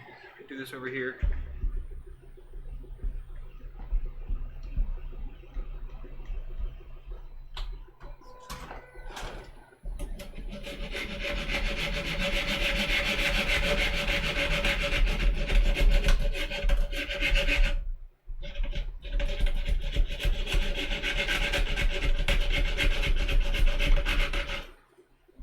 Man, it's close. I wonder if I can get it with a pair of cutters now.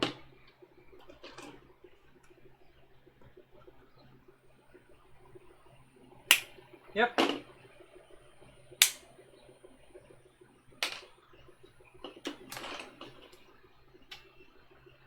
Oh, it's hot.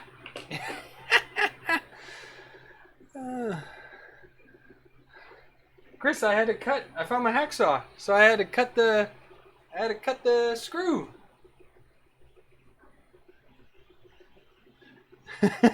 Oh, we do have Medic Vince in chat. He'll take care of me.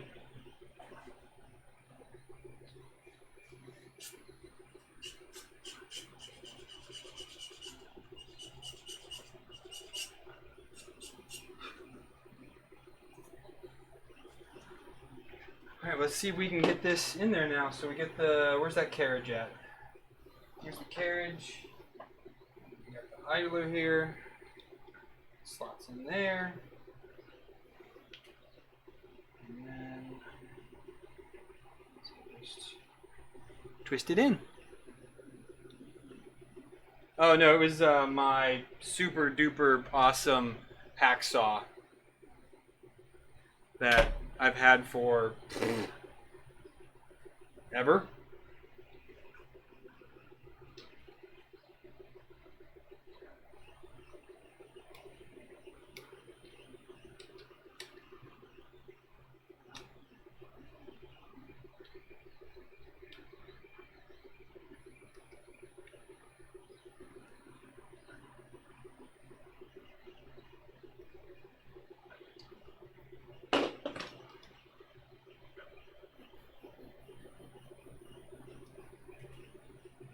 Just long enough.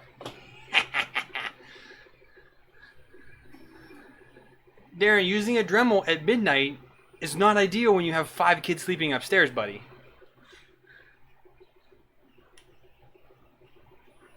Okay, that works. Alright, we're back here in the thing? Okay. Oh, we need to install some...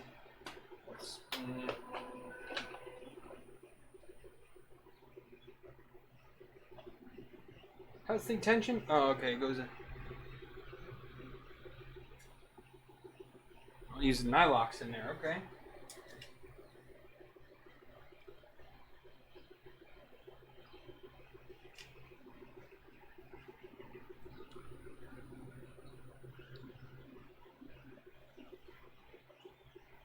Yeah, I'm pretty sure the wife would kill me, so...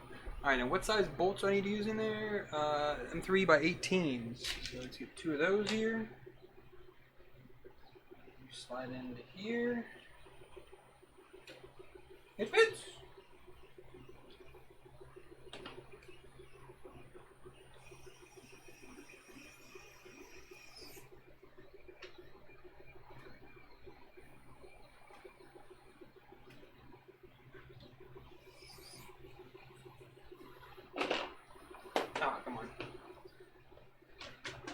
Put that through there, and I'm determined not to undo that.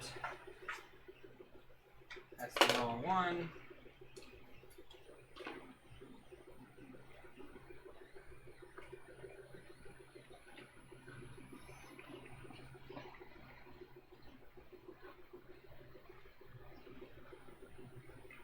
I didn't even look. Does it say how far to do it?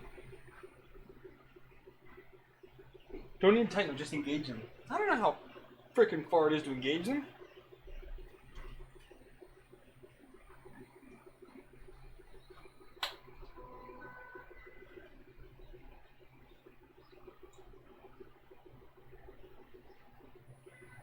Alright, let's go ahead and tap the motor then while I'm here.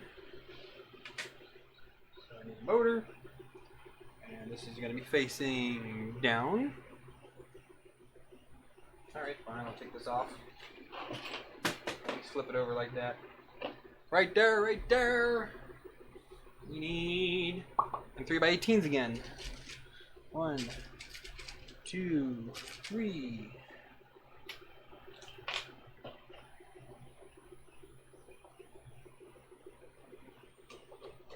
Yeah, I don't have bolt cutters laying around either, dude. I got a lot of toys, but not that many. Where's the... There it is.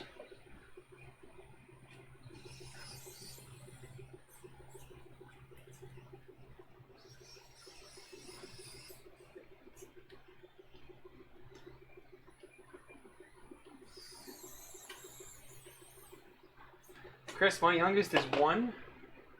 If I do a dad sneeze, she'd probably wake up.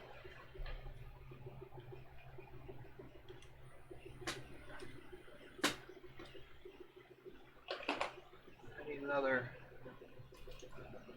pulley. This one goes on the other way.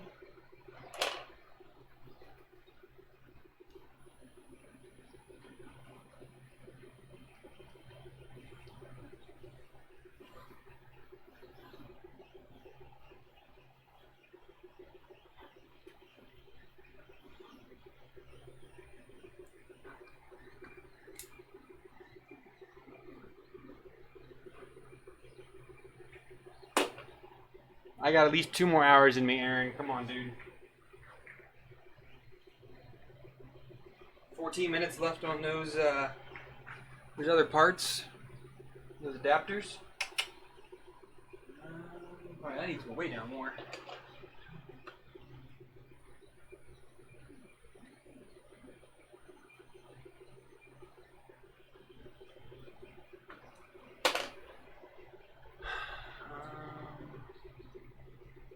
All right, well that's on there. So that's the X then in a nutshell. So let's get the extruder mounted on here.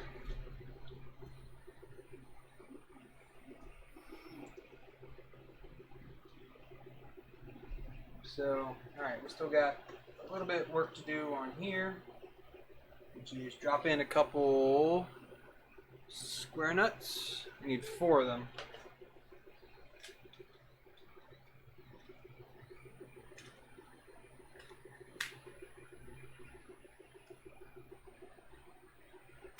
And Aaron, if they don't, I have another set of PETG ones printing now. So, I mean, it will not be the end of the world. I do have backup going.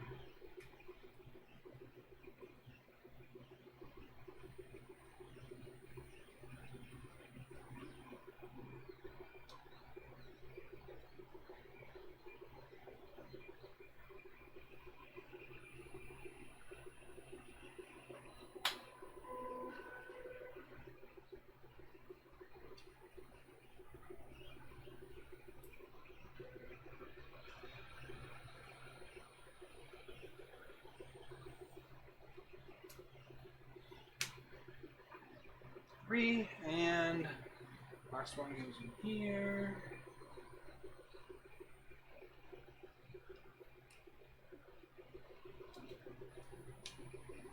All right. And now we can set this back onto here.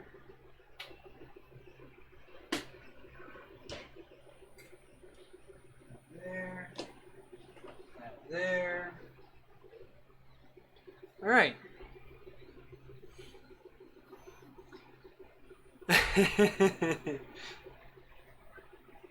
Okay, so now we're doing the green one. So 2 and 3, where are the caps at? So here's the top one. Goes like that, right? And 2 and 3 by 10s up top.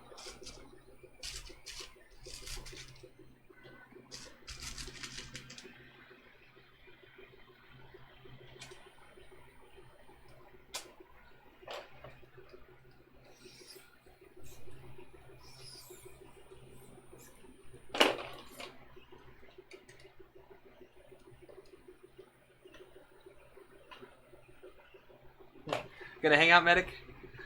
Or Vince, sorry. And then M3 by 18s. And 2 more. Man, these use a lot of M3 by 18s. Medic!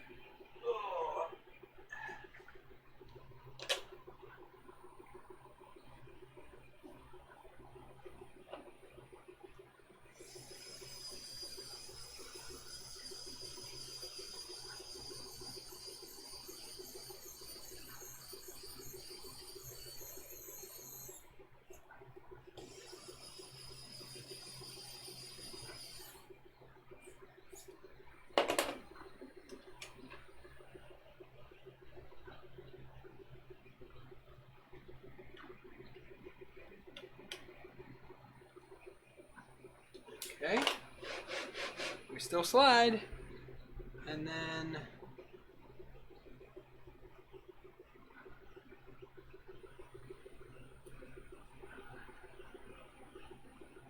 verify X is not recessed. Alright, I might need to pull that out a little bit so we get a piece of belt.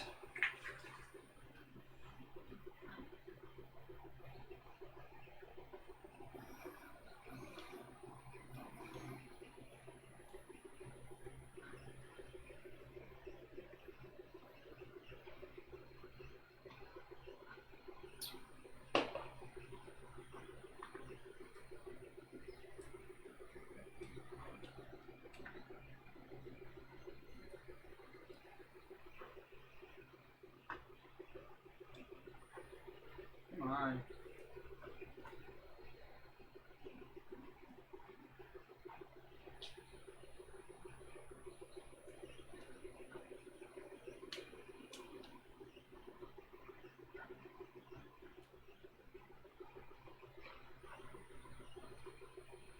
This does not flow through here very easily.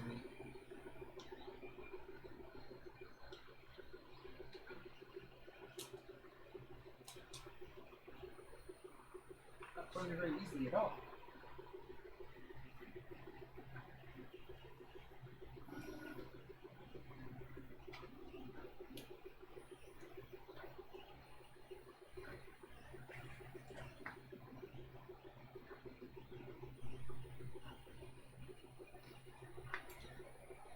Oh, come on. There it goes, there it goes. Alright. Loosen these up a little bit now.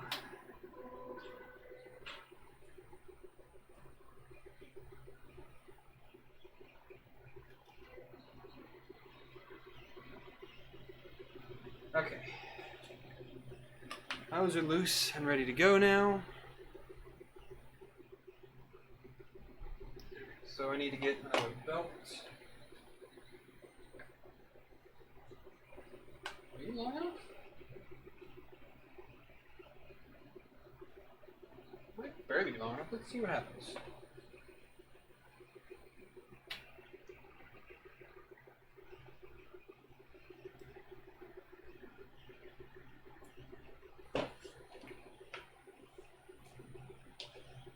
We're gonna put it through this thing first because this was a pain to get it through before. Now it's easy. Of course it is.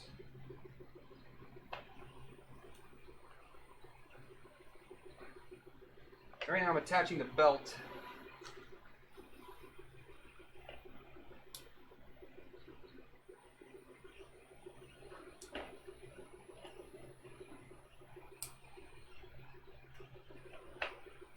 Set it down in there. I don't even know if this belt's long enough. I've got it. It's scrap. It is cool. If not, no big deal.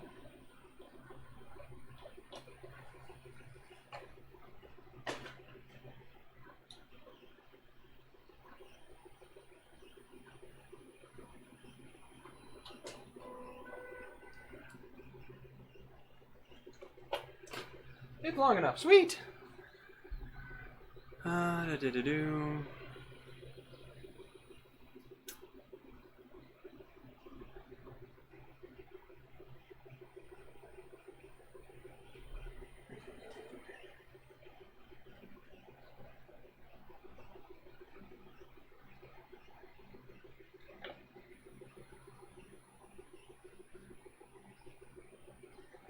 I'm jealous you guys talking about how self-sufficient your kids are.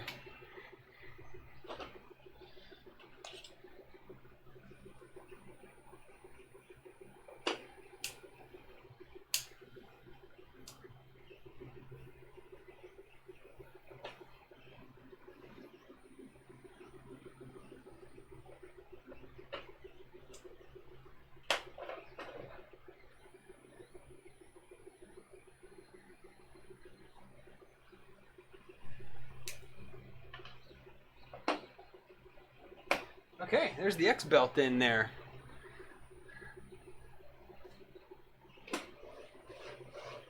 Later, Chris. Thanks for hanging out.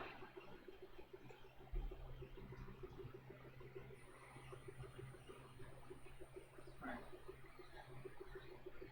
And now we're gonna I need another M3x40. Criminally. Where'd I put those at? There they are now.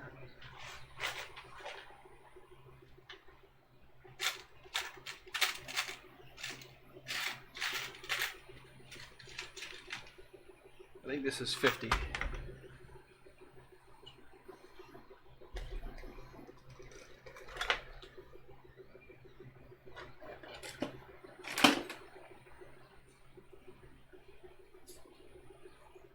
Yep, that's way too long.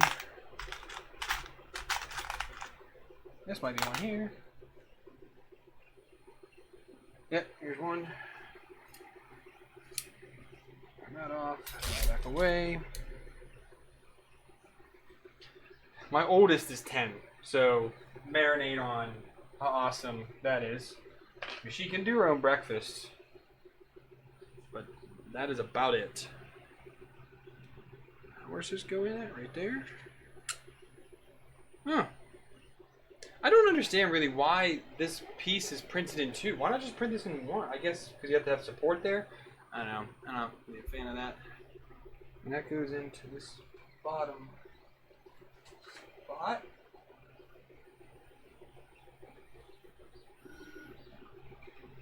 So.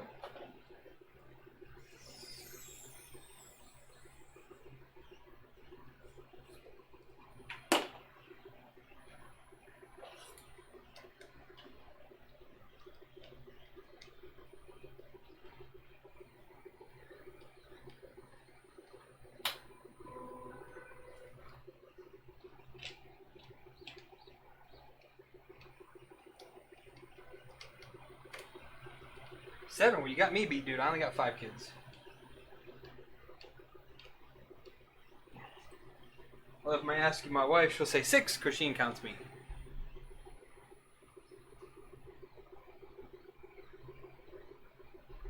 Alright, now...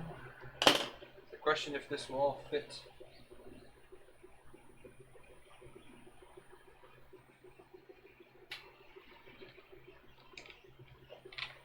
I just hope this doesn't break the easy ABL cable. Alright, so the top gets an M3x18. Again. M3x18 goes up here.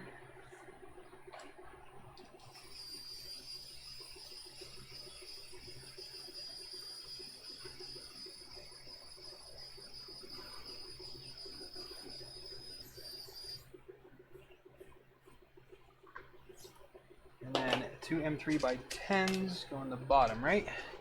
Yeah.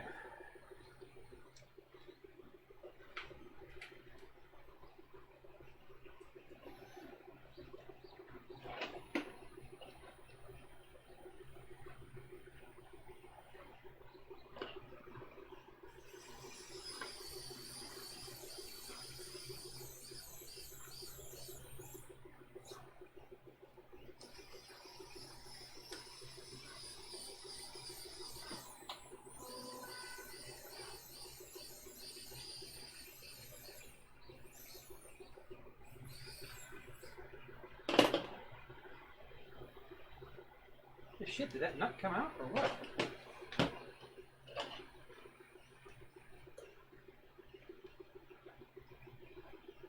Oh, there it goes. Just need me to manually do it.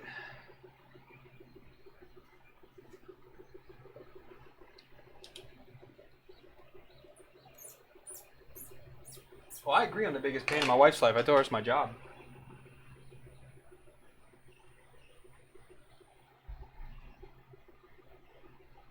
Alright, so the only thing we don't have is the filament sensor, which again I don't really have right now. Oh, we need a piece of 3mm filament. I have that. Where is it at though? It's in there.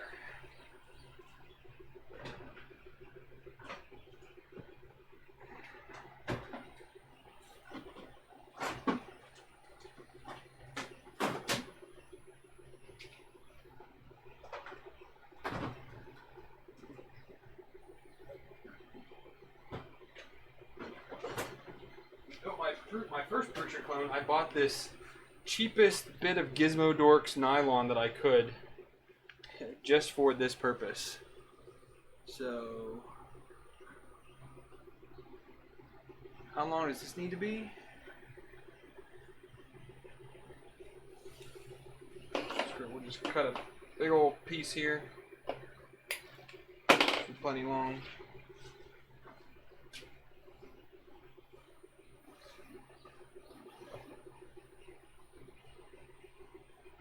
All right.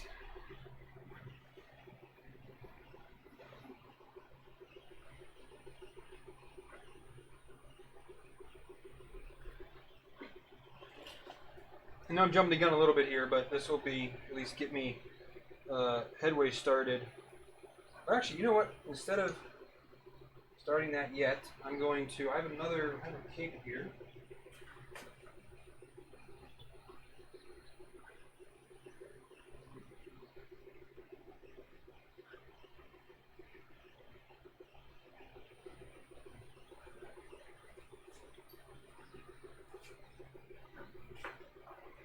I have this cable already right here. I'm just going to go ahead and solder this.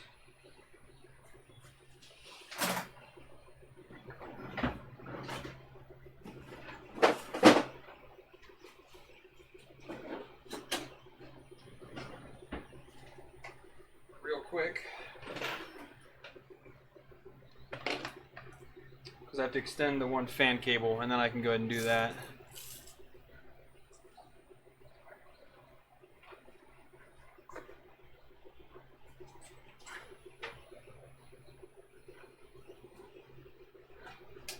I'm officially out of space here.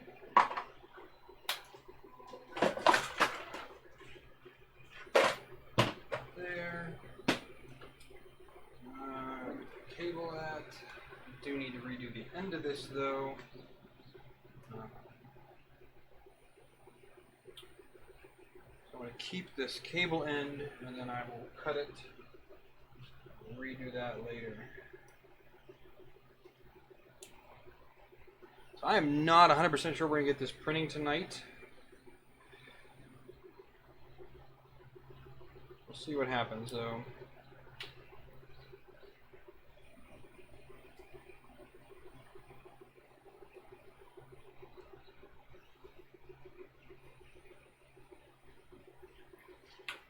Ouch.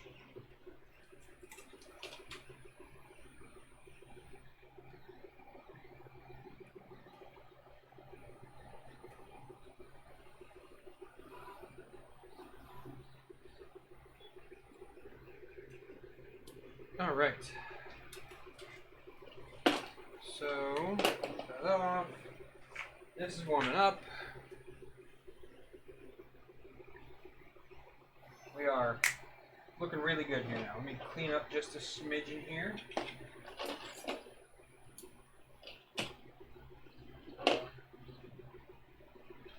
I already have the textile sleeving we're going to use. I bought this extra for the other builds, and lo and behold, it's coming in use right now, or will come in use.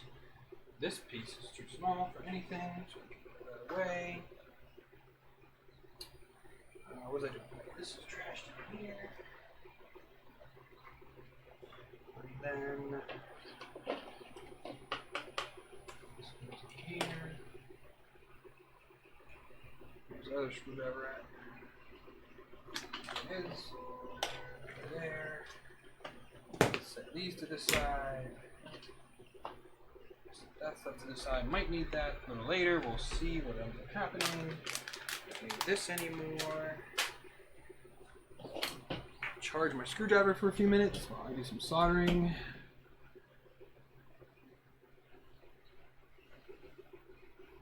Doing that on Tuesday, Chris? That'll be cool. I'll try to tune in, man. Is that the one that dude says that you can print at like 1,000 millimeters a second?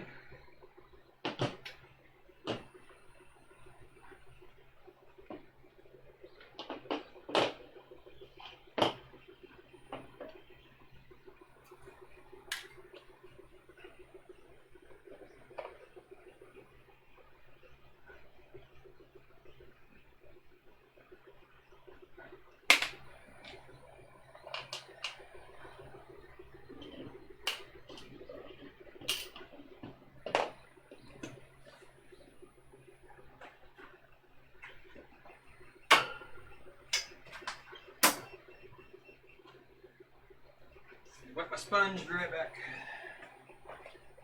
2 seconds.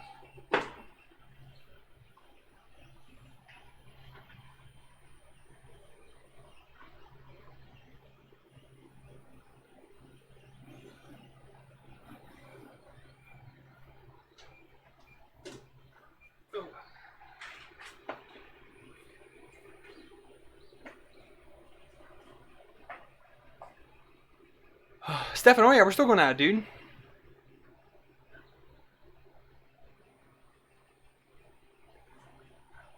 Okay, cool, Chris. Yeah, I'll see. You're doing it on Tuesday? I should be able to make it.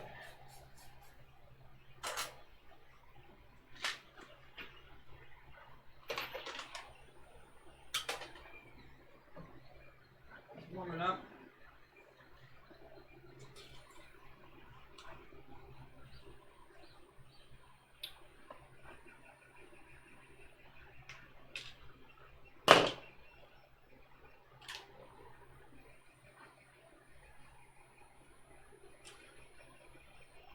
I need a little bit of heat shrink tubing here. Some green because this is going to be closed. I can see it. Alright,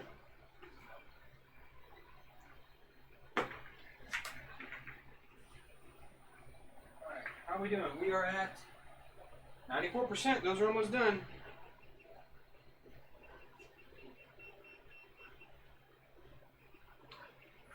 We're getting there. We're getting there. Let's get this out of the way for now. Your clip so still moves really nice. So we can tighten these up a skosh.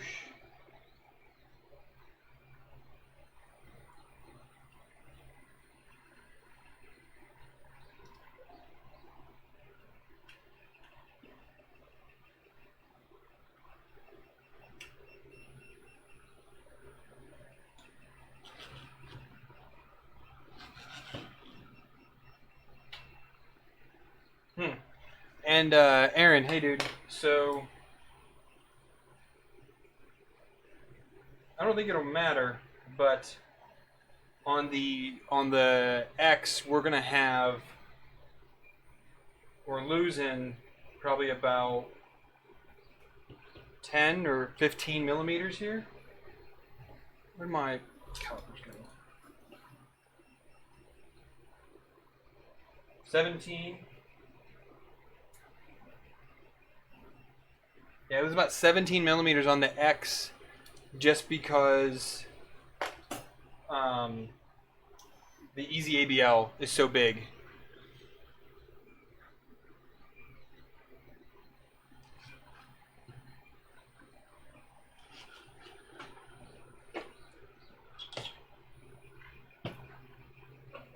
So I just have to take that into account when I set up the build volume for this. What just fell? Not important right now.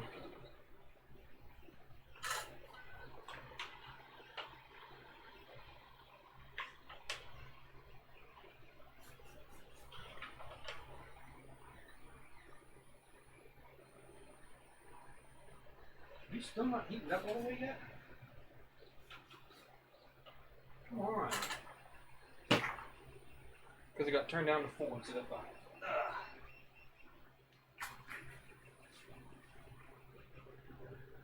I don't have an Easy ABL Mini here, so I'm using what I have, and what I have is an Easy ABL.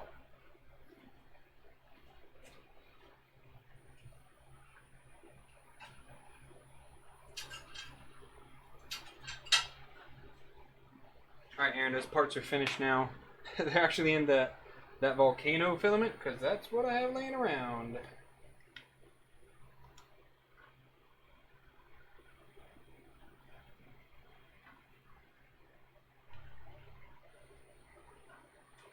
How do they go in?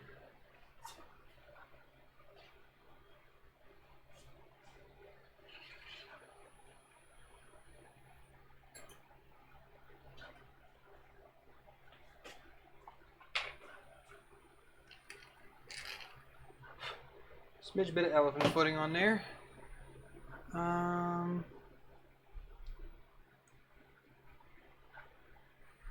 Yeah, Chris, do as I say, not as I do. Don't do what I do.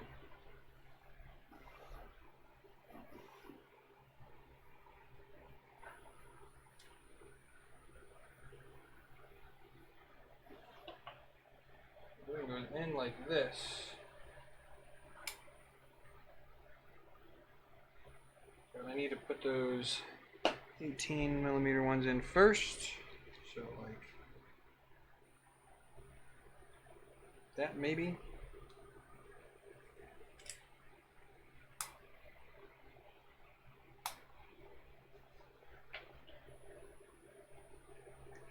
This goes on like that. Or no, that's gonna have to wait.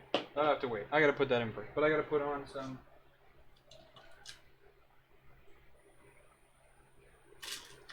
Nylocks in here.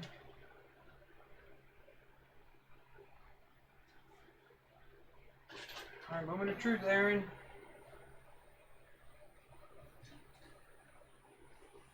Think they fit.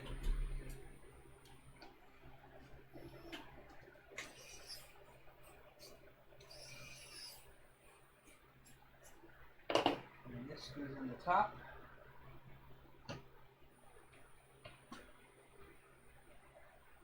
I guess I can just use some short old 10 mils.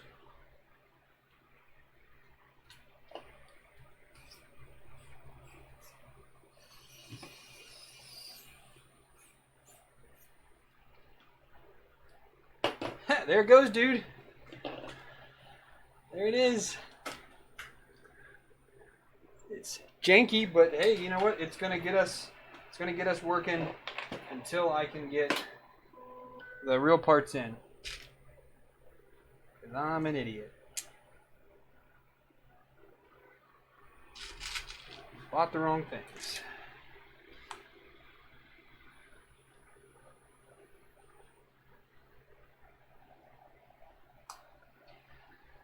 So, I'm the best. This isn't really a, like, first printer. This is more of a, I've got crap laying around, let me build a 3D printer. This is like at least a third printer, in my opinion.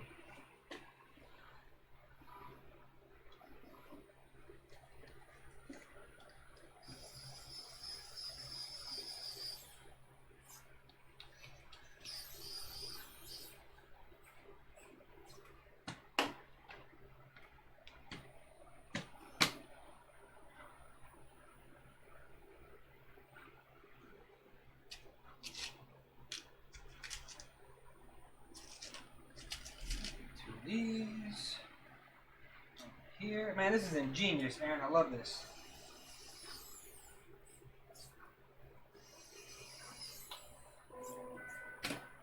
Bam! Now we've got at least we have metal lead screws on, lead nuts on there, so that we can, you know, get this working.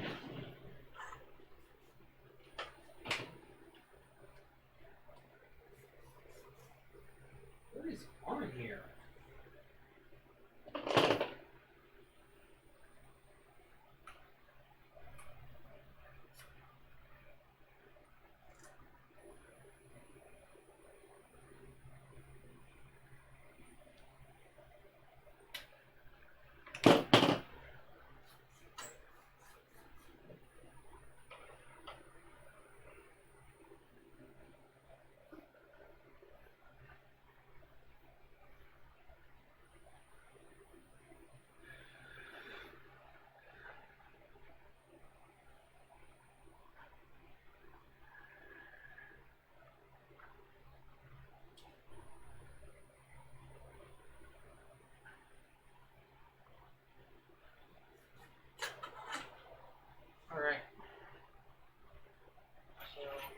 these here. We got these here. I dropped another piece. Son of a gun.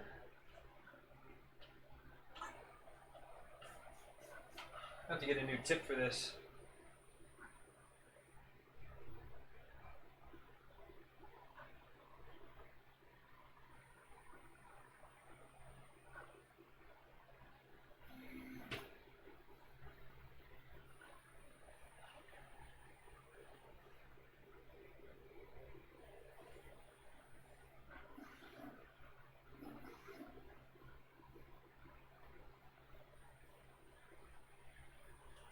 The tip on this is kind of shot. So, oh well.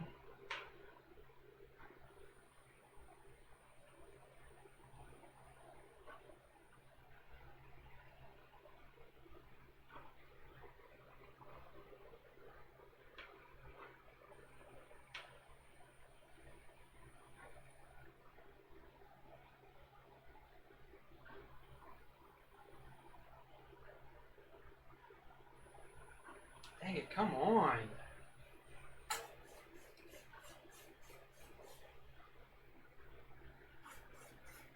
There's like scaling on it. It just won't come off.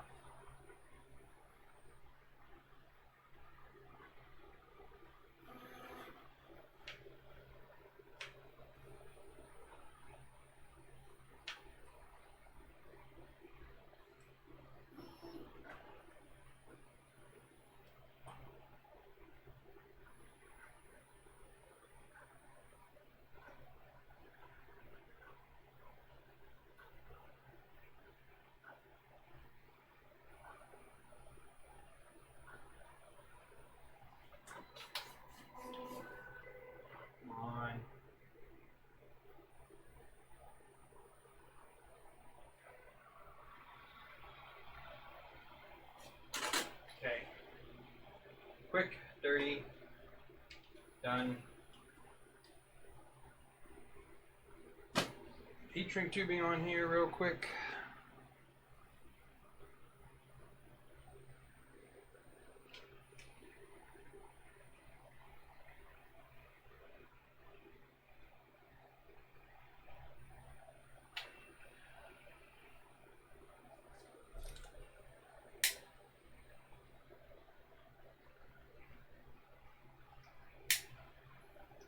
Okay, we've got that.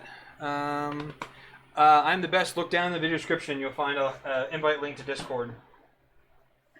All right, so where are we at now in the instructions here? I guess we can go ahead and mount the Z then. So let me clear off some more space then. Again, turn off and get the soldering iron out of the way. I think we're gonna need that again for a while. But we're gonna need to make some space here for the printer.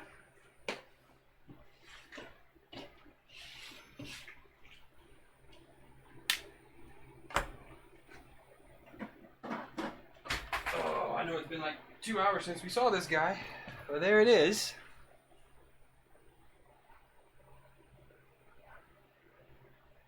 Like that. There we go. And we can go ahead and try to get this on. Moment of truth, Aaron. Oh wait, I gotta put the Z-rods on. Meh.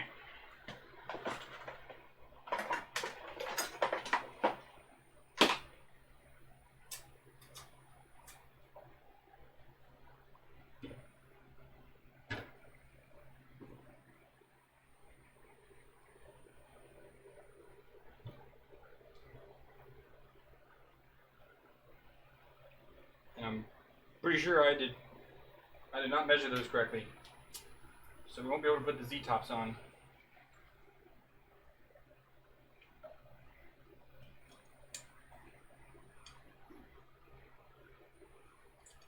This is why I went toward the weight chain.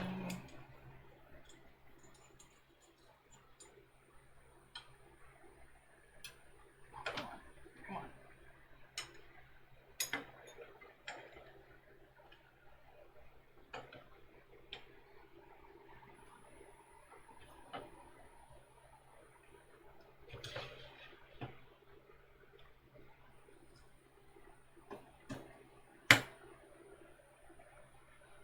There we go.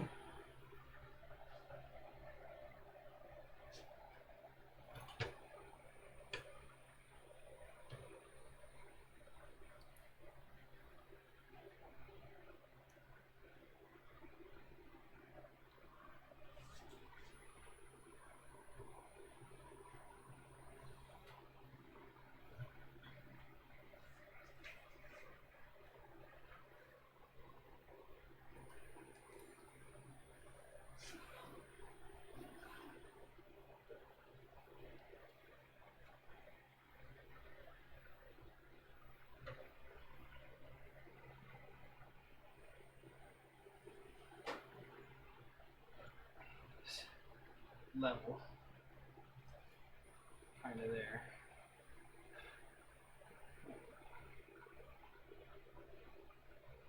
So, yeah.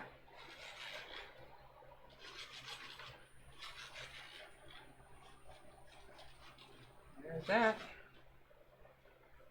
Here's all the cabling out the back. I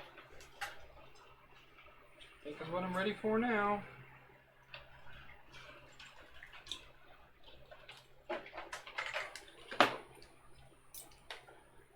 Spin this around like that.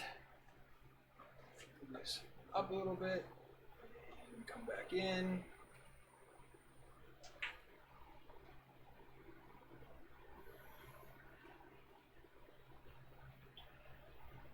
Stay in there. There we go. All right. There it is, dude.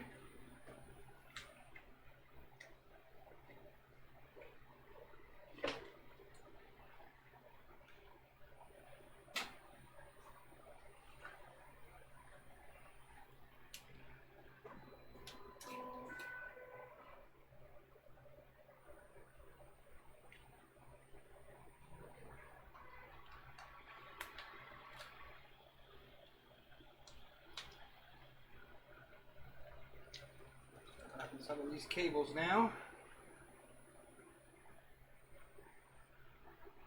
Switch back to the Folger Stick 2020.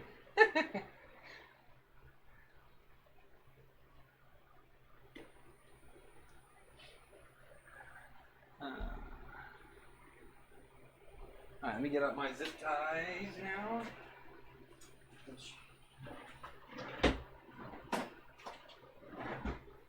Another thing I had to order because I am running dangerously low.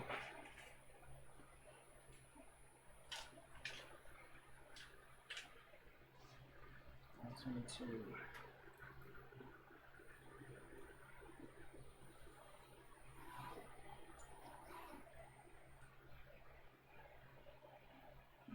Hotend now. Ooh, that's tight. Ooh, that's real tight.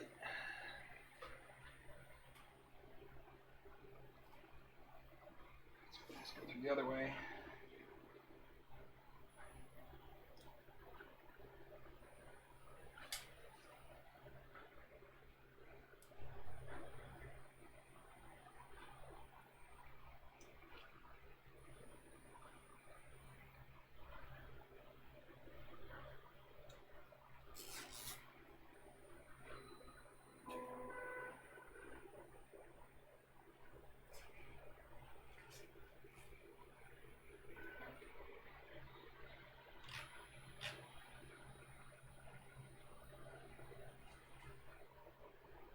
Okay.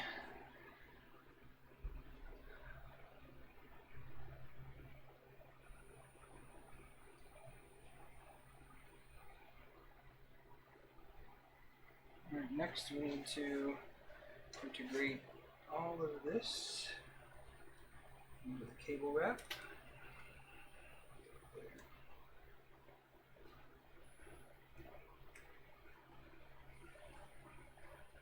I'll take out the zip tie here.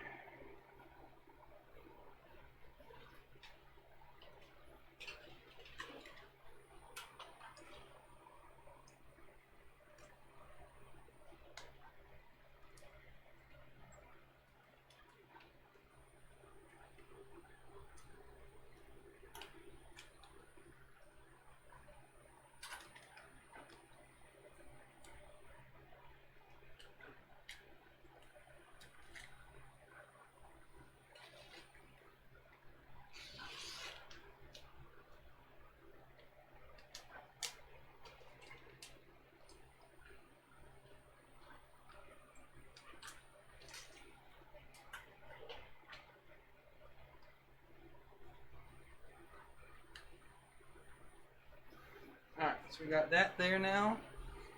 And then gotta add the zip ties on top.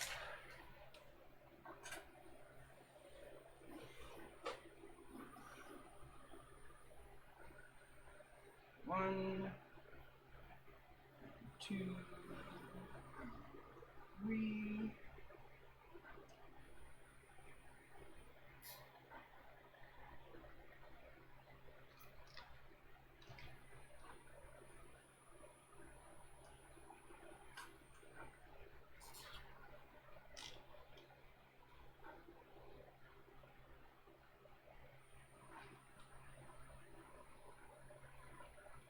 Okay, there's those ones, and then need to add one more to here.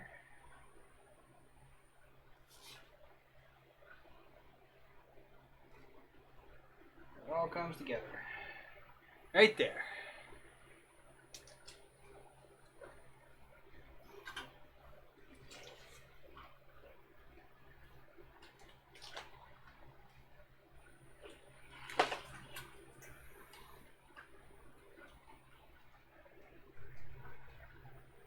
Come on.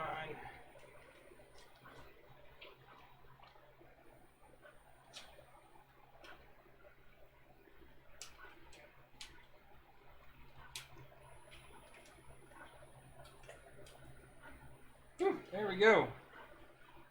Everything's in one nice tidy sleeve now.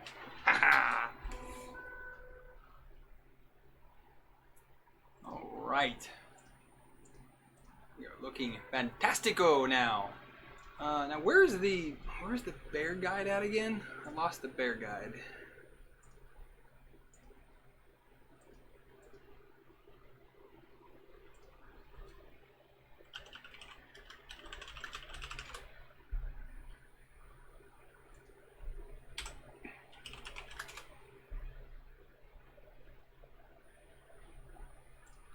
Where are we at here? Okay, so full upgrade.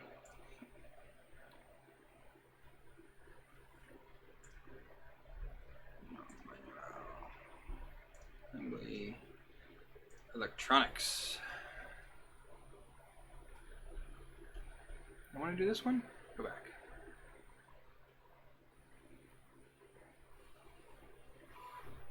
Well, the LCD, I guess I could snag that LCD off.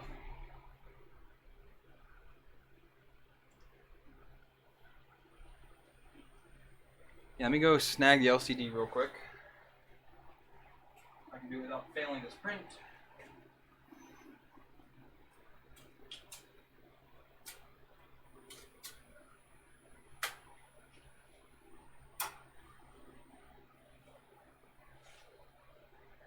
Hey, here it is. But I forgot to do the X in green, so I was like, ah, crap. But there it is. It's the LCD cover, but yeah, see the X is missing because I'm an idiot. I sliced it and sent it to the printer, and I was like, oh yeah, good to go. Nope, you're an idiot, Shane.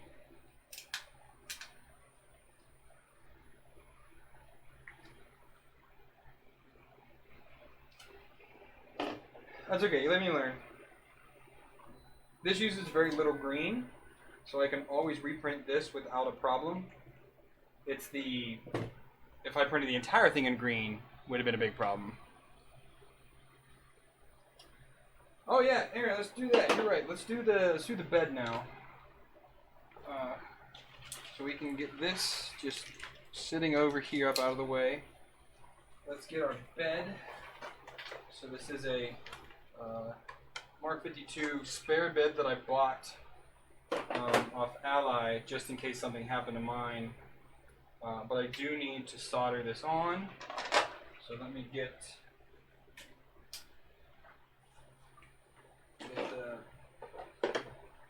that preheating again.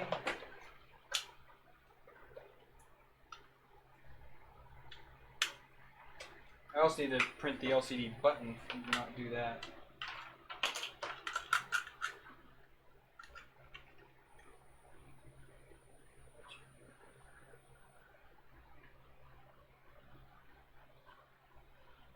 This just takes two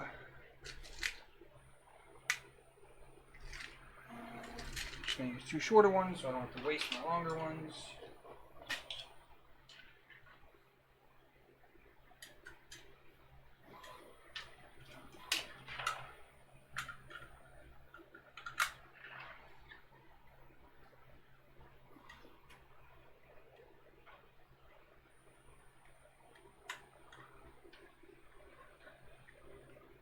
I think this is also something that LOD is going to do.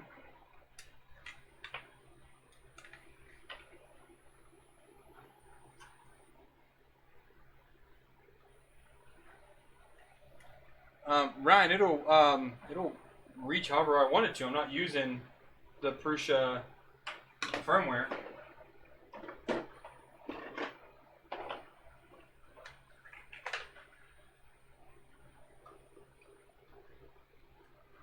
Yeah, I'm a little bit off on these Z-rods.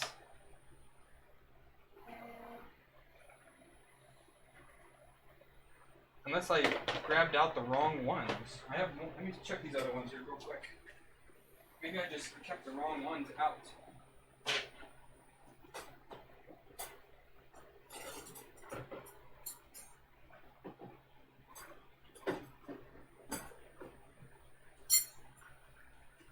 How tall are all these?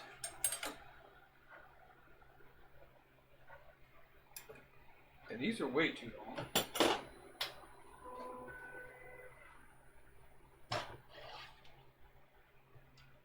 This one fit.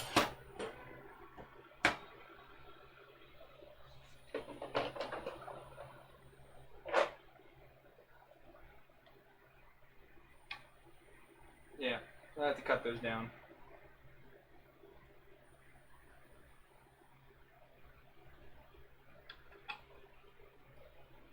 Okay. That's alright.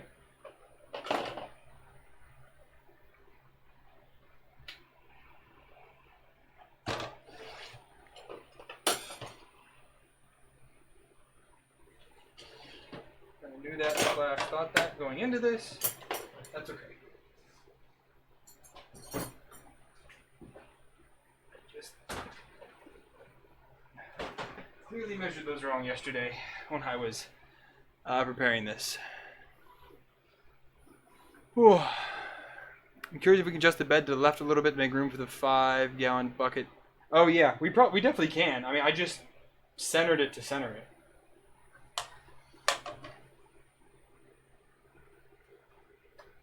I need to get out some.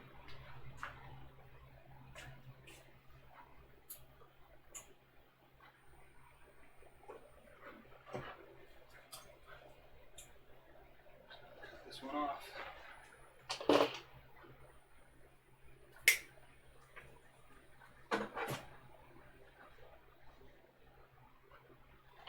We're going to go ahead and solder these onto the bed here. And we can install the bed parts, which I have ready to go right here, assuming that they fit.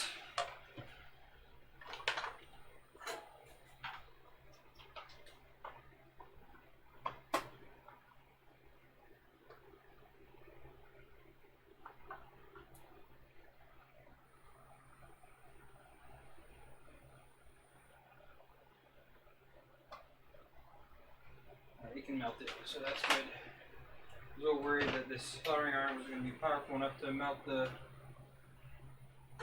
solder on there. Ugh.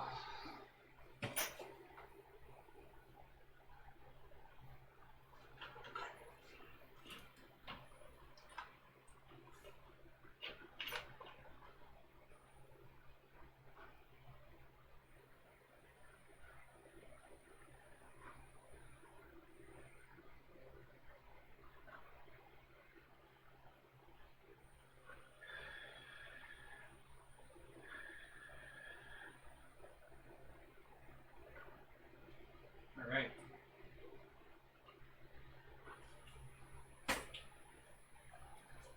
Get these on here now.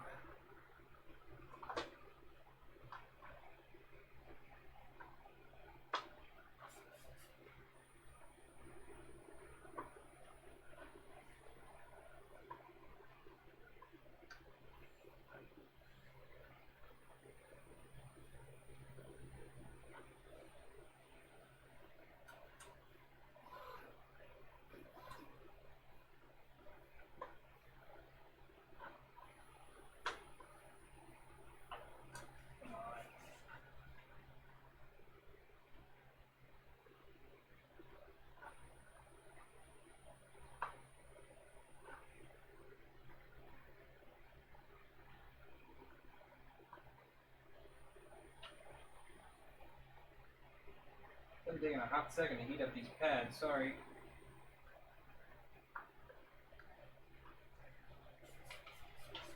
Not getting a clean connection with my troublesome soldering iron.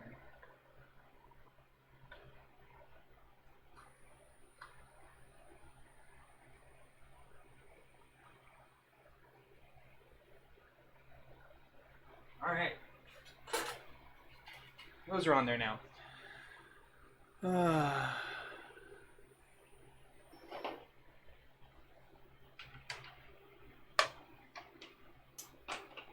This.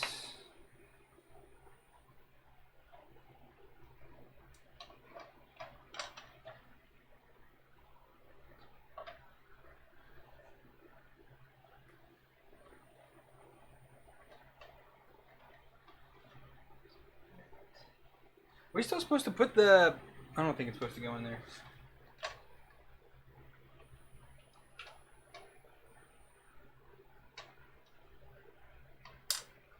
Alright, let me get this LCD, or I'm sorry, the bed cover connected on here. 10 mils, good.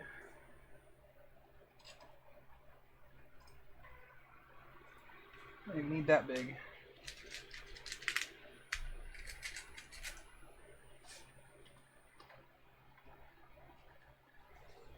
My screwdriver.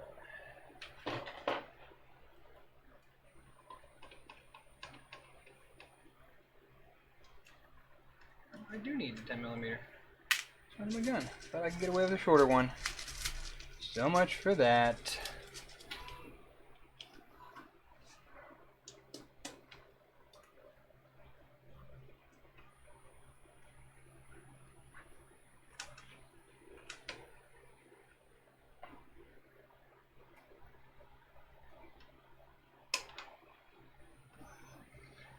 Some more 10 millimeter ones. Here, and then another one through here. Although I think I need to put some braiding on there first, on that bed.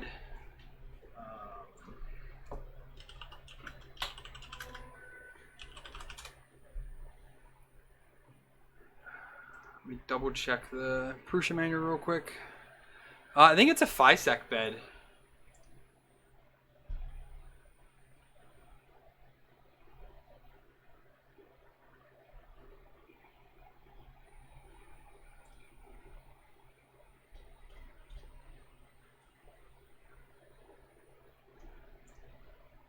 When does he put the bed on?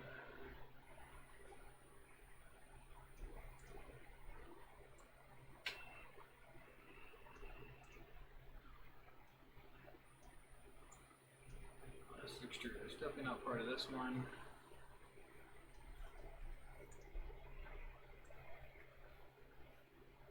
LCD. Next. Bed. Okay, so.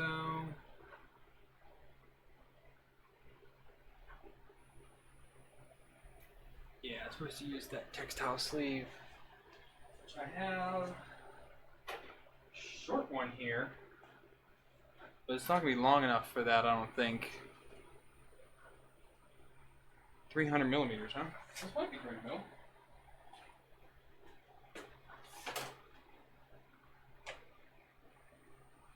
Yeah, it is. All right, it's the right one. Unsure.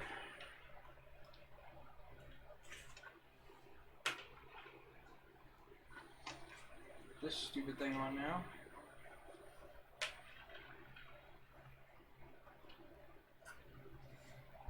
How are they doing it here? Well, that does go through it. Like that. Alright. I didn't know Triangles have actually made a MPA 52 bed. Or is this 52? What's this one?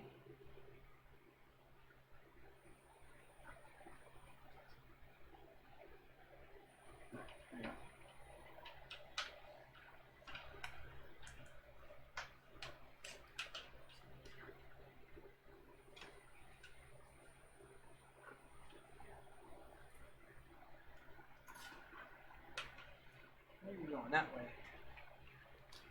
Come on. I love the way these look, and they're nice with the cabling, but they are god awful to put the cables in.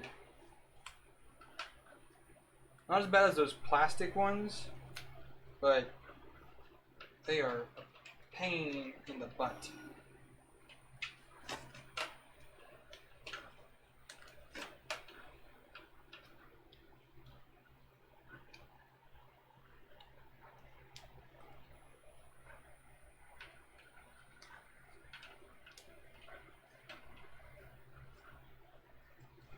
Alright. So this has to go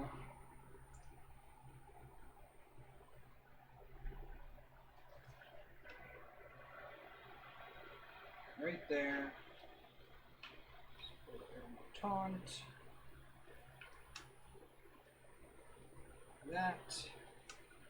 That's on there. Squeezed in there like so, and I need a little nuts.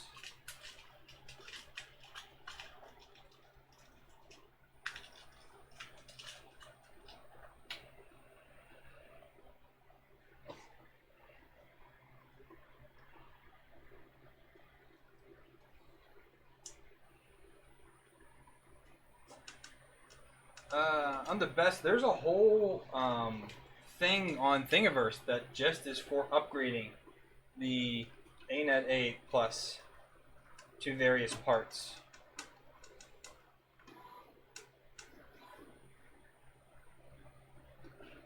I would definitely start with that, since I cannot vouch whether or not my parts will work for you in any way, shape, or form.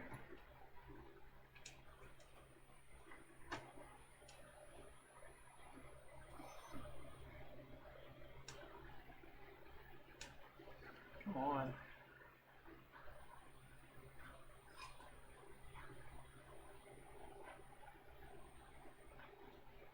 I don't want you to screw up your printer because you use some parts that I made for a different thing.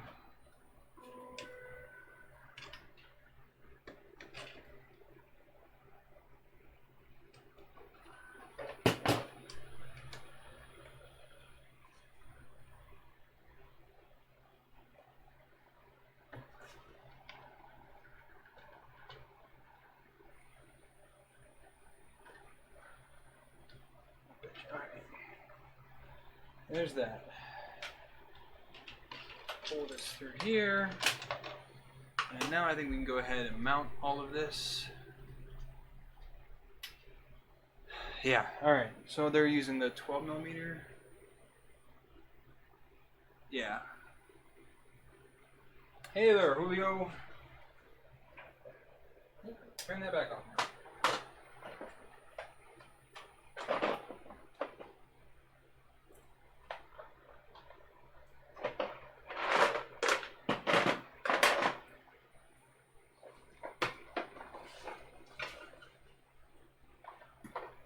Spacers here, and then I need the 12mm. So 1, 2, 3, 4, 5, 6, 7, 8, and 9.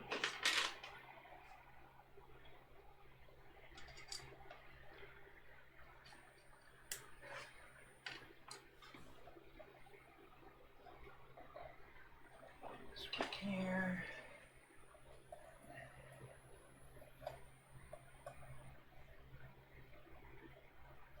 Man, that took 2 seconds. Alright.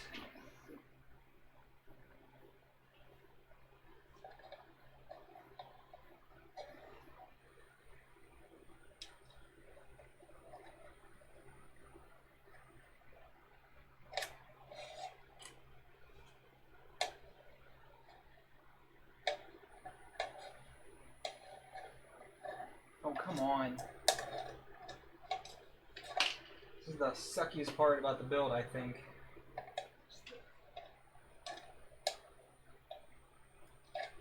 Trying to get your bed together.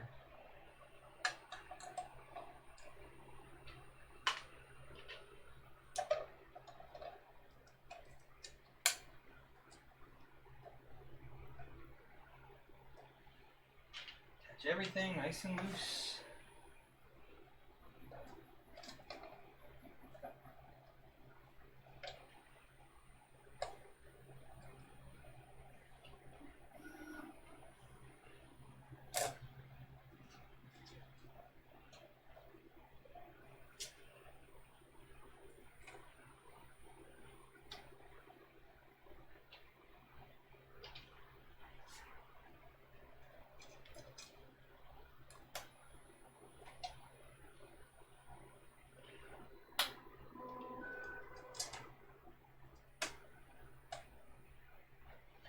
Ooh.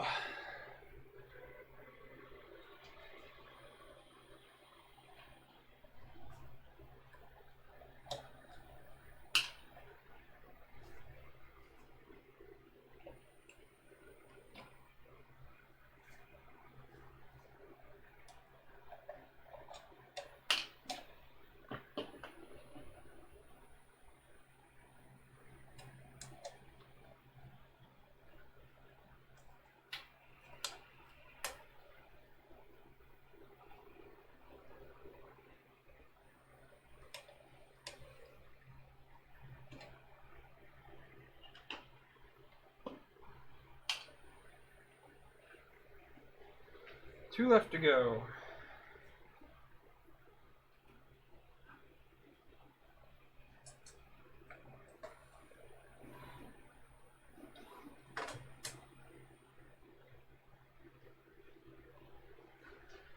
One left to go, and I'm missing a spacer. Spacers! Shoot! Did I not grab it out? I sort of counted 9 when I prepped all my stuff. Yep, I did. I didn't get it out. Here it is.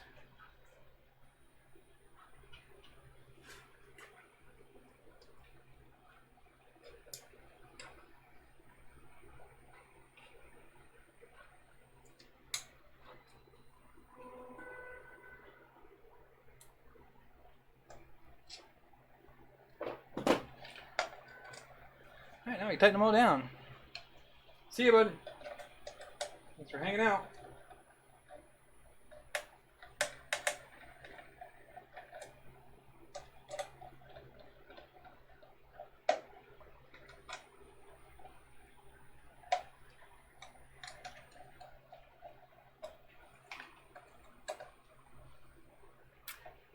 Hey, Aaron. You know what voltage this bed is?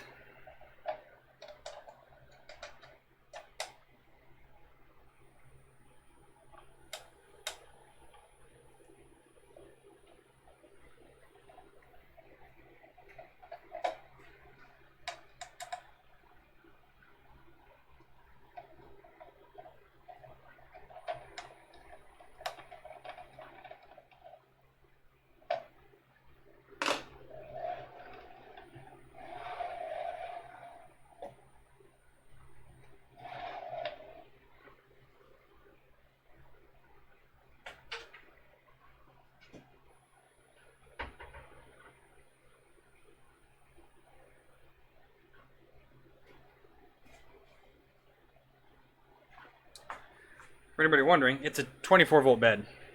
Yes, it's 24 volt. I don't know if I have... I think this is a step up. It's huge, but let me look it up real quick. Where's it here?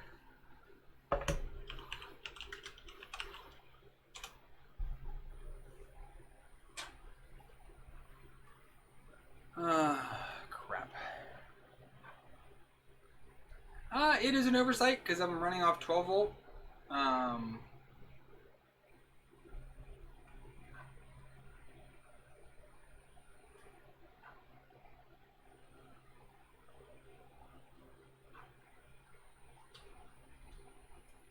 have this voltage regulator here though that I don't remember if I can. I don't remember what I can set this to real quick. I think I can step this up.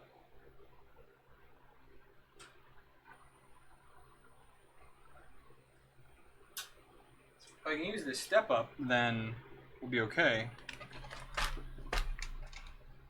But yeah, definitely an oversight. 100%.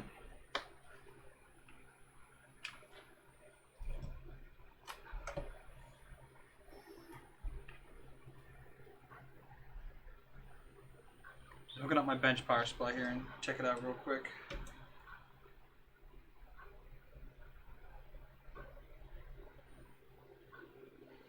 Alright, so let's see. I put in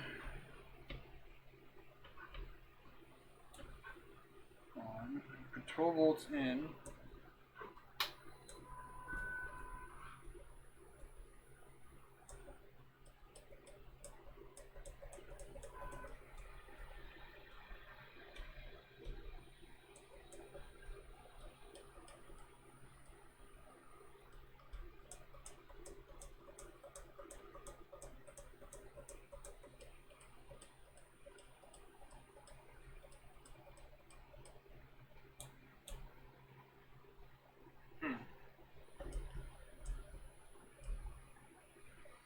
If I crank my voltage up, I think this is just a buck down.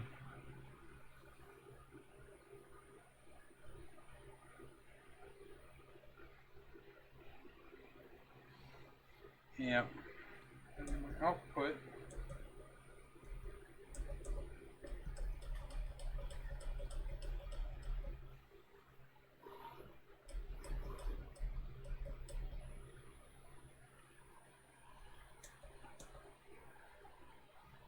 Now if I do my input voltage, take this back down to 12 volts.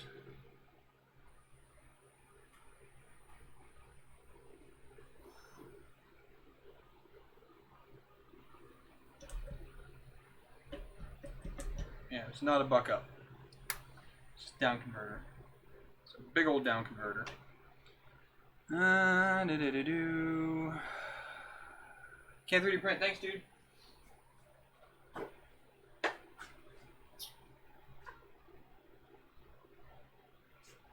don't have any buck up converters.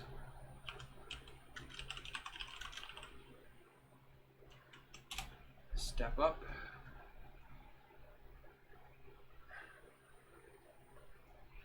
And I do have some small ones, but they're not big enough for the bed. And they can't pull that many amps.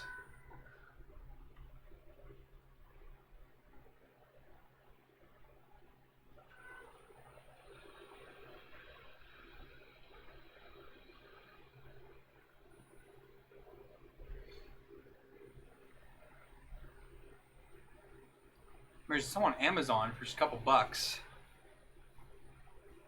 Maddie, this is a Prusa knockoff one.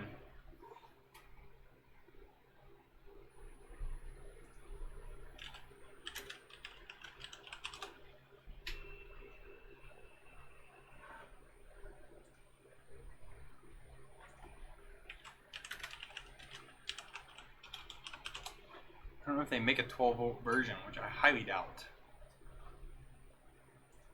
Well, they do. Yeah, there's a 12-volt version. Huh, it's $45 though. That's a big miss sight for me. The Hotend is also 12-volt. I don't have any 24-volt stuff. What's the Ally got? Ally Express.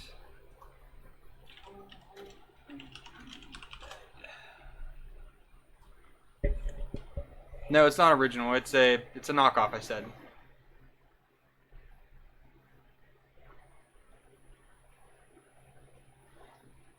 The two originals that I have is on the original one, and my clone also has an original Prusa bed from Prusa.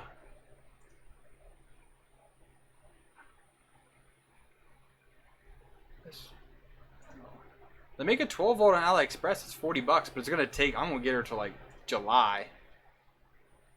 Ugh. Here's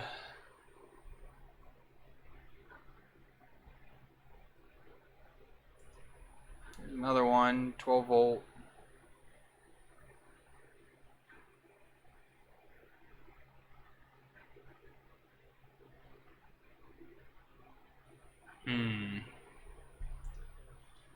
Ooh, what to do?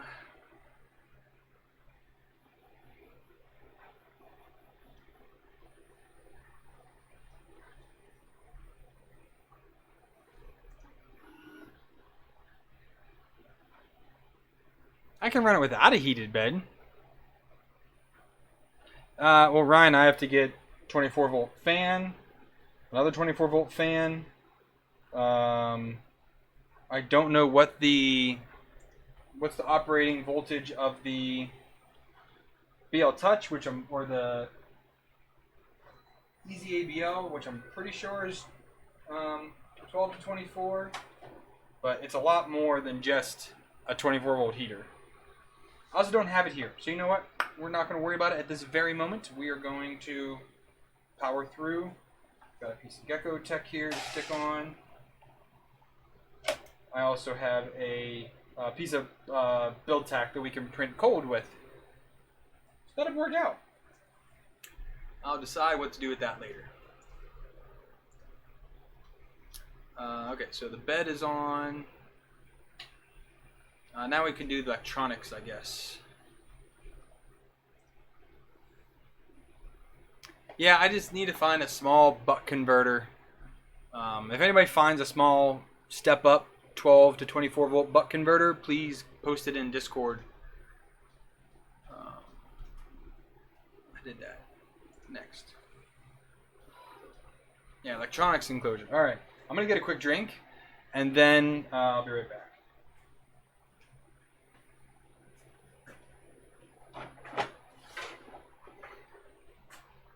Ouch, ouch, get off me.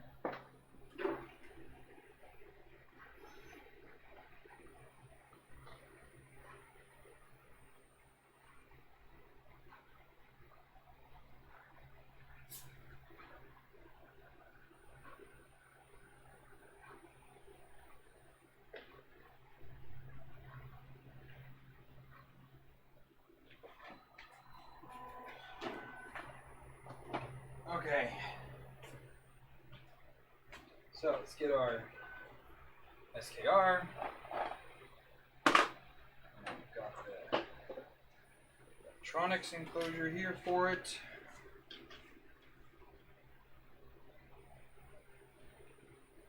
Pull some support out. I guess I printed this with support for some reason.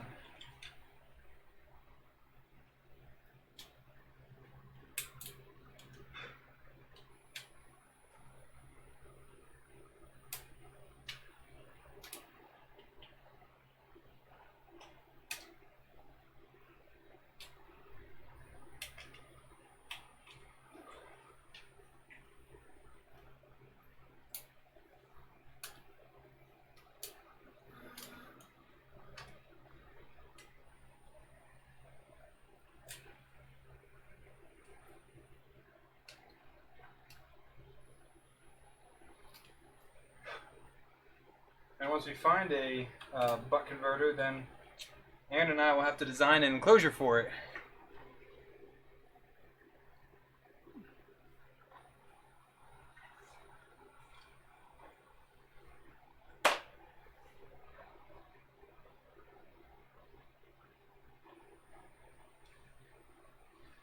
Alright, so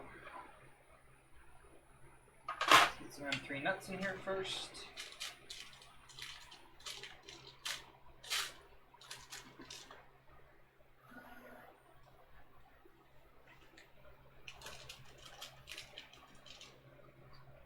These are pretty oversized.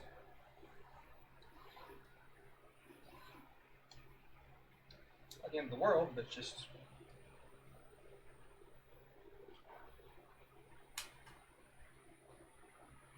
makes installing things a little more finicky.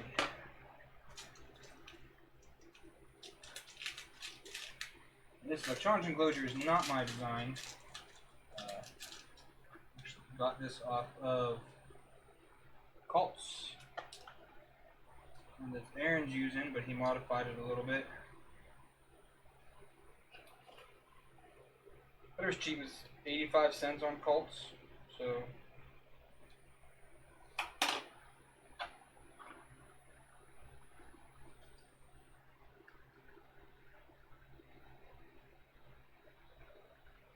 Alright, so let's get some 10 millimeter.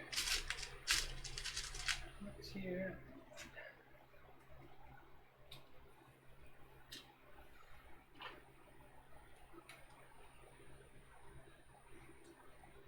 I have just hold this at a weird angle because the nuts are not captured properly. They are. The clearance on there was pretty loose. I already lost one.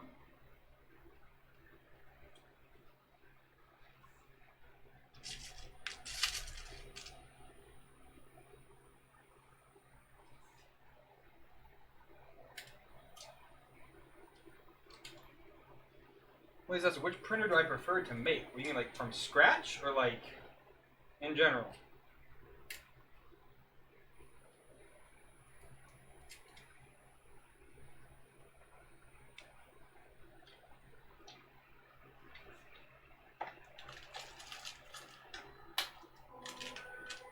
Doing from scratch, I really enjoyed the Hypercube.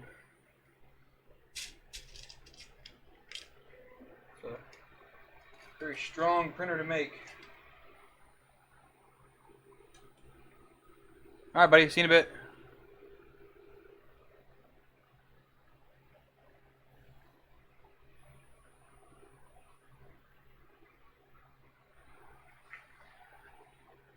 I'm the best.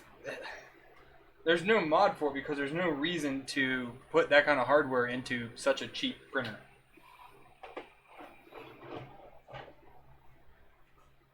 It's just my opinion on that.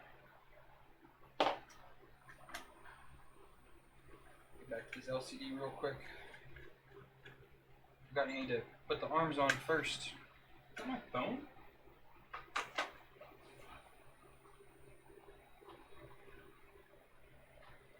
It is. It's Tim.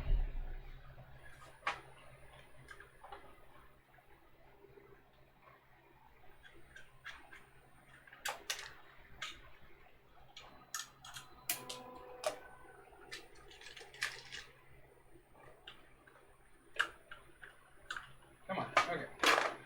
So we got this side here.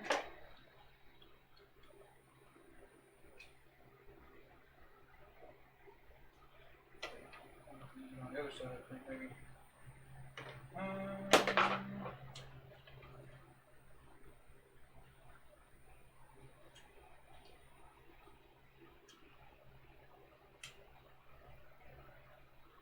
Ouch.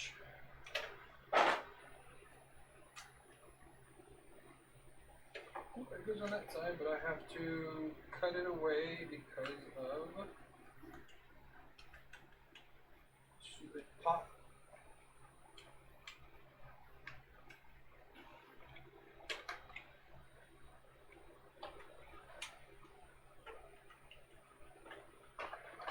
Like that, will it? Nope.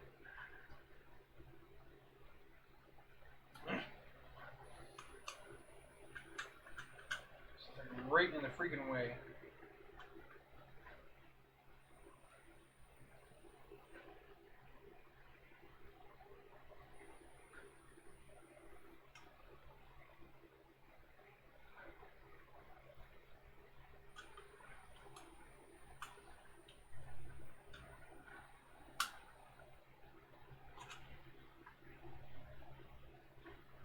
Son of a gun. Ah.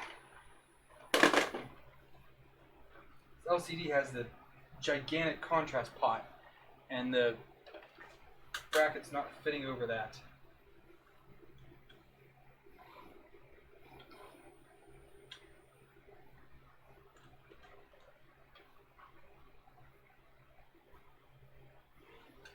Alright, I'll just cut into this, I guess, because I got no other way to get the LCD mounted without modifying it.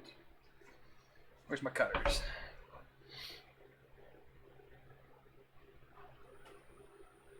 Win, because that's what I had.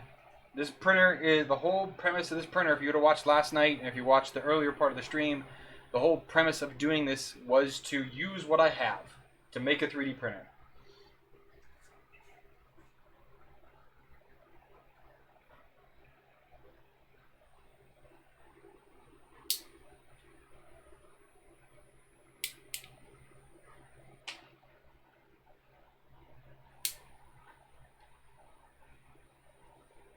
And because 2020 for this size printer is 100% okay.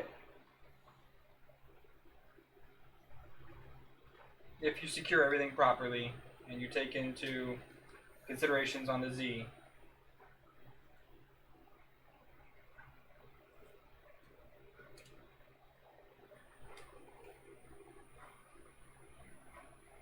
Carving away at this real quick. Get this LCD mounted.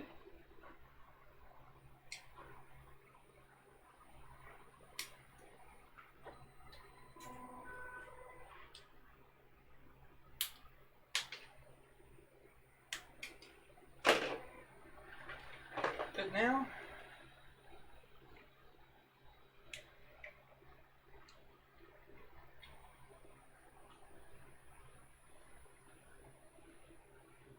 Bend it down a smidge, it fits. Okay.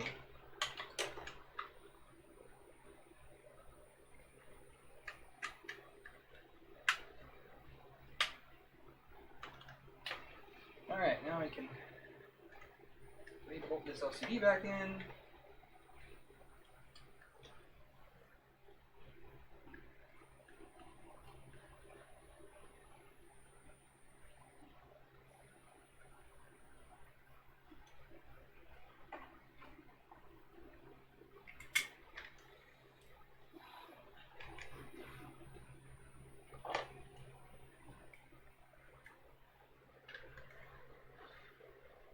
No, I mean, it's fine. It's just people don't understand that you don't have to use 4040 extrusion for a small i3 printer. 2040 is good, but if you build things correctly, you can get away with less crazy specs to it, especially on the frame.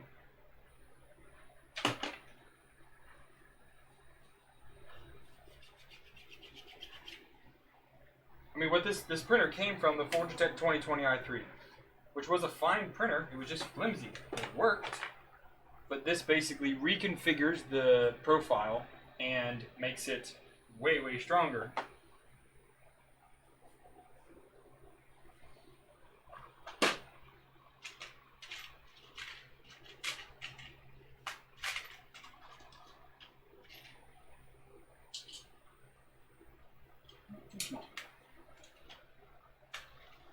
Pan heads, come on.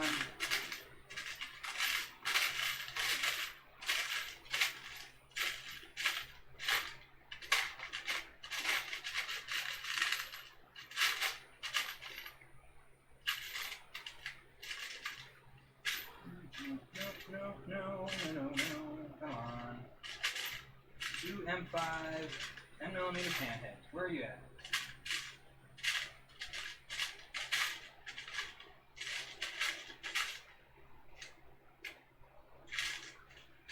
12.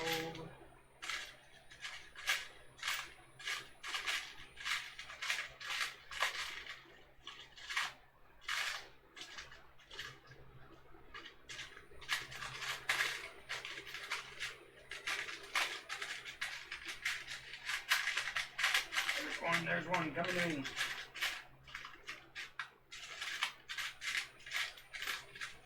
And a lot. I probably can make the 8s work. This won't be. It'll be a little hard to get on.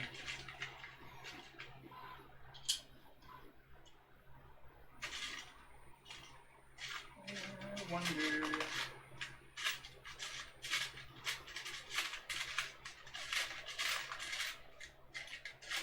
Maybe I'm out because I'm sorting through here. I'm not seeing any more. Lots of long ones. I'm not seeing any 10mm pan heads. Alright, I'll make these work.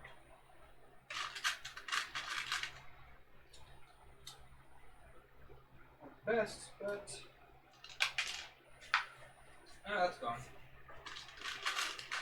Find that in a month or two.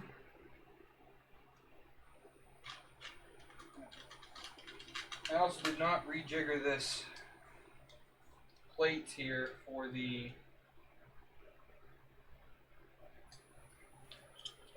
electronics, but which way does it mount? Which way do we have it mounting? Where are we at? Fusion. Nope, go back. Da-da-da.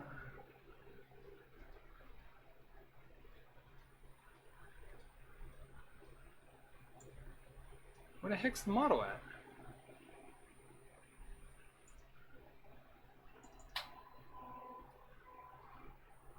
Oh, I isolated the parts. That's why it doesn't look the same. Alright.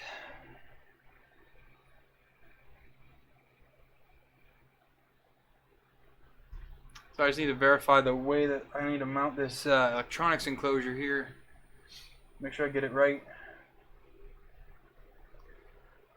So right click.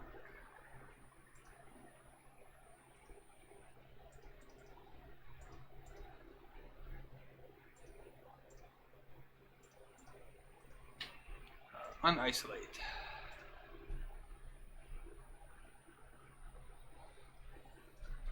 Whoa. Way too close. There we go. Okay. So which way does this mount?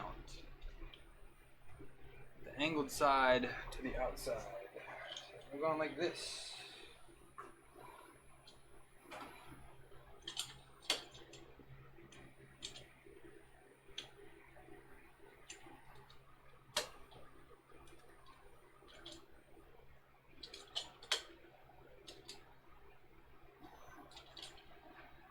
Did we not adjust this? Ah, you're kidding me here.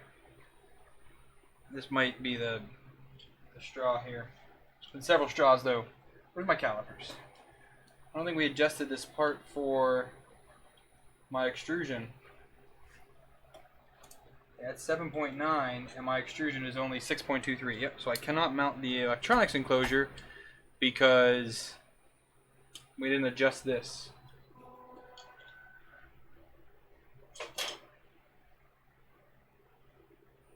It's not the end of the world. I can still do most everything else, but I would have rather got this mounted before installing anything into it. It's also getting like stupid late, so I'll marinate on this for a minute.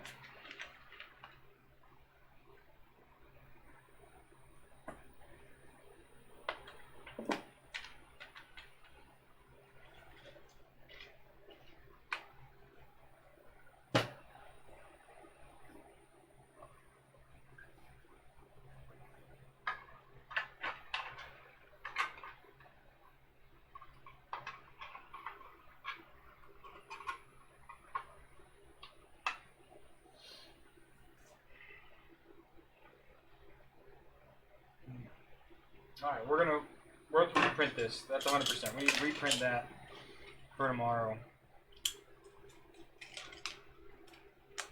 I can put these away for now. I'll go ahead and install the fan into here at least. I'm using just have a noise blocker on here, and I'll redo the power leads on that. I'll at least get this installed with the awesome fan grill. Look at that. Oof. So let's get see how far of how long of bolts I need for this.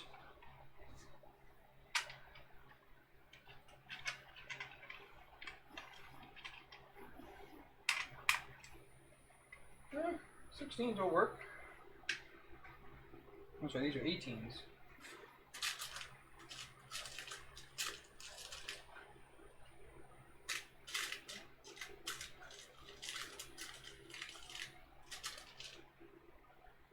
So it's been good to figure out some of these little things that I kind of overlooked, like the bed voltage.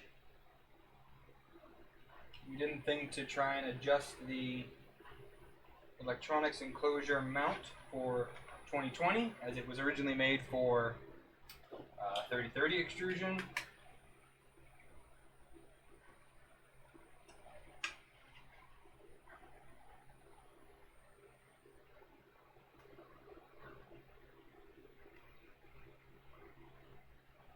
That's okay. We're learning here.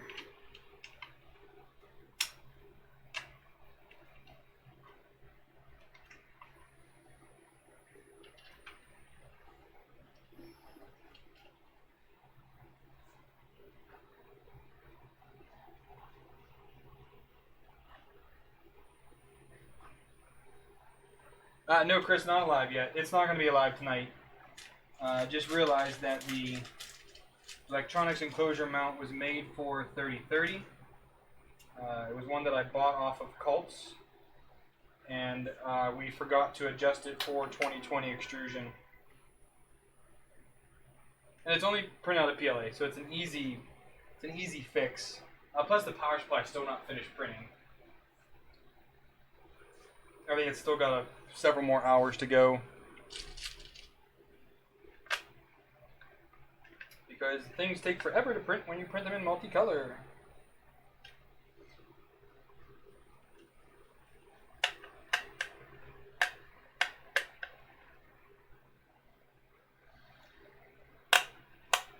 Hey Dan,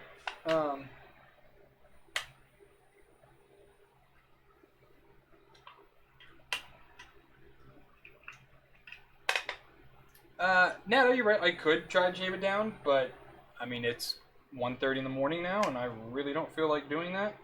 And I could just easily pull the part. I mean, it's in fusion right now, so I can just grab that part, shave it down to 5.5 millimeters, so that it works with 2020, and then be done with it. Reprint it in PLA because it's printed in PLA to begin with. I didn't print the electronics enclosure in PETG because that's a waste of PETG.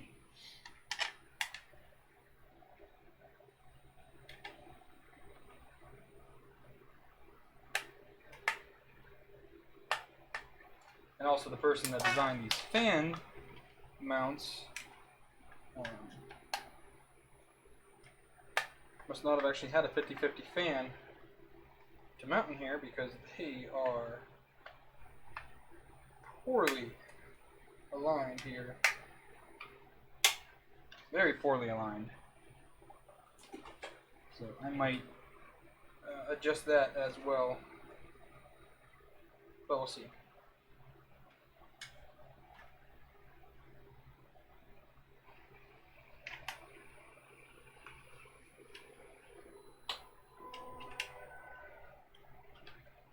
Chris, I'm not worried about a printer catching on fire.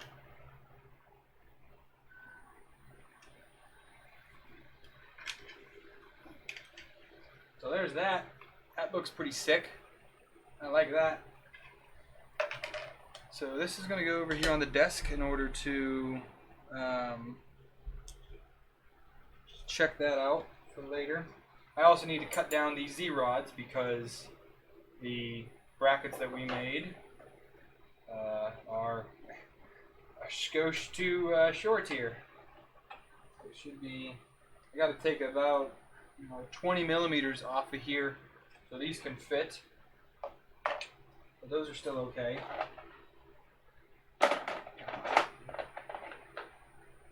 Why in the world I printed these twice? Oh, these are the wrong ones.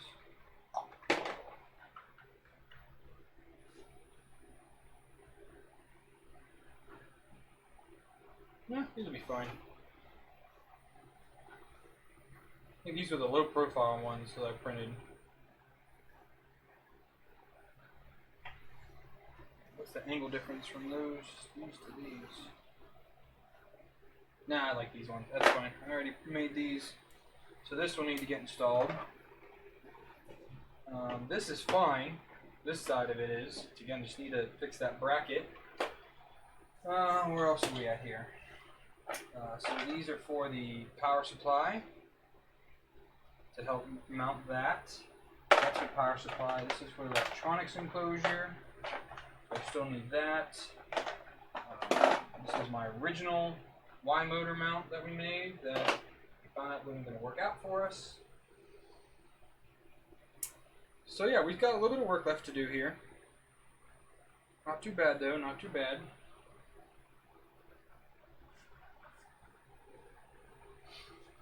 What else is there? I need to grab a longer set of cables for the LCD. Be able to mount that right there with some M3s.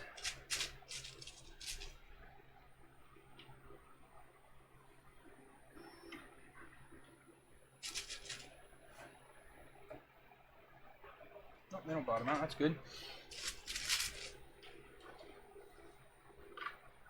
Let me mount this on there and have a look at it, see what it looks like.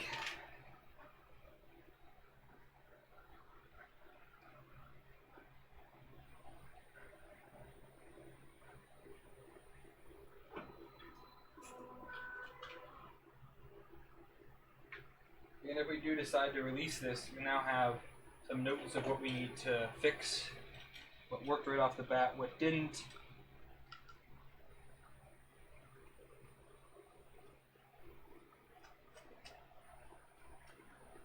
Or didn't we calculate, because there's a few things in here that we did not think of when we were designing. And as I was going through my parts, which being a 24 volt bed. So, Chris, since you're here, or if you are still here, any issues running a bed off of a buck-up converter? Because, yeah, it's 24 volt bed and I'm running it on 12 volt.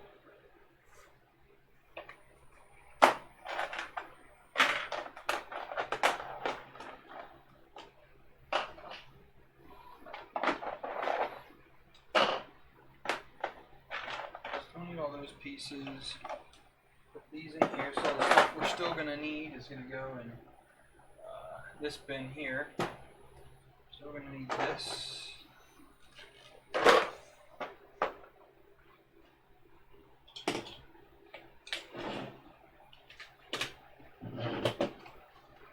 SD card.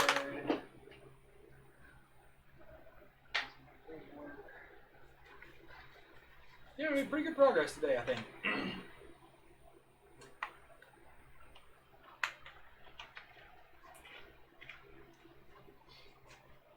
Might need to also print out some 2020 cable clips for some of the stuff.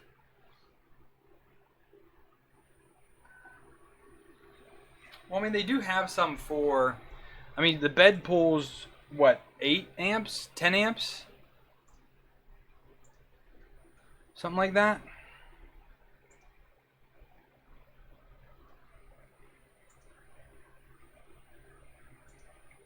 A couple people posted them here on,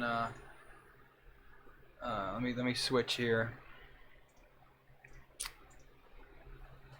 So, yeah, so here, this one does 10 amps. How many amps does the bed pull? I wonder.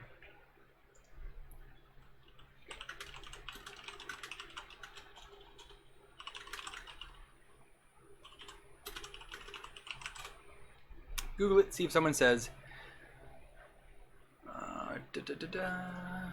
Oh, someone's running off a 12 volt.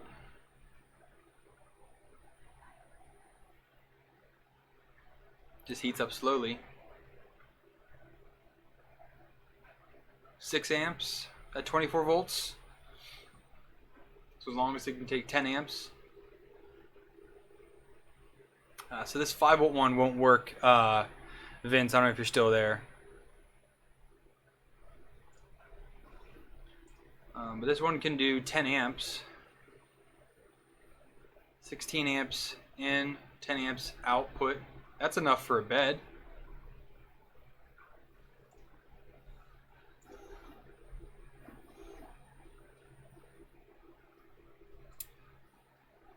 Some of these other ones are a little bit less. Boost step up voltage converter here. What does this one do? 12 amps at 12 volts. Okay, so I need something that can do at least be safe. 15 amps.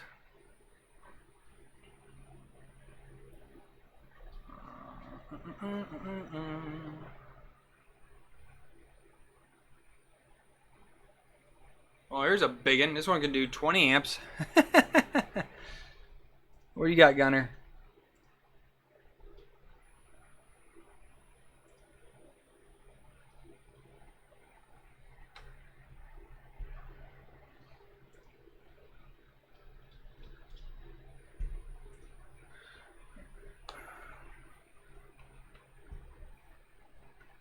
I can only do 6 amps, so that's not big enough.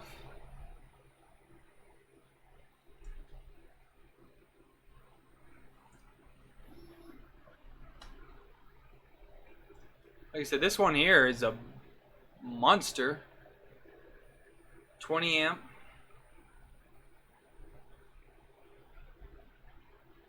12 volt to 20, or 12 volt to 24, just straight boosted up, and it's what, 20? It's $45. Ooh, that's a little much.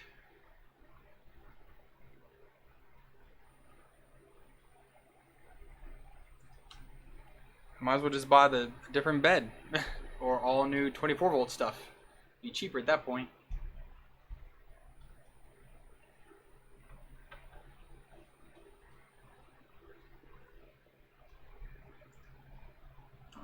Let's see, let's do 12 volt to 20 volt, step up.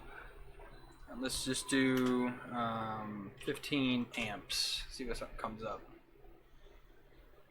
So that 20 amp one, 10 amps, 15 amps, 38.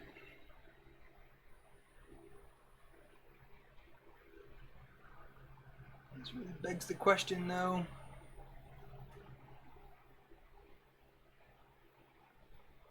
Hello, Eduardo from Peru.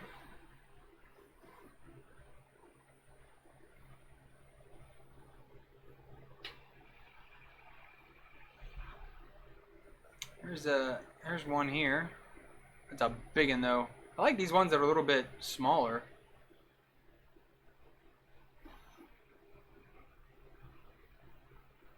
Step down is so much cheaper.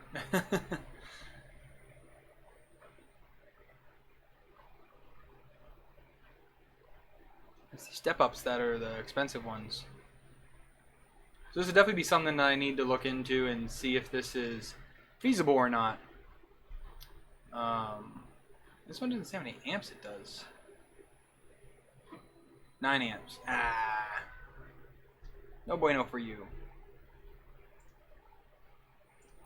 I don't know. It's interesting. Let me get. I know what you guys think in Discord, or you can leave a comment down on the video. What do you guys think? Should I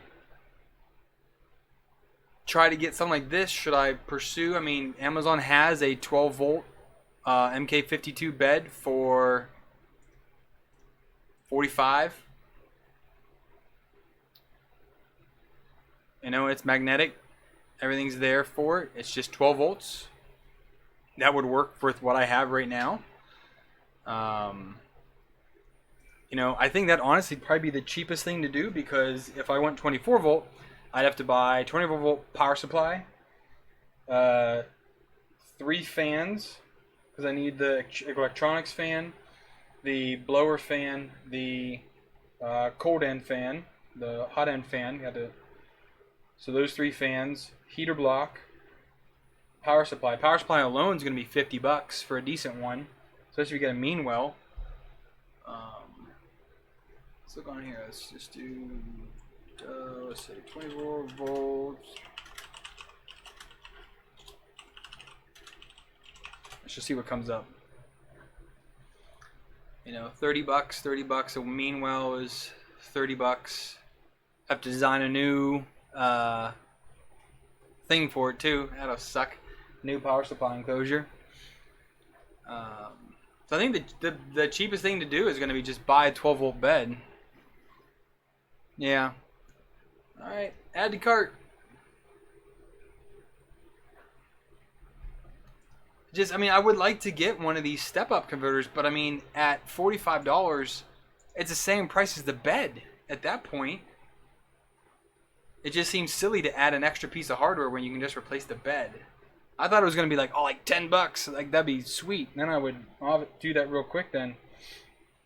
But either way, I can 100% print on this printer with a cold bed with no problem whatsoever. I can put some glue stick on PEI for now. I can print on build tack, which I have as well. There's no issues printing with a cold bed to begin with. So what we're going to do is we're going to end it here in just a few minutes. So let's recap real quick. We're pretty well built here. We're doing great. You guys can see in the lower right hand corner there is the multicolor power supply that's being printed right now, the power supply case I designed. It is getting pretty close to being done. Ooh, excuse me, where are we at here? It is, where's my canvas hub? We got 2 hours left. So when I wake up in the morning, it's been going for 17 hours and 20 minutes right now. So that's been going for quite a while. So that'll be done soon.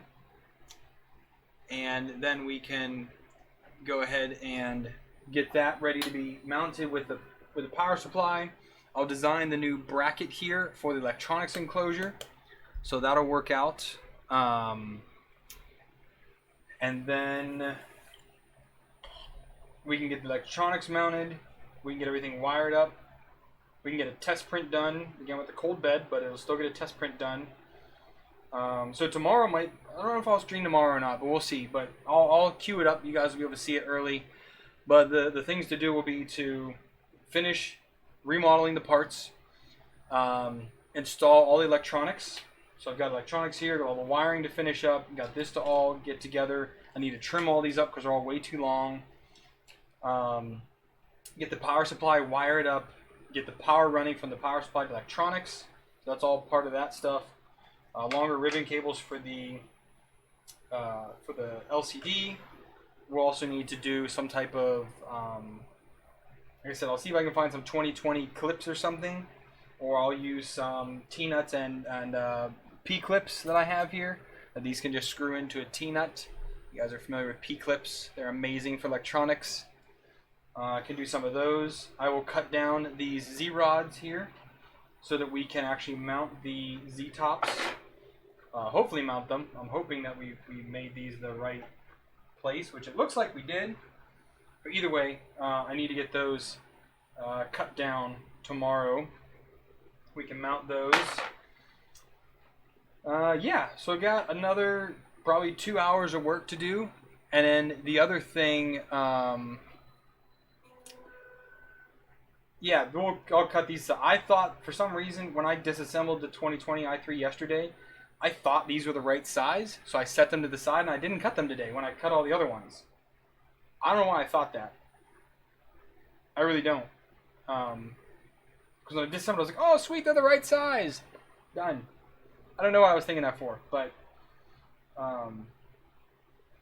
yeah, I was just an idiot about that. Anyways, we'll cut these down to size.